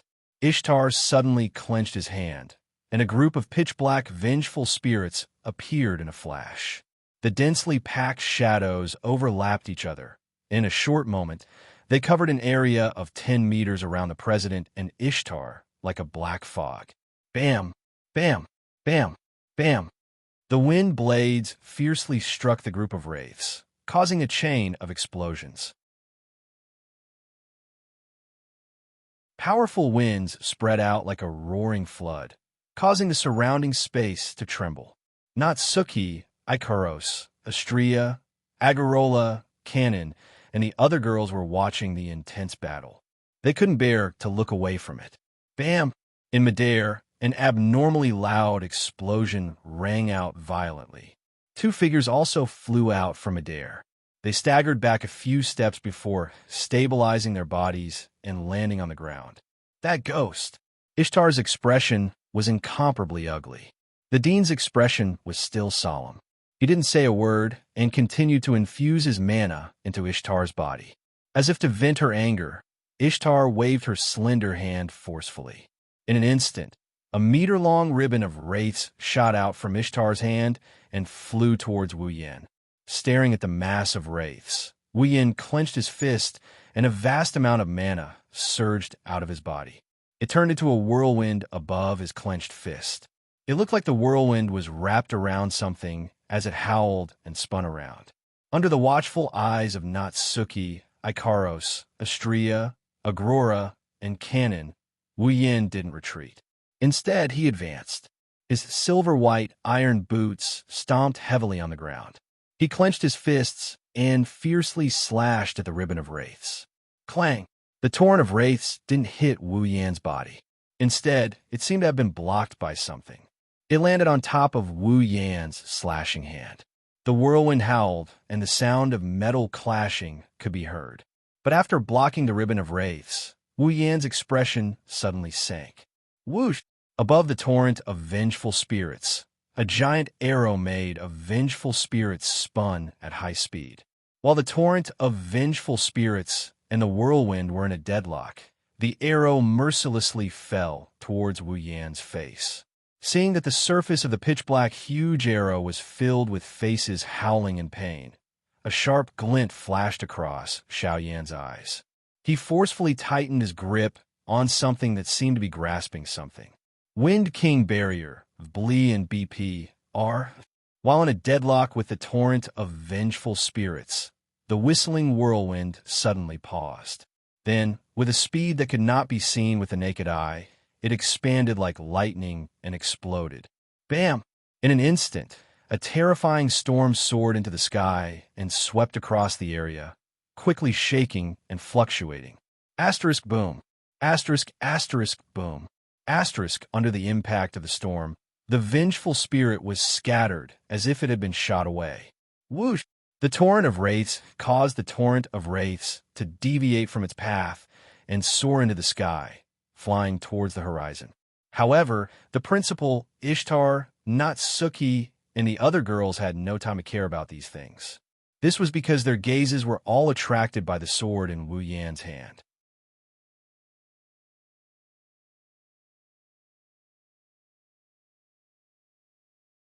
Chapter 1693. The gale and vengeful spirits seemed to have been covered at this moment, as they all dissipated. Everyone's attention was on the sword in Wu Yan's hand. It couldn't be helped. That sword was just too eye-catching. The hilt of the sword was dark blue, with a gem embedded at the top. The sword handle was made of gold, and it was exceptionally dazzling. What was even more dazzling was the blade. At first glance, it was an eye-catching silver-white blade with a cold glint. However, upon closer inspection, one would notice that the silver-white blade would occasionally flash with a dazzling golden light. Without a doubt, that was a sword that could easily attract people's attention. At the same time, it was also a sword that would never let anyone doubt its sharpness. The Dean and Ishtar, on the other hand, felt a vague sense of threat from the dazzling sword. What is going on? The Dean's expression began to change. What did Wu Yan do? Why did he suddenly become so strong? What is that sword? The Dean who was thinking about this did not realize that his attitude towards Wu Yan had changed. If the Dean only treated Wu Yan as a talented student who could catch his eye, then at this moment, the Dean had unknowingly treated Wu Yan as a worthy opponent. Unfortunately for Wu Yan, the Dean did not care. No matter what the Dean thought of him, it did not affect him. Didn't I tell you? With the dazzling sacred sword in hand, Wu Yan stomped on the ground. As if he had teleported, he appeared above the Dean and Ishtar. Now, there's no time for you to think so much. The pupils of the Dean and Ishtar suddenly shrank. The sacred sword in Wu Yan's hand began to dance. It brought about a shrill sound as it pierced through the air. It also brought about streaks of sharp sword rays that were aimed at the Dean's vital points. Once one of the swords hit the Dean, he would definitely die. He sensed the shadow of death brought about by the extremely sharp sword rays. The Dean's gaze also turned cold.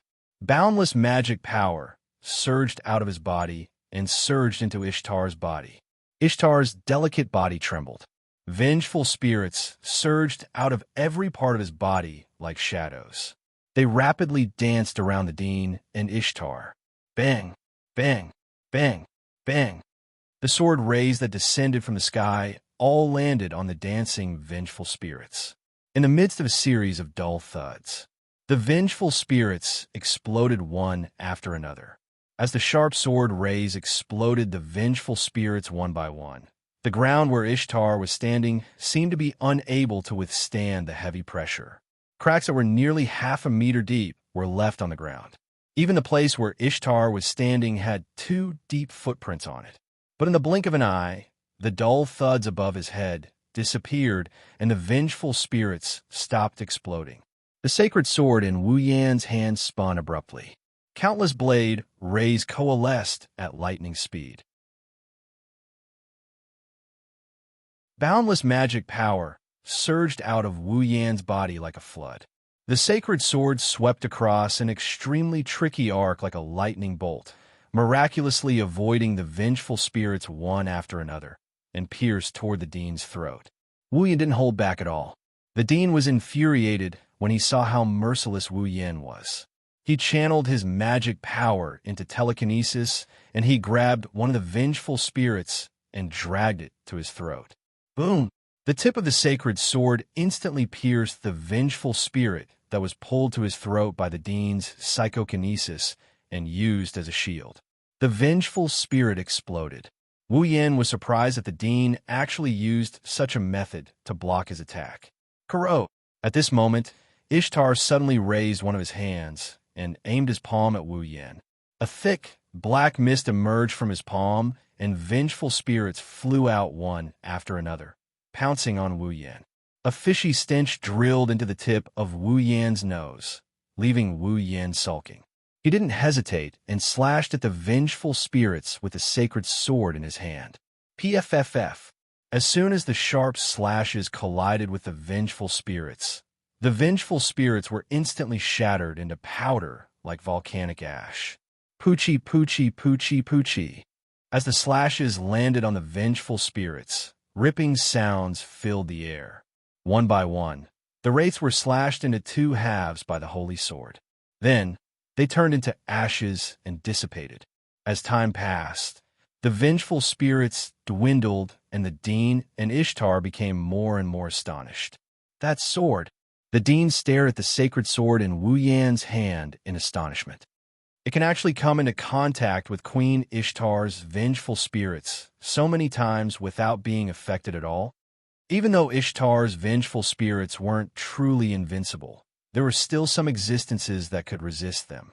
But after coming into contact with such corrosive, vengeful spirits for so many times, the sword wasn't affected at all. The blade was still as dazzling as ever. This was the first time the Dean witnessed such a thing. Wind King enchantment, my lady I Blair. Suddenly, a cold bellow echoed in the air.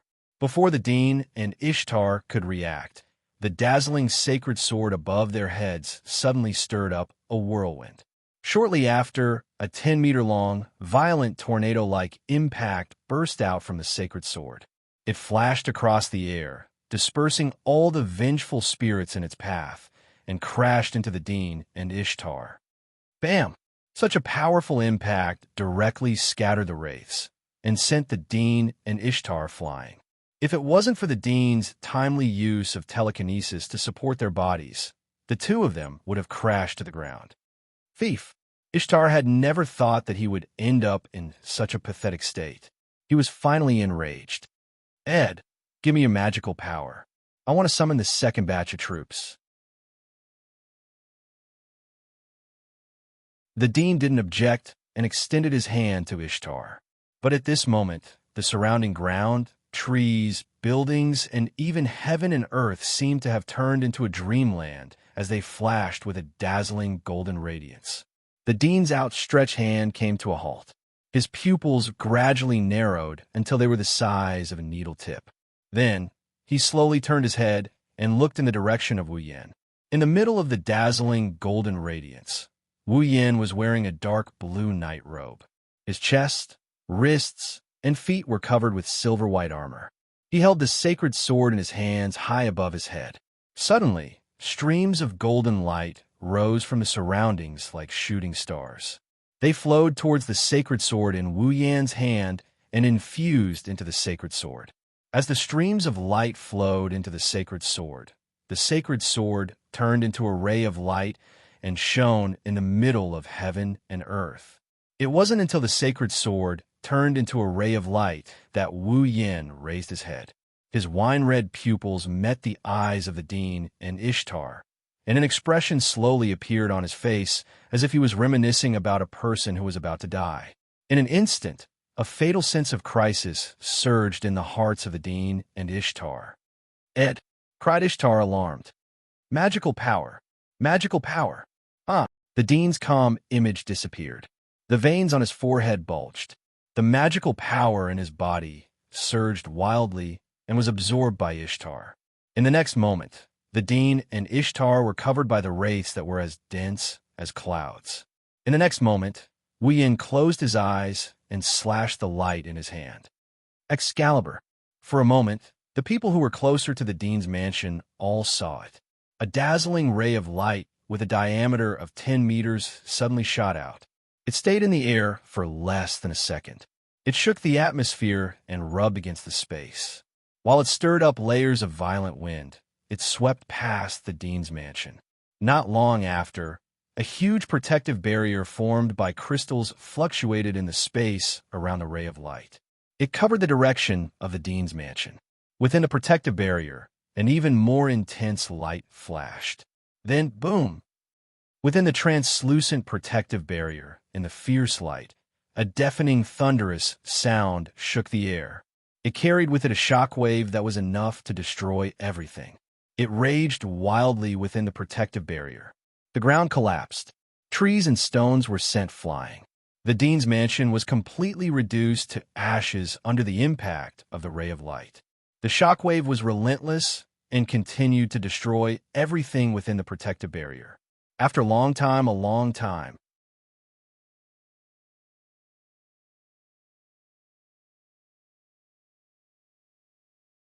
Chapter 1694.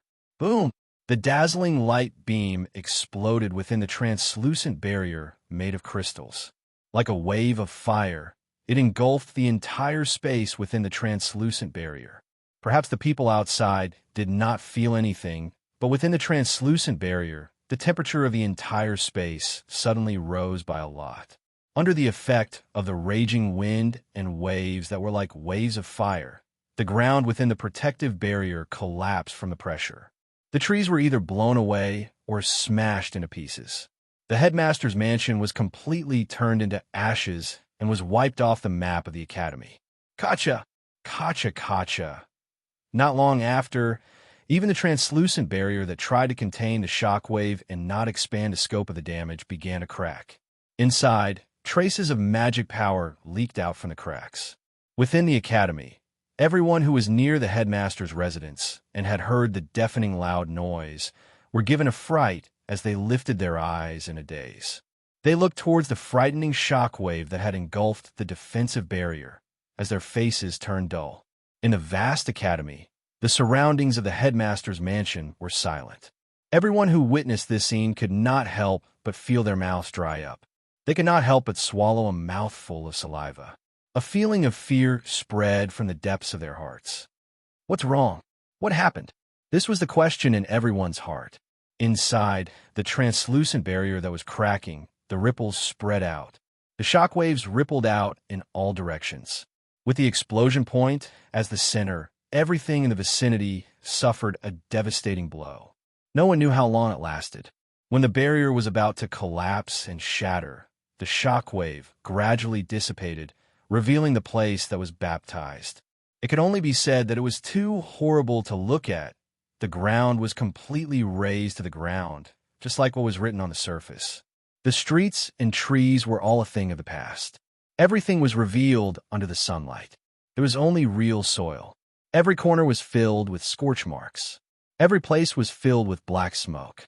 Some places even had flames, as if they were trying to exterminate everything.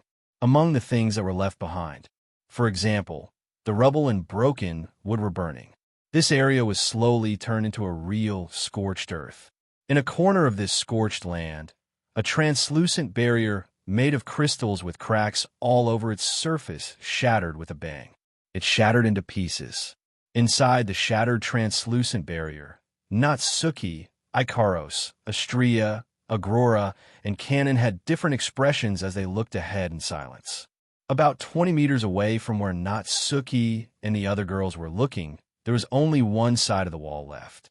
It was a broken wall. In front of the wall, Wu Yan is wearing a dark blue night robe.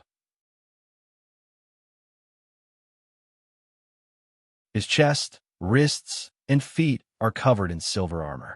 He held Excalibur in his hand as he stood in front of the wall, surrounded by the light of the flames. The Excalibur in his hand was raised in front of Wu Yan as he thrust it towards the dilapidated wall in front of him. To be more precise, he was aiming at a figure floating against the wall. The wall. Of course, floating against the wall isn't the right way to describe it. To be precise, it was Excalibur that pierced through the man's shoulder and nailed him to the wall. Drip! Crimson blood flowed along the Excalibur and dripped onto the charred ground. Slap! The grimoire, named Solomon's Key, which came from the future and contained more than 50 extremely precious legendary-level automatons, slipped from the hands of the figure pinned to the wall like trash and fell to the ground. Ugh! After a painful groan, the principal slowly raised his head. His vision was a little blurry, but he was able to accurately look at Wu Yan. An ugly smile appeared on his face. I actually lost. Wu Yin held the hilt of Excalibur tightly in both hands. He lowered his body and maintained a charging posture. He looked up at the principal who was nailed to the wall with Excalibur pierced through his shoulder. You, who have calculated everything, did you think this would happen? How is this possible? As if the wound on his shoulder that was madly bleeding was fake, the dean smiled weakly without the slightest bit of pain. Although I've always thought that one day, I, who is known as the strongest magician in the 19 worlds, will lose to someone, but I never thought that this day would actually appear now, and the opponent is my student. If only I used my full strength. Use my full strength? Wu Yin lowered his eyes. Indeed, Ishtar has also said that she has a second batch of troops. In that case, it's hard to say that she doesn't have a third batch of troops, a fourth batch of troops, or even dozens of batches of troops. Not only that, you also have other automaton in your Key of Solomon. Indeed, you haven't gone all out yet. Although he said that Wu Yin himself had not used his full strength either. His level and power are all restricted by the bracelet. He can't use any of his own power. However, the bracelet didn't restrict him from using items. It was because of this loophole that Wu Yin was able to use his class card in dream summoning. He was able to use the power of his heroic spirit to suppress the strongest magician in the 19th century. The strongest magician in the 19th century didn't use any of Ishtar's other armies. He didn't use any automaton. But Wu Yin didn't use any of his cards either, right? His strongest class card wasn't the saber sword soldier. Not Suki, Ikaros, Astria, Agrora, Cannon, and the others didn't make a move either. They were all hiding their trump cards. Even the strongest magician in the 19th century would not be able to do anything if they used all their trump cards. Of course, Wu Yin isn't going to talk about this. Wu Yin pulled out his Excalibur from the dean's shoulder. Oomph. The headmaster let out a muffled groan as blood spurted out from his shoulder. His body brushed against the wall, leaving a hideous trail of blood on it as he slowly slid down and fell to the ground. Although his shoulder and other parts of his body were in excruciating pain, the dean still forced a smile on his face. So, Wu Yin-san, you should be done venting your anger, right? Wu Yin glanced at the dean who was lying on the ground. The Excalibur in his hand flashed and slashed across the dean's shoulder.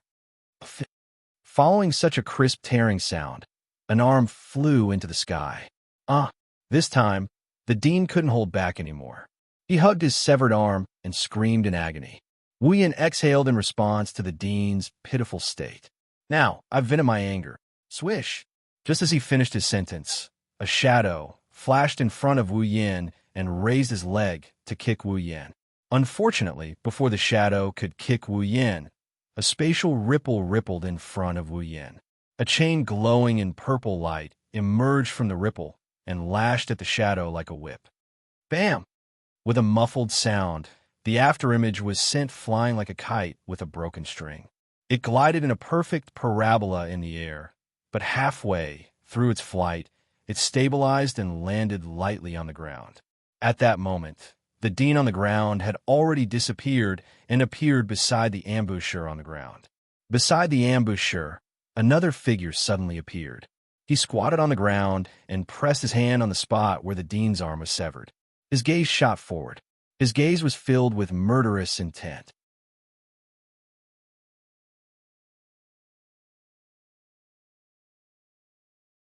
Chapter 1695.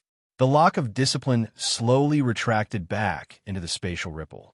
However, the spatial ripple didn't disappear just like that. Instead, it expanded to about 5 meters in diameter. Not Suki, Ikaros, Astria, Agrora, and Cannon appeared from the ripples in space. They stood in a straight line in front of Wu Yin with the Excalibur sword in his hand as they looked ahead. There were 3 people standing there. The dean was lying on the ground with a painful expression while holding his severed arm. Standing in front of the dean is a man wearing a pair of tinted glasses and looking at Wu Yin and Co. with a hostile expression. He is dressed like a deacon. The last one was an elegant young man who was crouching beside the dean while holding his severed arm. His eyes were filled with killing intent and anger. Wu Yin is the one who sent Wu Yin to kill the dean, the head of the Granville family's nightclub executive department, and his automaton, TTN, the semi-finished product named Shinobu, DLL. Shinobu appeared out of nowhere and ambushed Wu Yin. He was sent flying by Natsuki's lock of discipline. Of course, Shinobu wasn't here to ambush Wu Yin. He was here to distract Wu Yin and rescue the dean. Wu Yin and the girls stood in the middle of the scorched earth.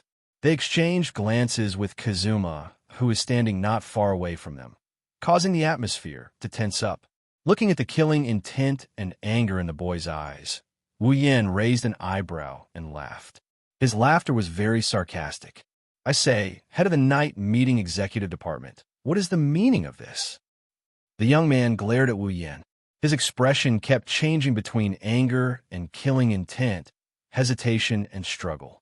It's a complicated mix of emotions, but he didn't say anything. That was only natural. Even if Shinobu opened his mouth, he wouldn't know what to say. "I really want to know what kind of development this is," Wu Yin said with a smile that isn't a smile. "You were the one who ordered us to kill the dean." Hearing this, the young man's face immediately darkened. That's right. He was the one who used Oliet as a hostage to threaten Wu Yin. He was the one who ordered Wu Yin to kill the dean. But now, he was the one who ordered his men to kill the dean. He personally saved the person he ordered to be killed. That's why Shinobu was speechless. Shinobu was slapping himself in the face. However, the young man really knew how to control his emotions. Realizing that he was slightly agitated, he closed his eyes and took a few deep breaths. When he opened his eyes again, he had the same annoying smile on his face as before.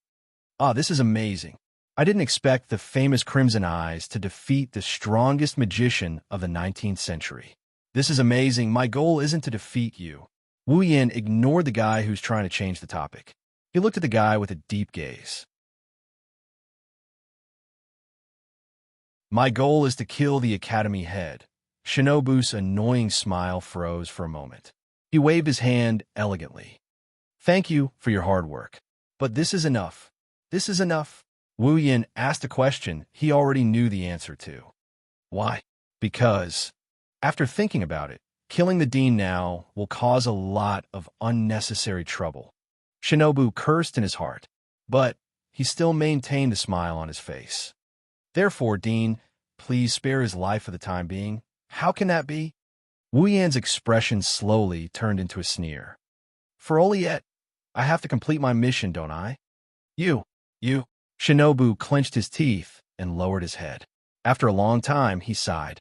"All right, Crimson Eyes.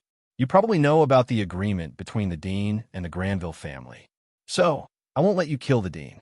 Of course, we won't trouble Oliet anymore. Just treat it as if you're putting on show with us. How about you stop now?" "What a pity. That's a shame." This time, Wu Yin sincerely expressed his regret. "Initially, I thought that you would charge at me like a madman after I cut off the dean's arm, just like that." "Oh?" Shinobu said with a fake smile. "Why do you think so?" "Isn't that a matter of course?" Wu Yin tilted his head and said something that made Shinobu unable to maintain his smile. "After all, the dean of the academy is your biological father, the elf Peter, Alice, and you're not the only one." "Alice Bernstein." "Alice? Bernstein?" Natsuki and the other girls were stunned on the spot. Shinobu, who lost his smile, stared at Wu Yin for a while before standing up. As the boy stood up, his clothes, skin, face, and every other part of his body were peeled off like petals, and they were blown into the distance by the breeze. Under everyone's gaze, Shinobu's skin turned white. His body began to protrude forward and backward. His hair grew longer and turned into a waterfall of hair. Not long after, a beautiful girl appeared before everyone's eyes. Her silver hair was like a meteor drawing a long trail in the air. It fluttered in the wind like a feather, hanging down to her waist. It shone with a dazzling brilliance. Her facial features were well-defined. Her eyes were slightly slender, and her nose was high. Her eyes were like emeralds, shining brightly. This is a beautiful girl without a doubt. However, Wu Yan's expression didn't change at all. Natsuki, Ikaros, Astria, Agurora, Canon, and the other girls' faces darkened when they saw her. It turned out that the boy who tried to use them was someone else in disguise all along. Should I say this is our first meeting? Her name is Alice. Bernstein's girl looked up and let out a light voice that could make one's bones go numb. However, what I'm more curious about is, when did you find out about my true identity? I can't help but laugh at your question.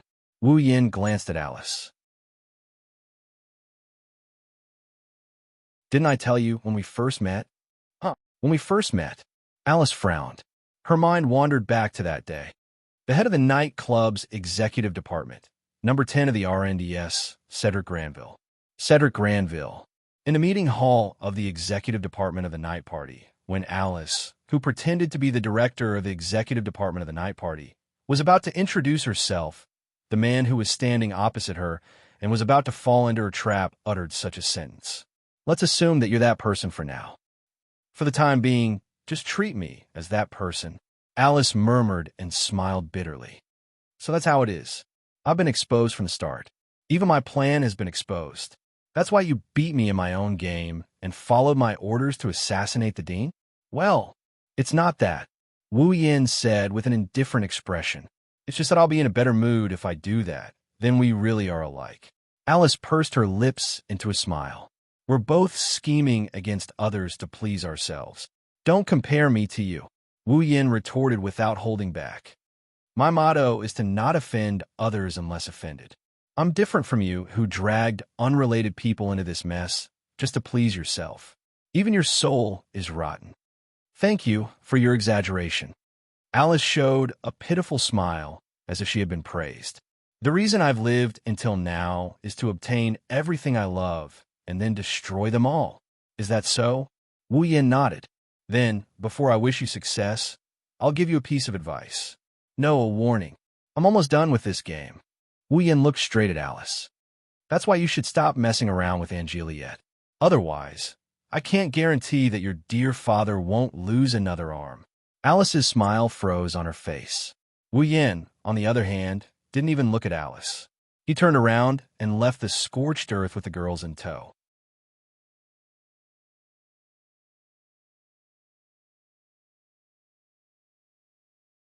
Chapter 1696.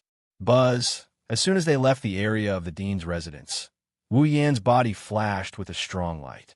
The dark blue night robe on his body, the silver-white armor that covered his chest, wrists, and feet, and the Excalibur all turned into light particles amidst the rich radiance, gathering in the air and gradually condensing into a class card with the word saber.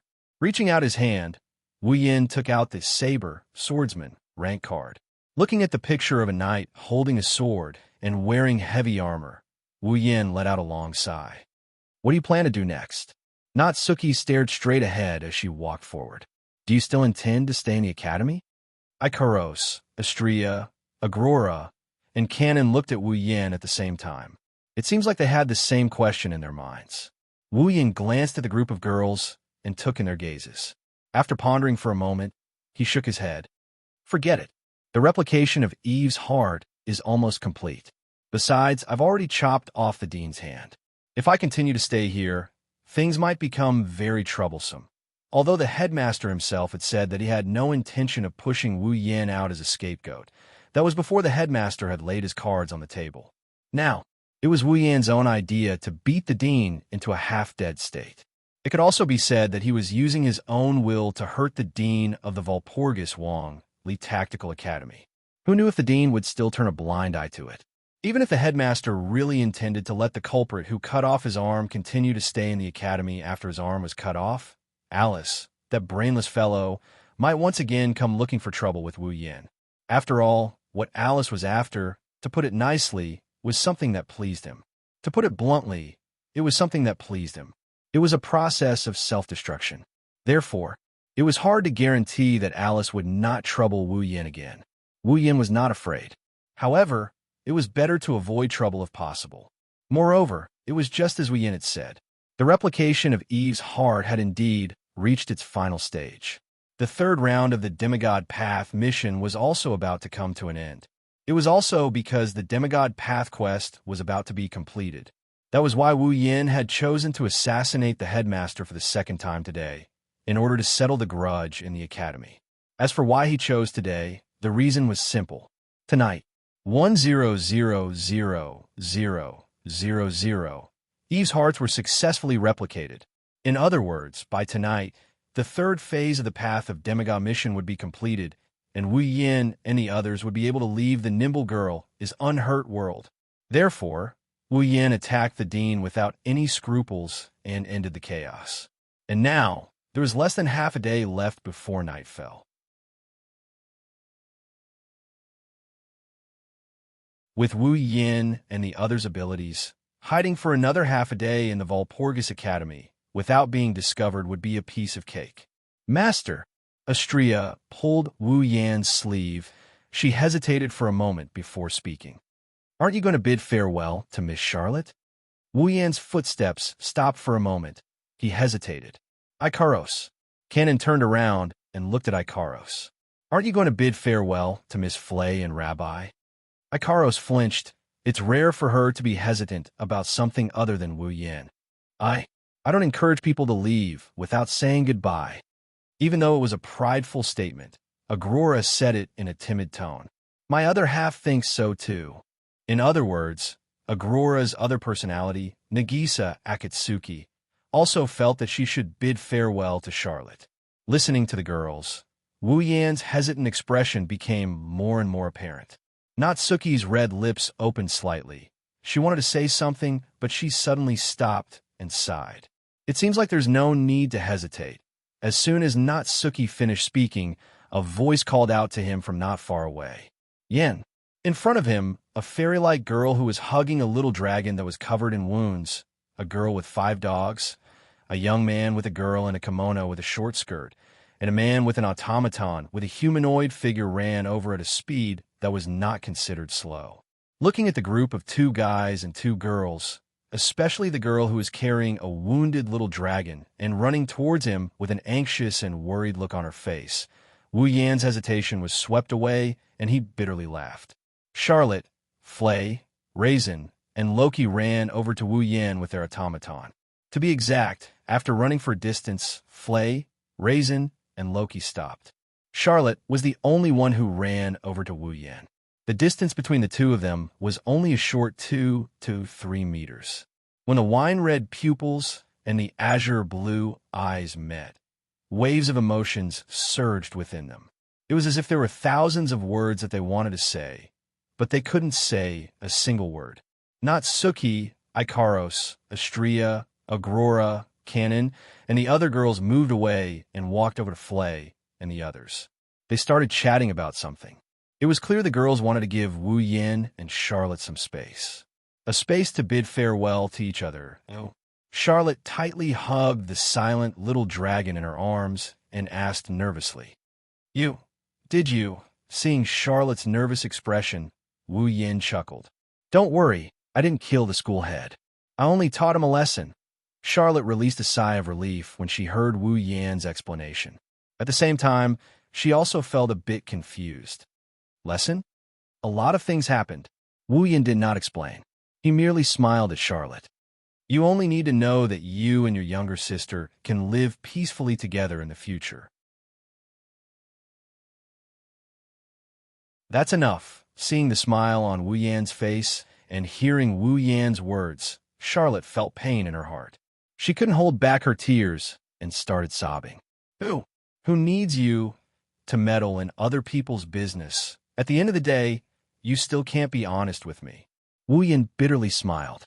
And here I thought you would be a little more honest. I've always been this honest. After saying something that even she didn't believe, Charlotte rubbed her eyes and lowered her head. Are you planning to leave the academy? Should I say that her intuition is always accurate?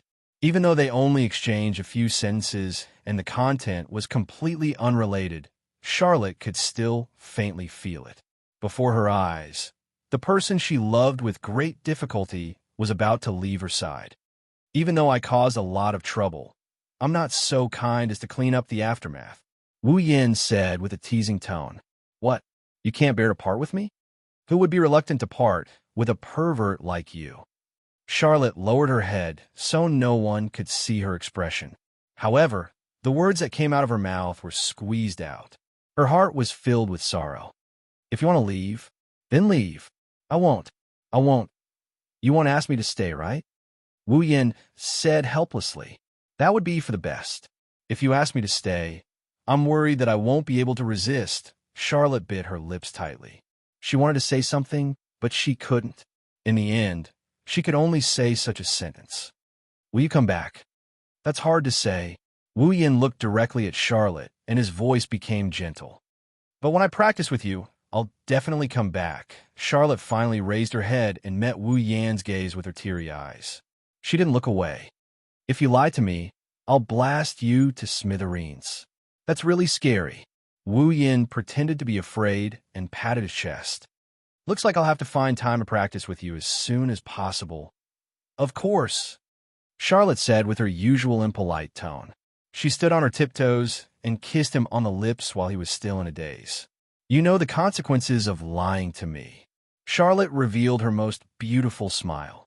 Wu Yin came back to his senses and smiled helplessly.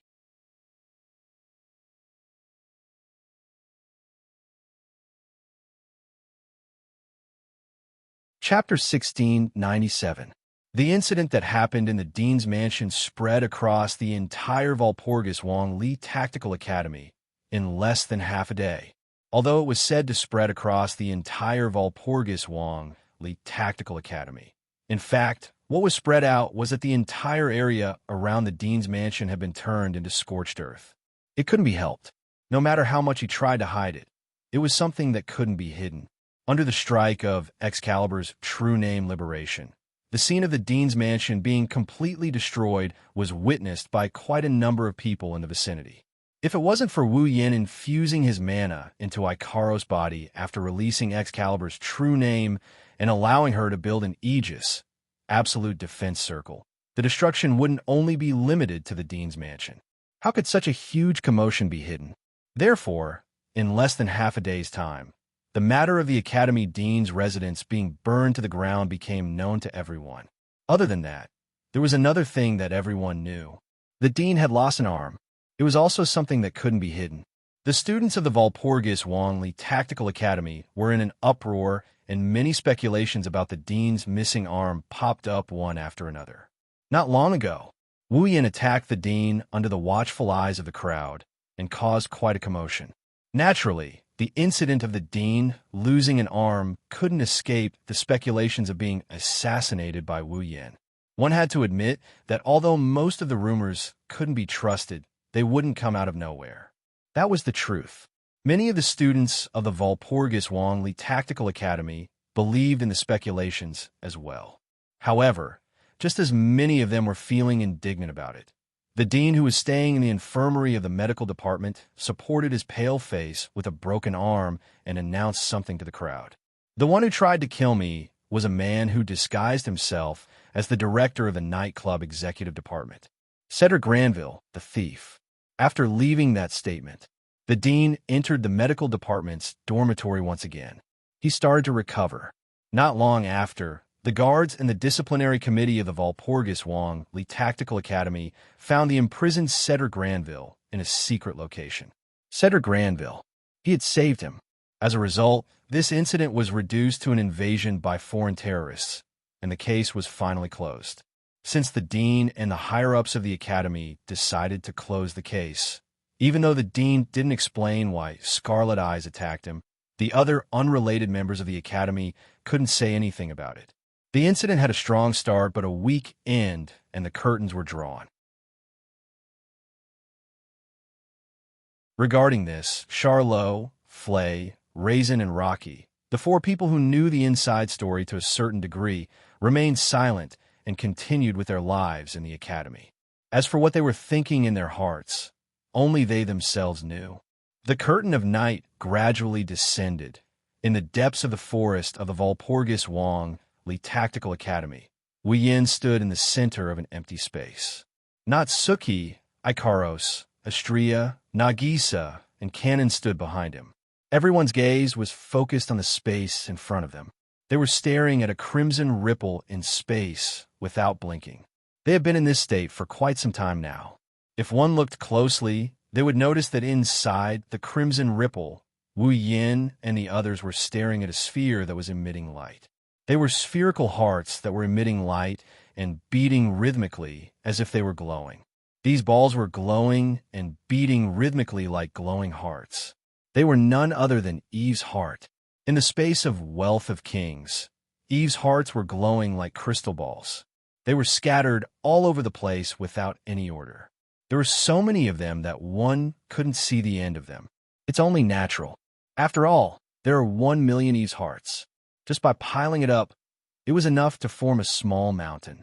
If the space of Wealth of Kings wasn't limitless, Wu Yin and the others would be worrying about how to carry so many Eve's hearts back to the Spalier world. Wu Yin slowly closed his eyes as he looked at the Eve's hearts in the Wealth of Kings. As if premeditated, when he closed his eyes, the system's robotic voice reverberated in his mind. Beep. Detected magic circuit. Eve's heart X 1 million. Ding. You have obtained a magic circuit. Eve's heart X 1 million. Ding. Congratulations to user for completing Demigod Path's 3rd mission. Ding. Demigod Path's 3rd mission completed. User can now choose to leave the current dungeon at any time. This instance dungeon is now open to the user. Once again, he entered the world of Nimble Girl Won't Get Hurt. The system will not issue any more instance dungeon quests. The user can enter and exit the world of Nimble Girls are unharmed at will. Ding! The 3rd phase of the Demigod Path mission was completed. The restriction bracelets on a user and his summoned figures are removed. Natsuki, Ikaros, Astria, Nagisa, and Cannon's bracelets turned into particles and disappeared into thin air. At the same time, a burst of power that originally belonged to the group of girls erupted from their bodies and returned to the control of the group of girls. Nagisa and Astria let out a joyful sigh when they felt the power that belonged to them returning to their bodies. My body feels like it has returned to how it used to be. How nostalgic. Their level and power were restricted by the restriction bracelets. It felt like something was missing from their body. It wasn't uncomfortable, but it was unfamiliar. Nagisa, Astria, and Natsuki, Ikaros, and Cannon's expressions softened when they saw the return of their powers. On the other hand, Wu Yan's restriction bracelets disappeared. The power that originally belonged to him returned to him in an instant. 1 second, he was level 0, and the next second, he soared to level 89. That feeling of fulfillment, perhaps Wu Yin can understand it better than the girls. He closed his eyes, and his expression turned into one of exhilaration. At this moment, beep! User has completed the 3rd phase of the Demigod Path mission. The 4th phase of the Demigod Path mission will be selected by the user. Beep. Reminder. You have the right to select the next phase of the Demigod Path mission. The next phase of the Demigod Path mission will be automatically generated when a user enters the next dungeon. Beep. User may select any dungeon world other than the Astral Dragon Knight, Magical Girl Ilya, and Invincible Girl. The 4th phase of the Demigod Path mission will not be generated if the user enters the 3rd phase of the Demigod Path mission. Please select a suitable dungeon world for the 4th phase of the Demigod Path mission. The sudden system notification surprised Wu Yin and the girls. Select the dungeon world for the 4th phase of the Demigod Path mission. Wu Yin exclaimed, "Is this a benefit? Or is this a pre-existing setting? Isn't this a good thing?" Natsuki heard the system notification and tapped the lace fan in her hand. This means you can select a dungeon world you're familiar with to complete the Demigod Path mission, right? That's true. Wu Yin smiled. Then, let's return to the Spalier world. Natsuki, Ikaros, Astria, Nagisa, Cannon, and the other girls nodded in agreement. You're tuning in to the Eternal Immortal Ballad YouTube channel. Don't forget to subscribe and join us on this journey to catch the most captivating stories.